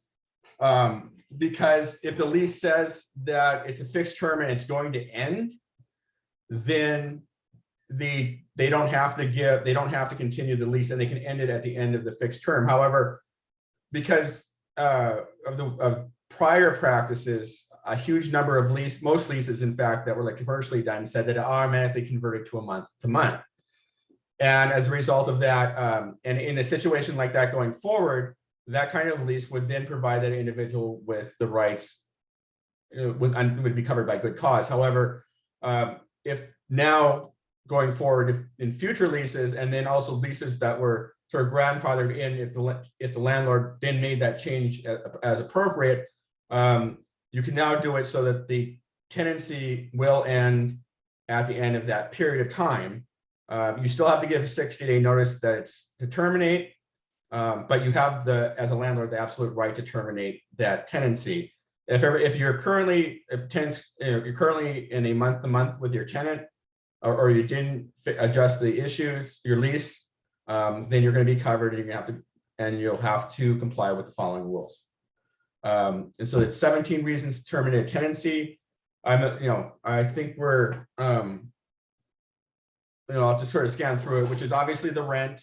You go through the process that we've already discussed, lease violations, and again, the tenant's going to have, if it's a lease violation like noise or whatever, and the landlord gives a 10-day notice, they won't be able to continue going through the process, because the lease will have, or the violation will have been cured. But they still have to go forward and serve that, even if it's a problem client. Then repeat, which goes to number 3, which is repeated lease violations. So you're going to see a lot. Landlords are going to have to just be more on the ball and get these notices out when if the expectation is they want to preserve these rights. Crime or nuisance. That's it. The landlord can do this with 3 days. I want to be super. I have encountered some real problems with the definition of nuisance. Cities like Spokane County will have a nuisance ordinance, and then they send the landlord basically a notice that their property is a nuisance property, and those, what that means or how they get to that is different from county to county. Essentially, the landlord then says to the landlord, your property is a nuisance property. You need to get those people out of there. And I find the police use that to basically often harass individuals for whom they think, are committing crimes, but they don't have the goods on them, the probable cause to actually arrest them. A lot of collateral damage to like family members or victims, domestic violence victims have occurred in these sort of situations. But anyways, puts a landlord in a situation where they're going to get fined if they don't evict somebody, but they may not have given any of the notices they're supposed to, or done any of that. So they don't have a right under the RLTA to evict. And yet the city is threatening them with fines, because they're using nuisance, they immediately they try to move forward with the unlawful detainer under this section. But it doesn't work because they didn't do any of the requirements. And what the city considers to be nuisance is not the same as the nuisance, what is defined under the RLTA, which is like significant damage or immediate threats to health and safety and those sorts of things. So that's something to look for if your city enforces a nuisance ordinance and tries to use landlords sort of as a way to evict people. Shared space is an issue. Sexual harassment, it changes it to a 20-day notice. Condemned, obviously that goes into the whole issue of relocation expenses, so forth, and those resources will be county by county. But that does give the right to terminate, although landlord, of course, will be subject to damages under 59-18-085, relocation expenses, etc. Transitional housing, obviously that's that's left open because it's the nature of the transitional housing. Overstayed lease, you have to do a new agreement, and this again, it assumes that it doesn't go to a month. It doesn't just automatically transfer to a month-to-month because of the because there wasn't a renewal, and that goes to some different notices there as well. Not on the lease. This could be tricky if the landlord has basically acknowledged additional tenants, but it's still applicable if the landlord doesn't know about who was living there and so forth. False applications, sex offender, if it wasn't given notice, and then the rest of these are pretty like self-explanatory, and I think we're kind of at the end of time. I want to leave a few minutes for questions as far as that goes. And then finally, landlord who removes a tenant for cause or causes a tenant to be removed from a dwelling in violation of the provisions is going to be liable for the economic and non-economic damages, and three times the amount of the rent, as well as reasonable attorney's fees and costs. So again, this is an opportunity, for attorneys to potentially expand, some of their practices, and hopefully take the burden off of the local NJP or VLP offices to help with landlords who are not being, not complying with the law. And again, we tend to find this to be the situation occur more with smaller operations, individuals who own a few properties and try to do all these things on their own because they don't want to hire an attorney, they don't have that kind of overhead, whatever it might be. So this is hopefully going to help a lot with, actually having, economic, actual statutory damages and attorney's fees will be great. And again, because they have to knowingly have done this, but it's been changed also from deliberately to make it a little bit easier to pursue these remedies. So that's pretty much it. Any questions that anyone has, or is there? I have a question. I think you said earlier that the 14-day notice has to be provided in that person's language if English isn't their first language. Is that correct? Well, I mean, that goes to the idea of the rights. The individual would be able to assert their rights down the road and kind of restart the process. So it's sort of incumbent on landlords to do it, to try to figure that out. As even if they don't know it, that they didn't know it, but it'll still potentially delay the eviction. But go ahead and finish your question. I interrupted. Oh, I was just thinking, is there any requirement to provide a translated copy of the summons and complaint as well? Frankly, they didn't directly specify that in sort of the changes, because I want to say that part of some of the remedies, which with regards to that will be sunsetting, but no, they can continue with the summons and complaint the way they have in the past, and then it becomes at that point it becomes incumbent on the court when they get there to provide a translator. So because hopefully what happens, and probably the reason they didn't address that directly, was because if the person's eligible for a counsel and then they get to court, then the court will also ensure that they have an attorney and the proper resources for translation. So, to be honest, is that makes me nervous. But the fact that the courts that they're going to be eligible, and the court will have to make sure that they understand that part of it when they get to the hearing, that they will, that their attorney will take care of that problem when they get appointed. There's always the chance that they ignore the 14-day notices, that they don't, even if they were translated, and they don't avail themselves to, to legal remedies, which, frankly, there are a lot of disenfranchised communities who just don't trust the legal system, so they will ignore these kinds of things, or they don't understand how it works. So that's always a danger. But hopefully most of to answer your question, no, that's not a requirement. Hopefully they'll be taken care of by the fact that people are going to be assigned counsel. And so the biggest issue would be when they default by not showing up because they were too afraid or didn't understand their rights. Thank you. Any other questions? Oh, got a question. I'll bring you the mic.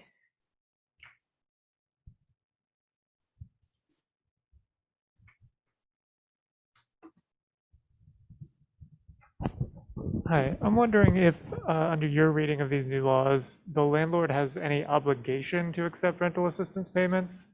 Say, Yes, you they think, are. okay, They, is that under like part of the reasonable repayment plan, or is that part under like not discriminating based on source of income? no, they're saying, I think, my point on that one was that there's gonna be some confusion on it because, when they amended it a couple of years ago, they put in a payment, both the, accepting the source of the income as a requirement, for a tenancy, and then also, and then there was some other, the whole idea of, or it was a 3-month basically maximum repayment plan. So that still exists, but the currently, yeah, the landlord is required to accept, if the certified agency says so, that it's coming, they are required to accept the rental assistance that is available currently, and that's under SB 5160. And some of that's been codified and some of that's sunset, so you'd have to go to the SB, to the Senate bill, to that particular, to find that, the legislation, but you would just look under SB 5160 for that.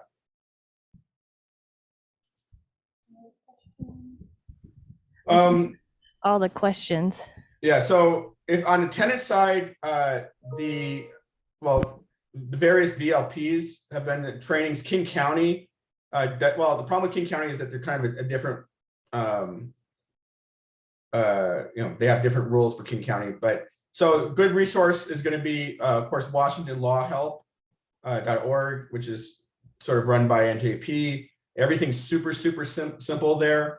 On the landlord side, it's going to be the landlord organizations, and a lot of the landlords, the more reputable landlords, will have really good websites that will give away the forms for free. And then finally, like the county websites will have the standing orders and the 14-day notice for the mediations.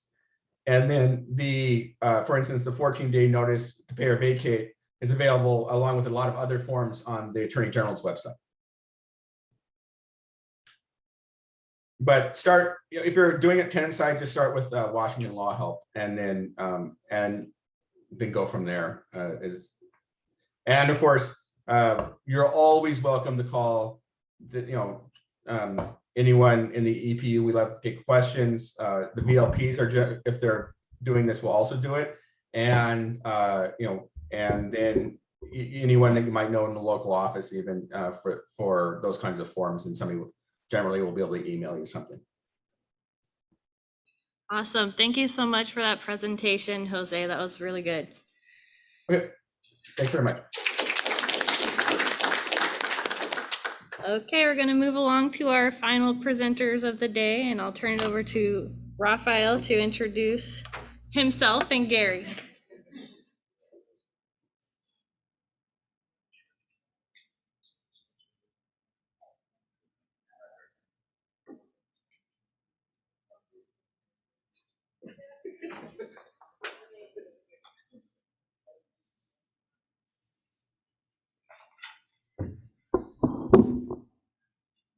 I'm not sure whose idea it was that today's grand finale would be insurance policies, but I'll take it. I'm certainly not complaining. It's an honor and privilege to be speaking here today.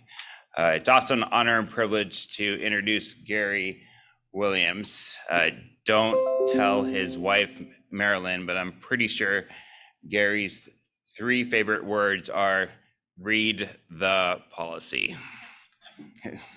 That's an insurance policy. And is that true, Gary? Those are your 3 favorite words? Absolutely. Yeah, absolutely. So Gary's been reading the policy for quite a while. Before attending UPS law school, he was actually an insurance adjuster for many years. He then went to UPS, graduated. He did a bunch of different stuff like criminal defense, plaintiff's work, defense work, and then he ended up moving out here in the mid 80s. Actually, Gary was pretty much the person who started the Colin Jefferson Pro Bono Attorneys Organization in 1991. So that was about 30 years ago, right around today. So we're all kind of here because of Gary Williams. So thank you, Gary. Before that, and we should. So in part, because of Gary and many other people, I mean, thousands of people have been helped. So thank you, Gary. Gary now, I remember Mr. Tolman was talking about small little towns and how he described Paulsbo as small. And Paulsbo is pretty small, but Gary lives in a cabin in Quilcene, which is very small. I've never been to his office before, but I'm not sure if it's too big. But he now serves as an insurance law expert, mostly for plaintiffs, but he also does some insurance adjusting for fire claims. So it's my honor and privilege to introduce Gary, and then I'll actually start my presentation. So thank you, Gary.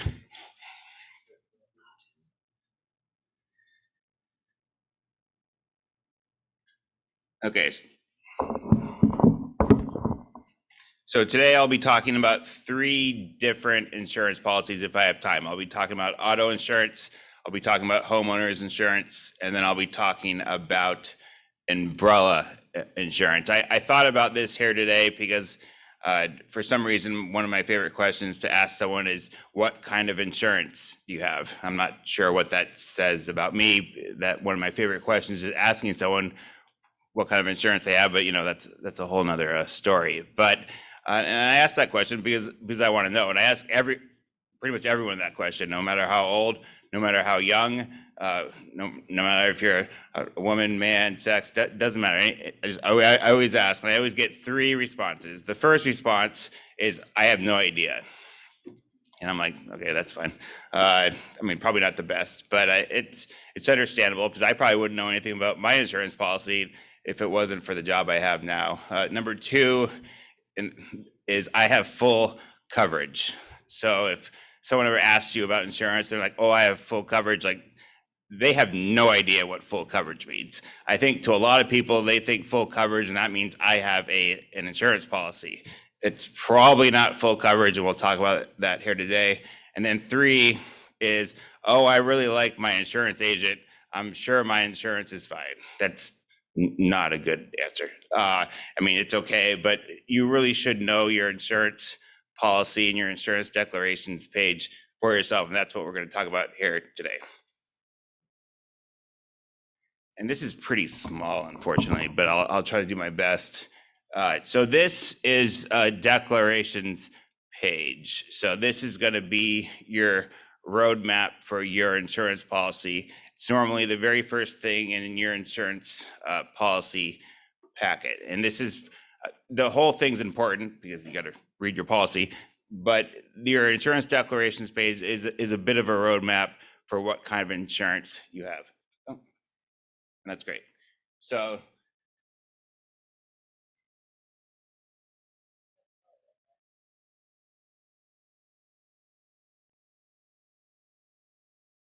that's okay. I can talk about it without looking at it. Oh, good. That's great. So the very first line is going to be your liability policy. So you're going to see 2 numbers. For instance, this one says $250,000 each person, $500,000 per occurrence. So your liability policy is going to protect you when you're at fault for a car accident. So, and your first number is $250,000 per person. So let's say I'm in a car, I'm driving, it's my fault. I'm in a car wreck. I hit a car. It has 4 people in that car. So you have 250 and only one person, let's say only one person's hurt. Great, good worse. So then I have $250,000 of protection for that person who's injured. So the insurance company has to cover me free of charge. People always ask me, well, how much is the attorney going to cost? It's not going to cost anything. That's why you have insurance, and that's why you pay monthly premiums. But you're protected against that person for $250,000. Okay, let's say you hit the car. There's 4 people in the car. All 4 are hurt, God forbid. Then you're protected up to $500,000 because it's per occurrence. So then it gets split up 4 ways with that $500,000. Who does this cover? So in this case, it'll be the insured, which is up there. You don't have to go up there. That's right. Okay. So the insurance policy is going to cover the person who's insured, which is great. One of the big scams is rental car insurance, because in Washington State, if you have auto insurance, I have a policy. I can drive any car pretty much within reason, maybe not a taxi cab or maybe a work vehicle or something like that. But I have insurance. This follows me no matter what type of vehicle I drive anywhere in the country. So rental car insurance is essentially a scam, because if you are covered in a rental vehicle with your own insurance, if you don't have insurance, then you need rental car insurance. But if you have your own insurance, it follows you. It also covers your car as well. So let's say, God forbid, you loan your car to someone, they get into a wreck, they don't have insurance, then your insurance kicks in as well. So your insurance policy is going to follow not only you, no matter where you go, but it also follows your vehicle. You also have to make sure that on the insurance policy, you have all your vehicles insured. A lot of people have different vehicles. Some people, and I've had several calls, and the person just didn't include this. It's usually like they're always like, it's a junker. I didn't care about it. I didn't want to put it on my insurance. Like, don't do that. So if you're going to drive that vehicle, they're like, oh, no big deal. Like, it needs to be on the policy, because if you drive that car for 5-10 minutes, it's not on your policy. You get into a wreck, well, I have an insurance policy. Well, it's not going to be covered unless that vehicle is on the policy. Also, make sure everyone that you want to be covered is on that policy. I've had the misconception, I've had husbands and wives before, and I'm not sure how the insurance agent would let this even happen, but I've had cases before where for some reason they only put the husband or only put the wife on the policy, and then the spouse gets into a wreck and they're like, oh, community property. They start talking about like all this family law stuff. They're like, community property. Obviously the insurance applies to both of us because we're married. No, that's not how it works. If you're married, you need to have both the husband and wife, or the husband and husband, the wife and the wife on the policy. Otherwise, you're not covered. Another one is children. So in most cases, probably all, though Gary could probably answer this, I think all your minor children, you don't need a name on the policy. They're gonna be covered. It's when your children become 18 and they become adults. So most policies, although every policy is different, which is why you should read the policy. So most policies say, usually if your child is from 18 to 25 and lives with you on a regular basis, they're covered and you don't actually have to name them on the policy. Most policies say that. But then almost every single policy says too, that if you have an 18-year-old, they no longer live with you, potentially you're away at college, although there's a gray area there. But if your child's not living with you anymore, turns 18, you need to add them to the policy, or they're not going to be covered when you get into a wreck. You go down a little bit.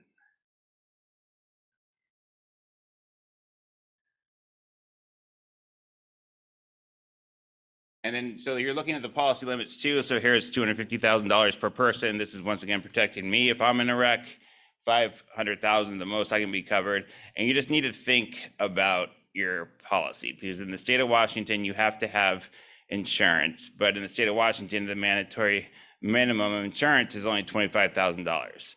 Like, that's not gonna, that covers, especially now in the day and age with medical treatment being so expensive, that's not going to cover very much. Like, and I get it, insurance is expensive, there's lots of bills to pay, but I mean, if you get into a wreck and you don't have enough insurance, it really could potentially not only affect you, but your family for a really long time. So $25,000 is not enough, especially if you have assets, because I have this good attorney, he's a defense attorney, mostly for State Farm, but he also represents people when there's not enough insurance. And he's like, he always sounds like my dad too, but don't tell him that, although you don't know his name. But he's always like, Raphael, doctors and lawyers get sued, because he's represented so many doctors and lawyers who just didn't have enough insurance. So you just don't want to fall into that category. And like I said, I don't think it's that doctors or that lawyer's fault. I think the insurance companies spend like millions or billions of dollars on advertising, and there's a gecko, and now there's an emu or whatever, and like, but they don't actually tell you like what's in your insurance policy, because that would actually be helping the consumer. But that's a whole other story. So the next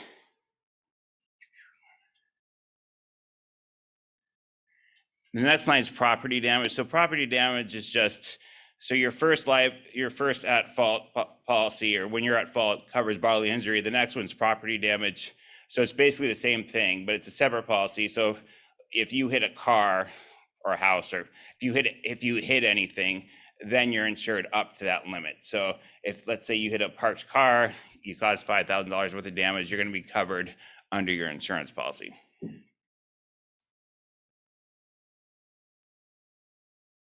Okay, the next important policy is called underinsured, uninsured, or it's also called UIM insurance. And UIM was actually created, it's a creature of statute. Washington State actually has very favorable insurance laws, some of the best insurance laws in the country, if not the best insurance laws in the country. So underinsured motorist protects you because, like I said, in Washington State, the mandatory minimum is $25,000, which is nothing. Also, as many people in this room know, a lot of people drive without insurance, which I understand that too. Insurance is expensive. I mean, if you're either gonna this might sound bad, if you're gonna choose to eat or to live or to buy insurance, you're gonna choose to eat or live. So, I mean, and some people just don't have insurance. So if your underinsured motorist protection protects you in two cases. So one, okay, you're in a car wreck, the person who hits you doesn't have enough insurance, only has a $25,000 policy, then your own insurance company kicks in and will cover what's over and above that $25,000 in insurance from the at-fault driver. Because your underinsured motorist, that covers like your medical bills, pain and suffering, lost wages, inconvenience of life, severity of injury, all that. So it's really important, especially considering the mandatory minimum of $25,000, and then also the fact that a lot of people are uninsured, to have underinsured motorist protection. We have a lot of cases, and they're really tragic cases, and people have been in horrible wrecks, and there's very little insurance from the at-fault driver. Unfortunately, there's very little insurance for underinsured motorist protection, and you could have very, very serious injuries. And if there's not insurance to cover it, I mean, it's almost impossible to go after the at-fault driver, because he or she just doesn't have any assets. So an underinsured is good because it protects you in lots of different situations. Once again, it'll follow you wherever you go. So no matter what car you're in, your underinsured will be there. It also, a lot of people don't know this, your underinsured also protects you if you're walking, if you're a pedestrian. So if I'm walking down the road, I get hit by a driver, ATV, but I get hit by a car, they don't have enough insurance, then my underinsured motorist protection will also protect me then. It also protects me if I'm on a bicycle. So if I'm on a bicycle and I get hit by a car, that car doesn't have enough insurance, then I go ahead and I'm protected on my bicycle as well. So it protects you in a vehicle, bicycle, and also if you're walking or you're a pedestrian. It also protects your car.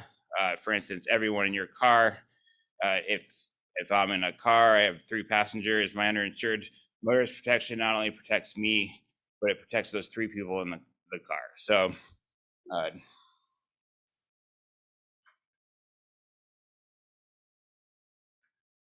the next insurance policy is called personal injury protection, also called PIP benefits. And these are also very, very important benefits. So like I said earlier, like when people say, well, I have full coverage, and sometimes they do. And then I'm like, well, do you have this? Do you have that? Like, no, but I have full coverage. I'm like, no, you don't have full coverage. But so full coverage is when you have, a good liability policy, underinsured motorist protection benefits, and also personal injury or PIP benefits. So PIP benefits are nice. So PIP benefits are going to cover if okay, I'm driving in a car, I get hit. So personal injury protection benefits are great because they're going to cover all your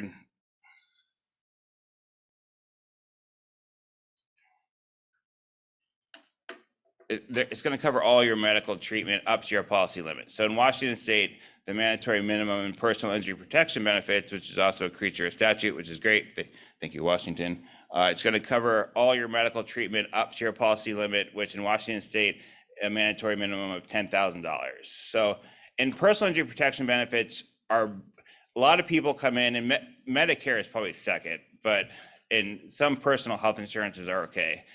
But even if you have Medicare, even if you have personal health insurance, like personal injury protection benefits are much better than any type of other personal health insurance or even Medicare, because it covers any medical treatment that's reasonable, necessary, and directly related to the collision, which is great. Also, you can go to whoever you want to. I mean, Medicare, like I think you can only go to a chiropractor like 6 times, or it's really hard. And then personal health insurances, a lot of them don't even cover lots of types of treatment. With personal injury protection, you can go to any medical provider you want. You go to primary care provider, orthopedist, chiropractor, acupuncture, massage. All they have to say is it's reasonable, necessary, and directly related to the collision, and it's covered. Great. You can go see whoever you want so you can get better from your injuries, which should ultimately be the goal. 2, you also don't need a referral, because we help people every day with getting their medical treatment covered by personal health insurance, and you always need a referral. In some cases, that's really, really hard, or it has to be a network and deductible, all that. Like, no, personal injury protection, you don't need a referral, which is a huge benefit. It also covers lost wages as well. So usually, let's say it's $250 a week. That's kind of the normal policy in lost wages. So it not only covers your medical treatment, it also covers your lost wages as well. Of course, Medicare or your personal health insurance won't cover lost wages.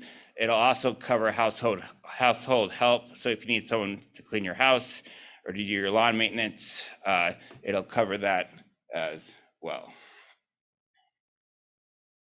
Personal injury protection is also nice because it's called no fault insurance. So let's say this is why insurance companies don't want to offer it, but you have to offer it under Washington state law. So if I'm driving and I get into a wreck and it's my fault, my personal injury protection benefits still cover me. So a lot of people don't realize, they're like, well, I was at fault. How could my insurance cover me? Well, personal injury protection does, because it's called no fault, which is great.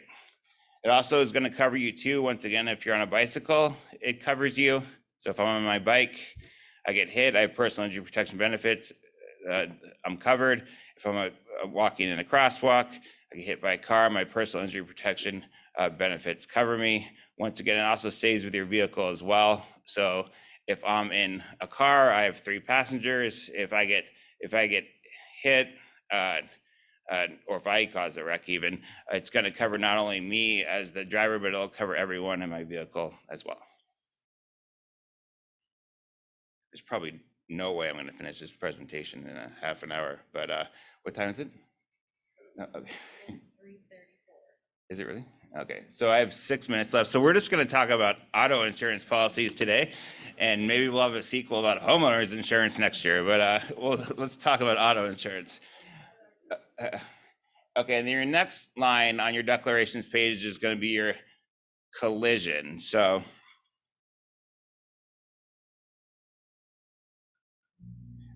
this is important, especially if you're, so at the time I was driving like a 2000, RIP 2000 Honda Civic, but at the time I was driving a 2000 Honda Civic. So you don't really, collision is just if I'm in a car wreck, it covers your car. So we're not talking about any injury. Or if I'm in a car wreck, it's either my fault or someone else's fault, it doesn't matter. It covers my car. It also covers the personal property in my car. People often ask me, well, they're like, I'm a safe driver. I'll never get into a car wreck. That's my fault. Yeah. First of all, that's not true. And you probably will get into a car wreck. And two, and especially if you have a car that's worth any sort of substantial value, it's way easier to go through your insurance company than the at-fault driver's insurance company. Because at the end of the day, the at-fault driver's insurance company doesn't have to do anything. You have to like force them to pay. Usually they will end up paying, but a lot of times they won't. If you have collision coverage, then you can go through your own insurance company, and it's 1,000 times easier because in Washington State, we have insurance bad faith laws. They can get into a bunch of trouble. So it's just way better. So if your car has any substantial value at all, get collision coverage. So I don't know if you can enlarge your Oh, sure. page there again, but does your collision line just have a deductible? So what is, in terms of your coverage, is it your property damage liability? Oh, no. Or what? Yeah, so my collision would be equal to my property damage liability. So that's, a lot of times they'll actually spell that out, but it'll be, it's $100,000 for my property damage liability. If I'm at fault, my collision is going to be $100,000 as well. So you have a deductible too. So you're like, for instance, I have a $500 deductible. I'm not sure why I had collision coverage on this car. I think I got scammed. So I have a $500 deductible on my collision coverage. That just means if I'm in a wreck, it's my fault, then I have to pay a $500 deductible. However, if I'm in a wreck and it's not my fault, then you usually get that deductible reimbursed. And then comprehensive, I had to look this up. There's so many insurance policies. Comprehensive is when your car is damaged, but it's not because of a vehicle. So if you're in a driveway, a tree falls on your car, then your own insurance covers that tree falling on your car. The other big one is theft. So if it covers theft, which is a big one as well. And then kind of the miscellaneous ones, although last one I really do want to talk about is, this is called, in my policy, it's called auto loan or lease. In other policies, it's called gap coverage. And gap coverage is really, really important if you either lease a car or you make payments on a car. Because what happens is, once you buy a car, and if it's in the first couple years, you really haven't paid much to your actual car in the principal, you're just paying towards the interest. So what happens is, especially with nice cars, people will buy a nice car and then they're making car payments, they get into a wreck, it's not their fault. Unfortunately, they owe $20,000 on the car, and the car now is only worth $15,000. So gap insurance covers that $5,000, and it's inexpensive as well. And if you're going to be making car payments, you almost have to have gap insurance, because if you don't have gap insurance, you're on the hook for that $5,000, which I know doesn't seem fair because you're in a wreck that's not your fault. You're doing nothing wrong, but that's just the law. So gap coverage makes up that difference between the rest of your car payment and what your car is worth, because almost always your car is going to be worth less than how much you owe on it. Finally, the last is towing, rental reimbursement, stereo communication equipment. A lot of cars don't even have stereos anymore, but customized equipment and ride share. As far as Gary brought up a good point about these are relatively all pretty inexpensive. Towing, stereo, rental reimbursement. However, and I thought Gary brought up a good point. If you can afford to pay for a rental, or if you can afford to pay for towing, then you don't need these, because they're not very much per month, but they add up over time, and you're going to end up paying way more in insurance premiums because a lot of people don't ever get into car wrecks. So you're going to end up paying way more in premiums than you are for that one time you need a rental car. It's like, I've never, because I have mixed feelings about insurance, but I've never insured my cell phone for the last 15 years. I don't know, it's like $5 a month, which doesn't seem that much, but I've never lost my cell phone. Thank God. probably lose it today. But no, I see it. But but I've never lost my cell phone. And if because fortunately I can probably pay to get a new cell phone. But if I would have started paying like cell phone insurance 15 years ago, I would have paid like $2,000 to $3,000 in cell phone insurance. So if you can afford a rental, if you can afford towing, although it's very little per month, it just doesn't make a lot of sense to get those policy coverages. And I guess I want to talk about two other things real quick.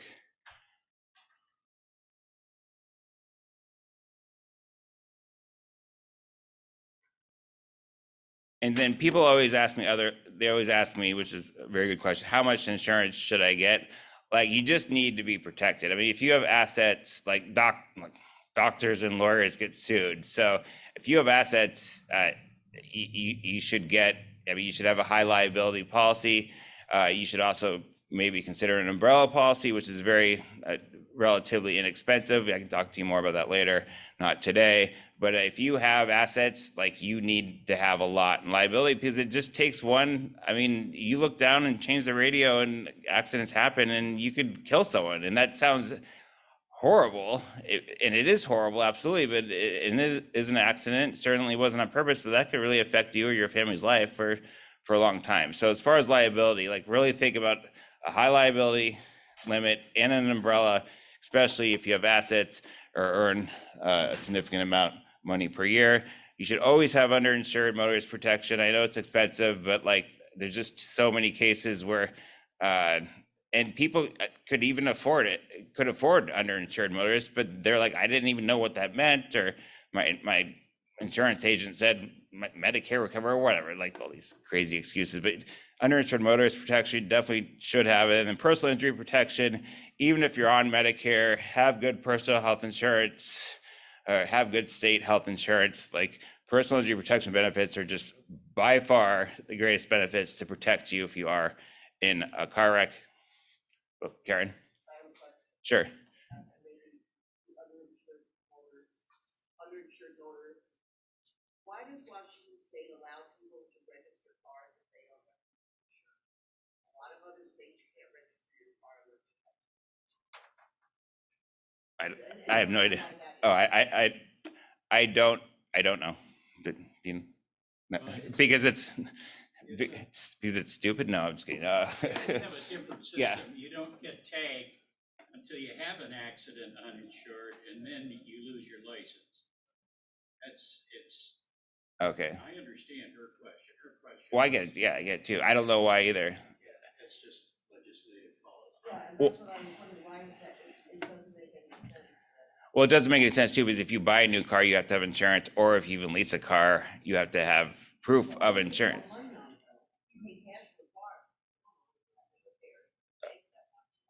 Oh, that's true. So yeah, no, I just think that's a stupid law that needs to be changed. Also, in some states, the mandatory minimums are 100,000.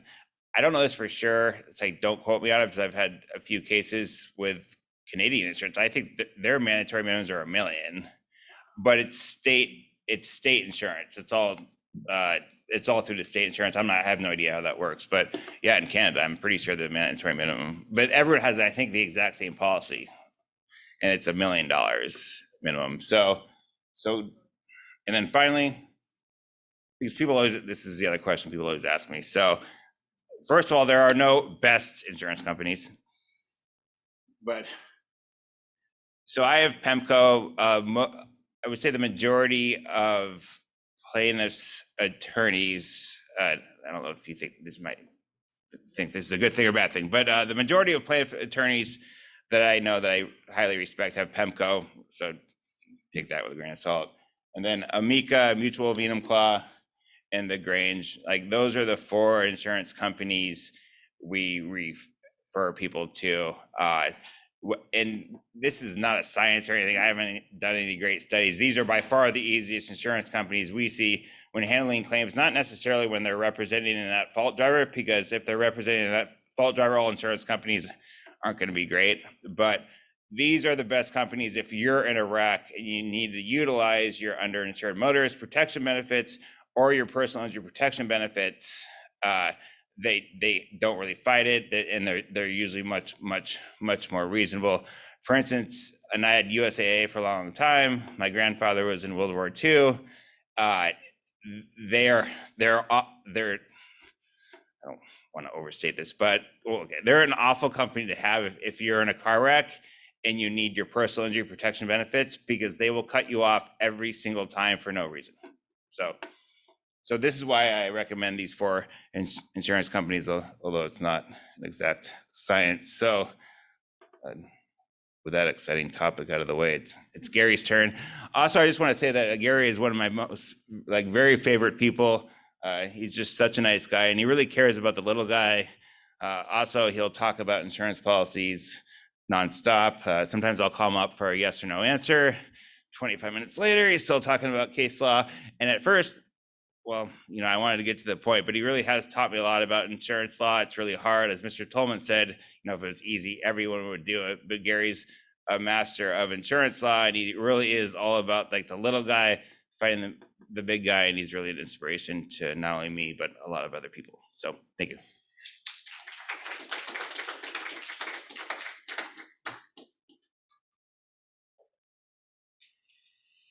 Let's see, am I on here?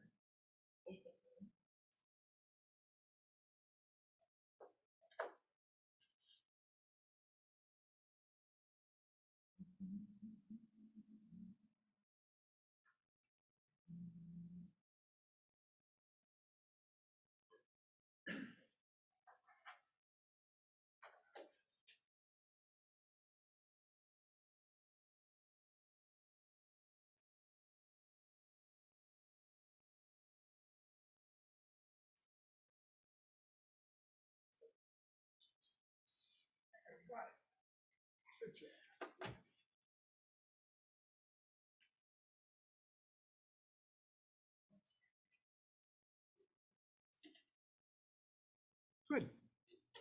Hi, my favorite three words, as you've already found out. And you might wonder why. When Raphael started out, he briefly touched on the fact that a lot of people don't think insurance is a very exciting topic to talk about. I don't know who those people are or what's wrong with them, but let me tell you why I love this work so much. Most of you know Mary Pfaff Pierce. You might not know that she was an insurance adjuster during law school, just like me. So we hit it off immediately and had a lot of fun talking about insurance issues when I first moved to Port Angeles in 1987.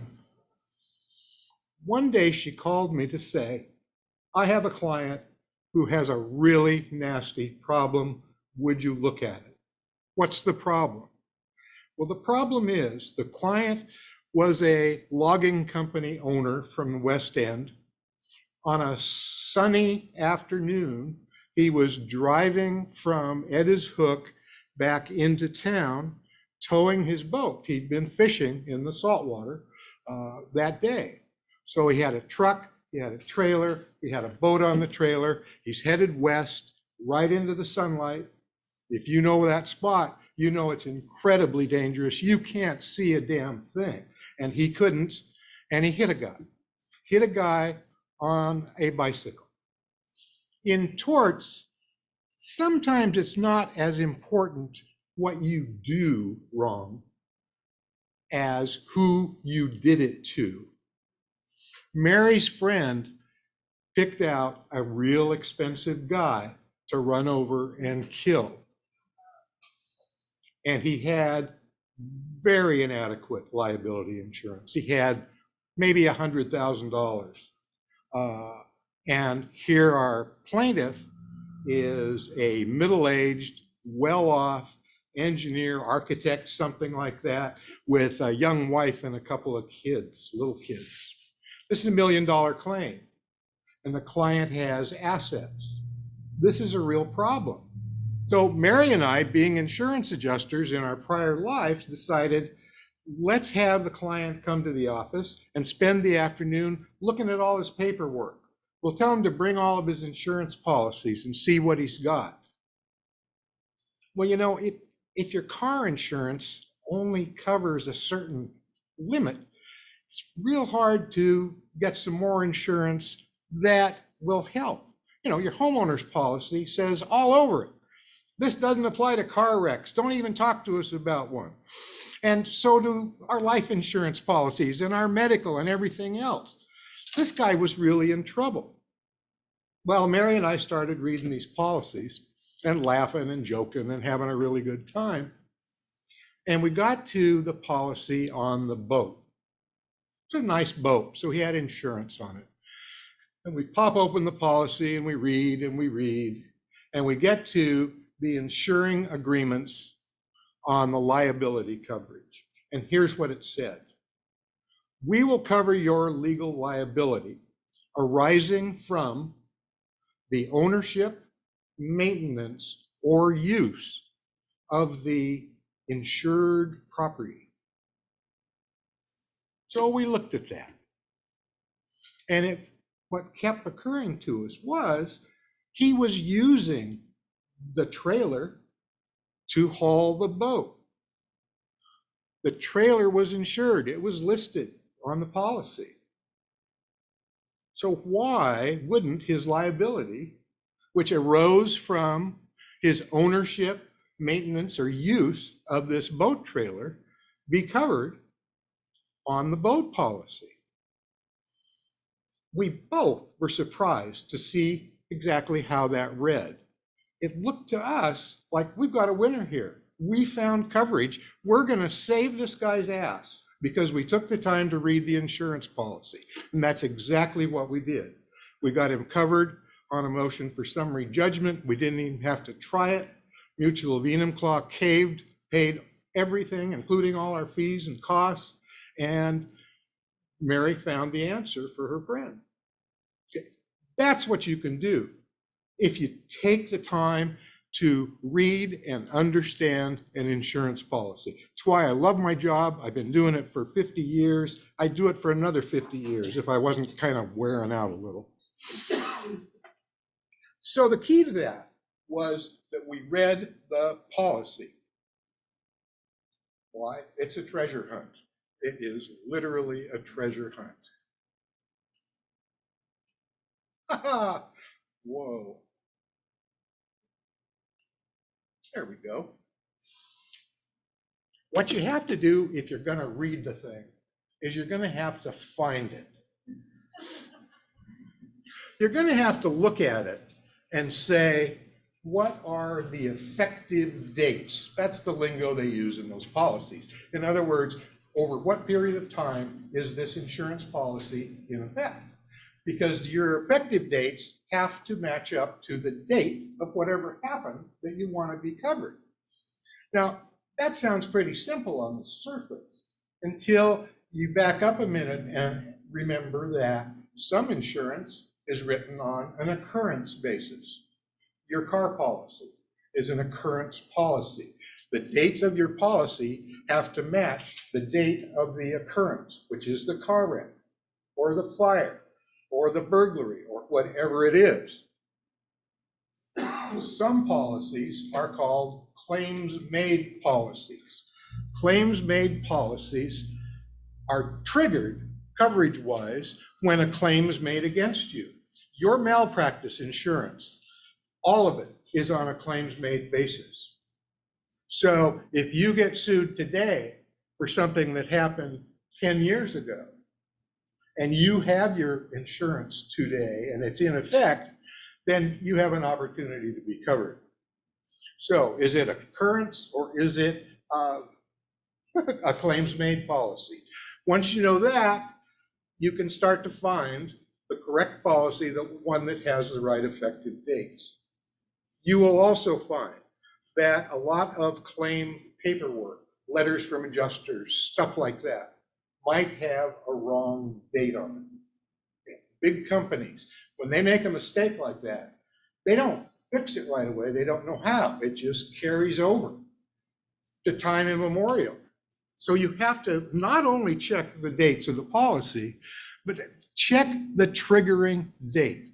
I like to not depend on it unless I've got at least 3 or 4 sources for that date. Police reports, adjusters reports, those kinds of things. Because if you're wrong, you're really out of luck. When you get your policy and want to read it, you're going to find the declaration page. That was the page that Raphael showed that had all the individual info about what is insured, who is insured, how much they're insured for. That's called a declaration or declaration page, and that's what they look like. You're going to have parts of a policy that really don't seem to be a part of the main policy. Raphael was talking about UIM coverage. For years, Allstate had a policy that provided a certain limit for UIM coverage, but when you looked in an endorsement and you find an endorsement, what you find is called the UIM endorsement.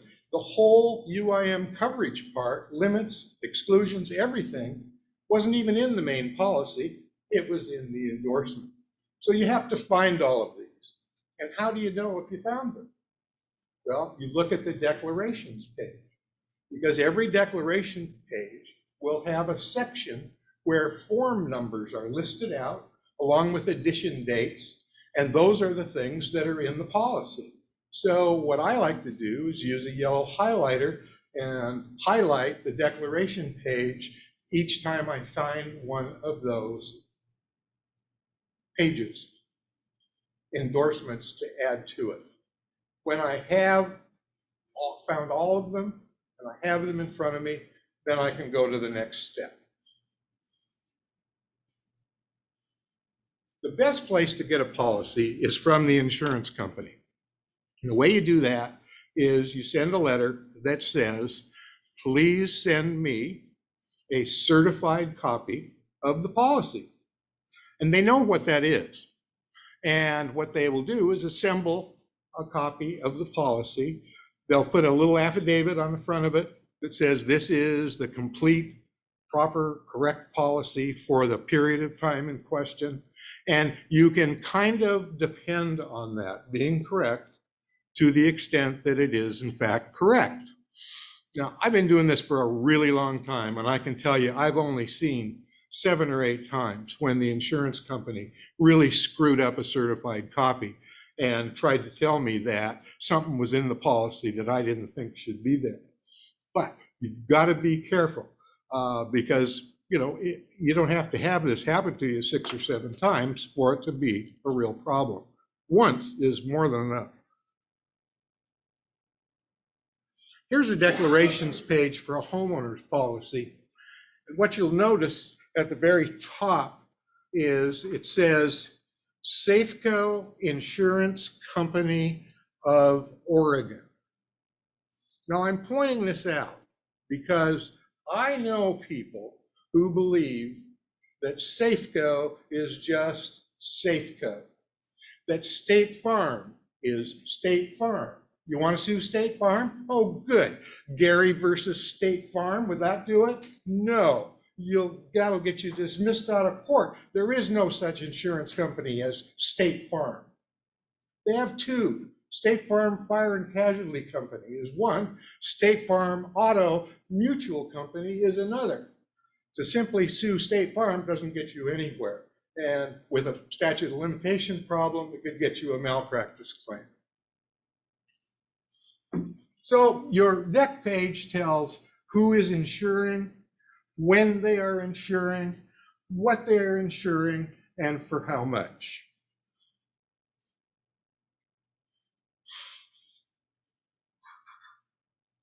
One thing that makes policies hard for a lot of people to read is we are not accustomed to the structure of an insurance policy. You have a client with a problem with his landlord, bring in the lease. Okay, we see a lot of leases. We see a lot of contracts of all kinds. And if we understand the whole of what we're looking at, then sometimes we can understand the parts. Declarations, we talked about that. There are only 4 parts. Insuring agreement. That is the statement in the policy that says we'll cover your legal liability arising from the ownership, maintenance, or use of the insured property. Or it might say, we'll cover your house.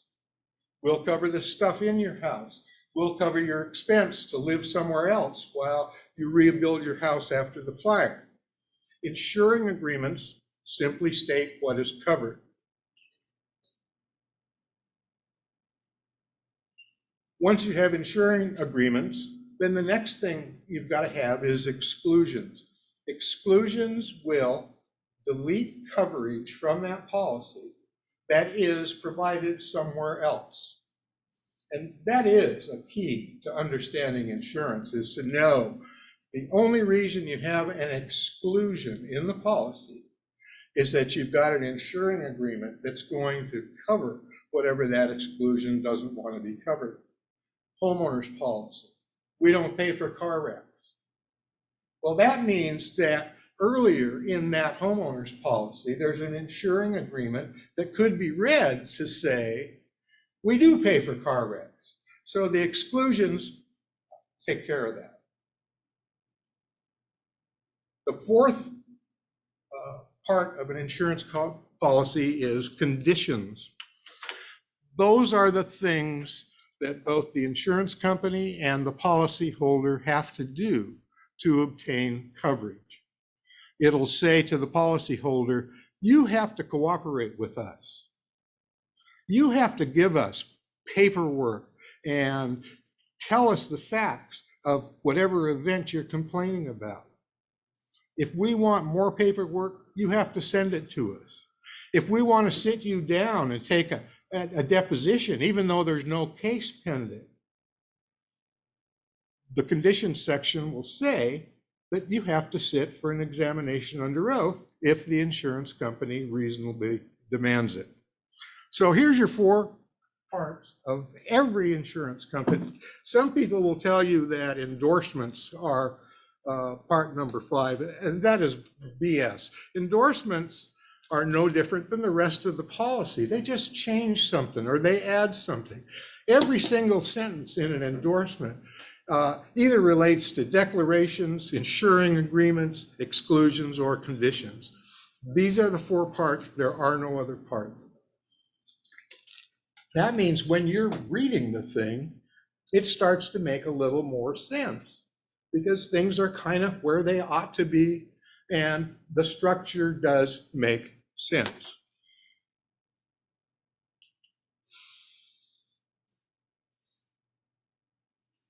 You know this one, we just went through it.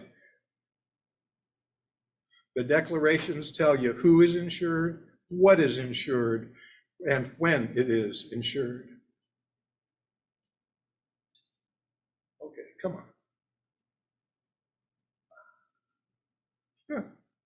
Understanding insuring agreements. What interests are covered, what events are covered. Insuring agreements are subject to liberal construction by the court. Why is that? Well, that's because, and there's a case that says that, it's quoted in my materials, and I've used it 1,000 times. And what it says is, the purpose of insurance is to insure. That's why we put up with these clowns and their litigation and their investigation and their insulting insurance adjusters who tell us things are not covered when we know they are. We put up with all of that because we need insurance. The purpose of insurance is to insure. Whoa. Where am I on time?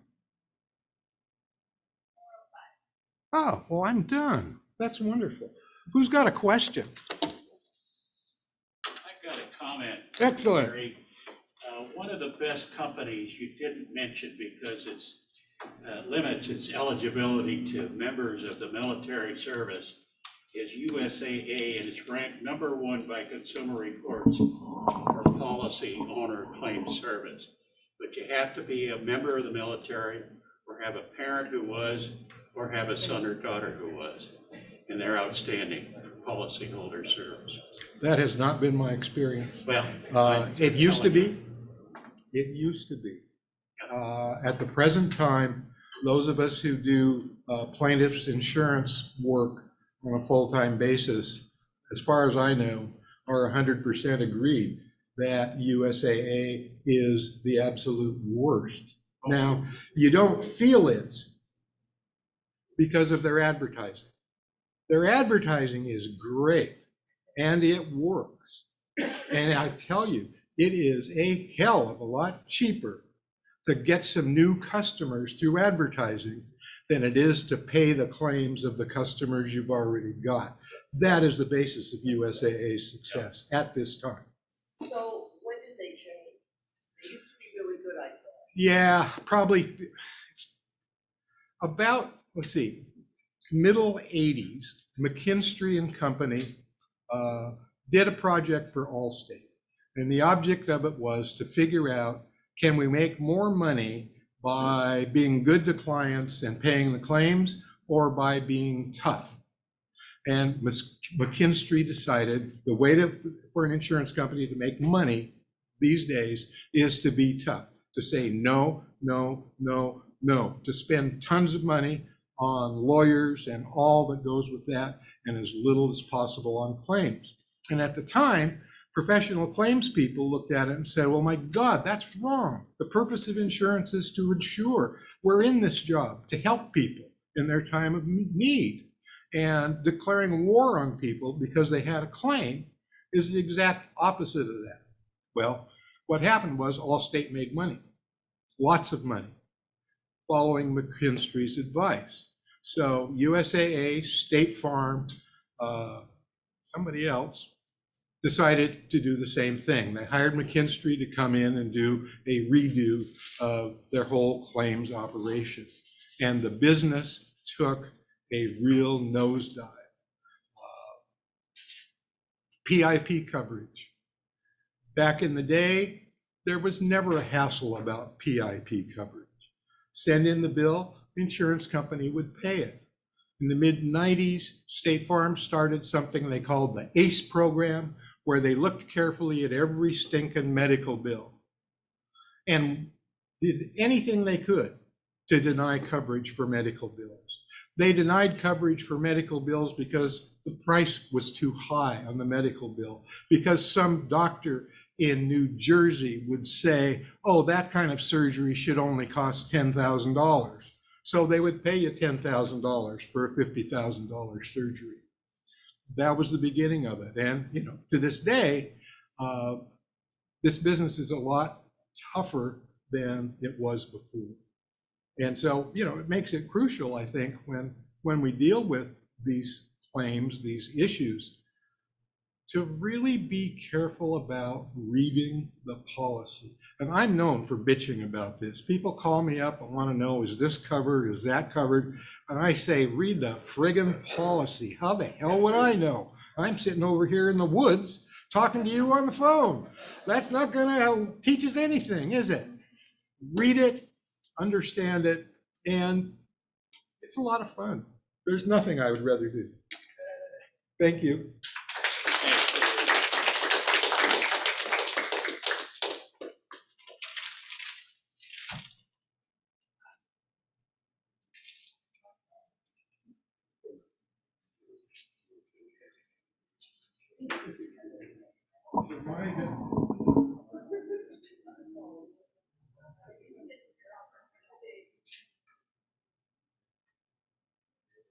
Okay, thank you, everyone. That concludes all of our presentations for today. I want to thank our sponsors again that we listed at the beginning. I don't know if we can put their screen up again real quick. We had a lot of great sponsors this year. I think our total was 9,100. What was that? 9,700 total in sponsorships and fundraising from this event.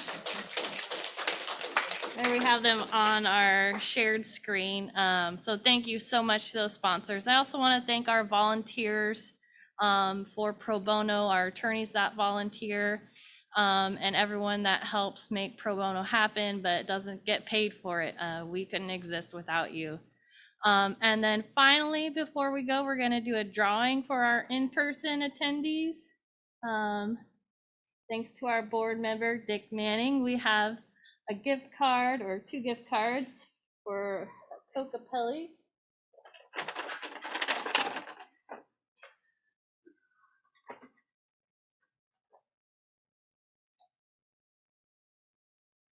Ted Howard. Or did Ted leave? Are we requiring people to be here, Dick? All right. We can give it to Ted. All right, thank you for donating that, Dick. All right, that's it. Thank you everyone for coming.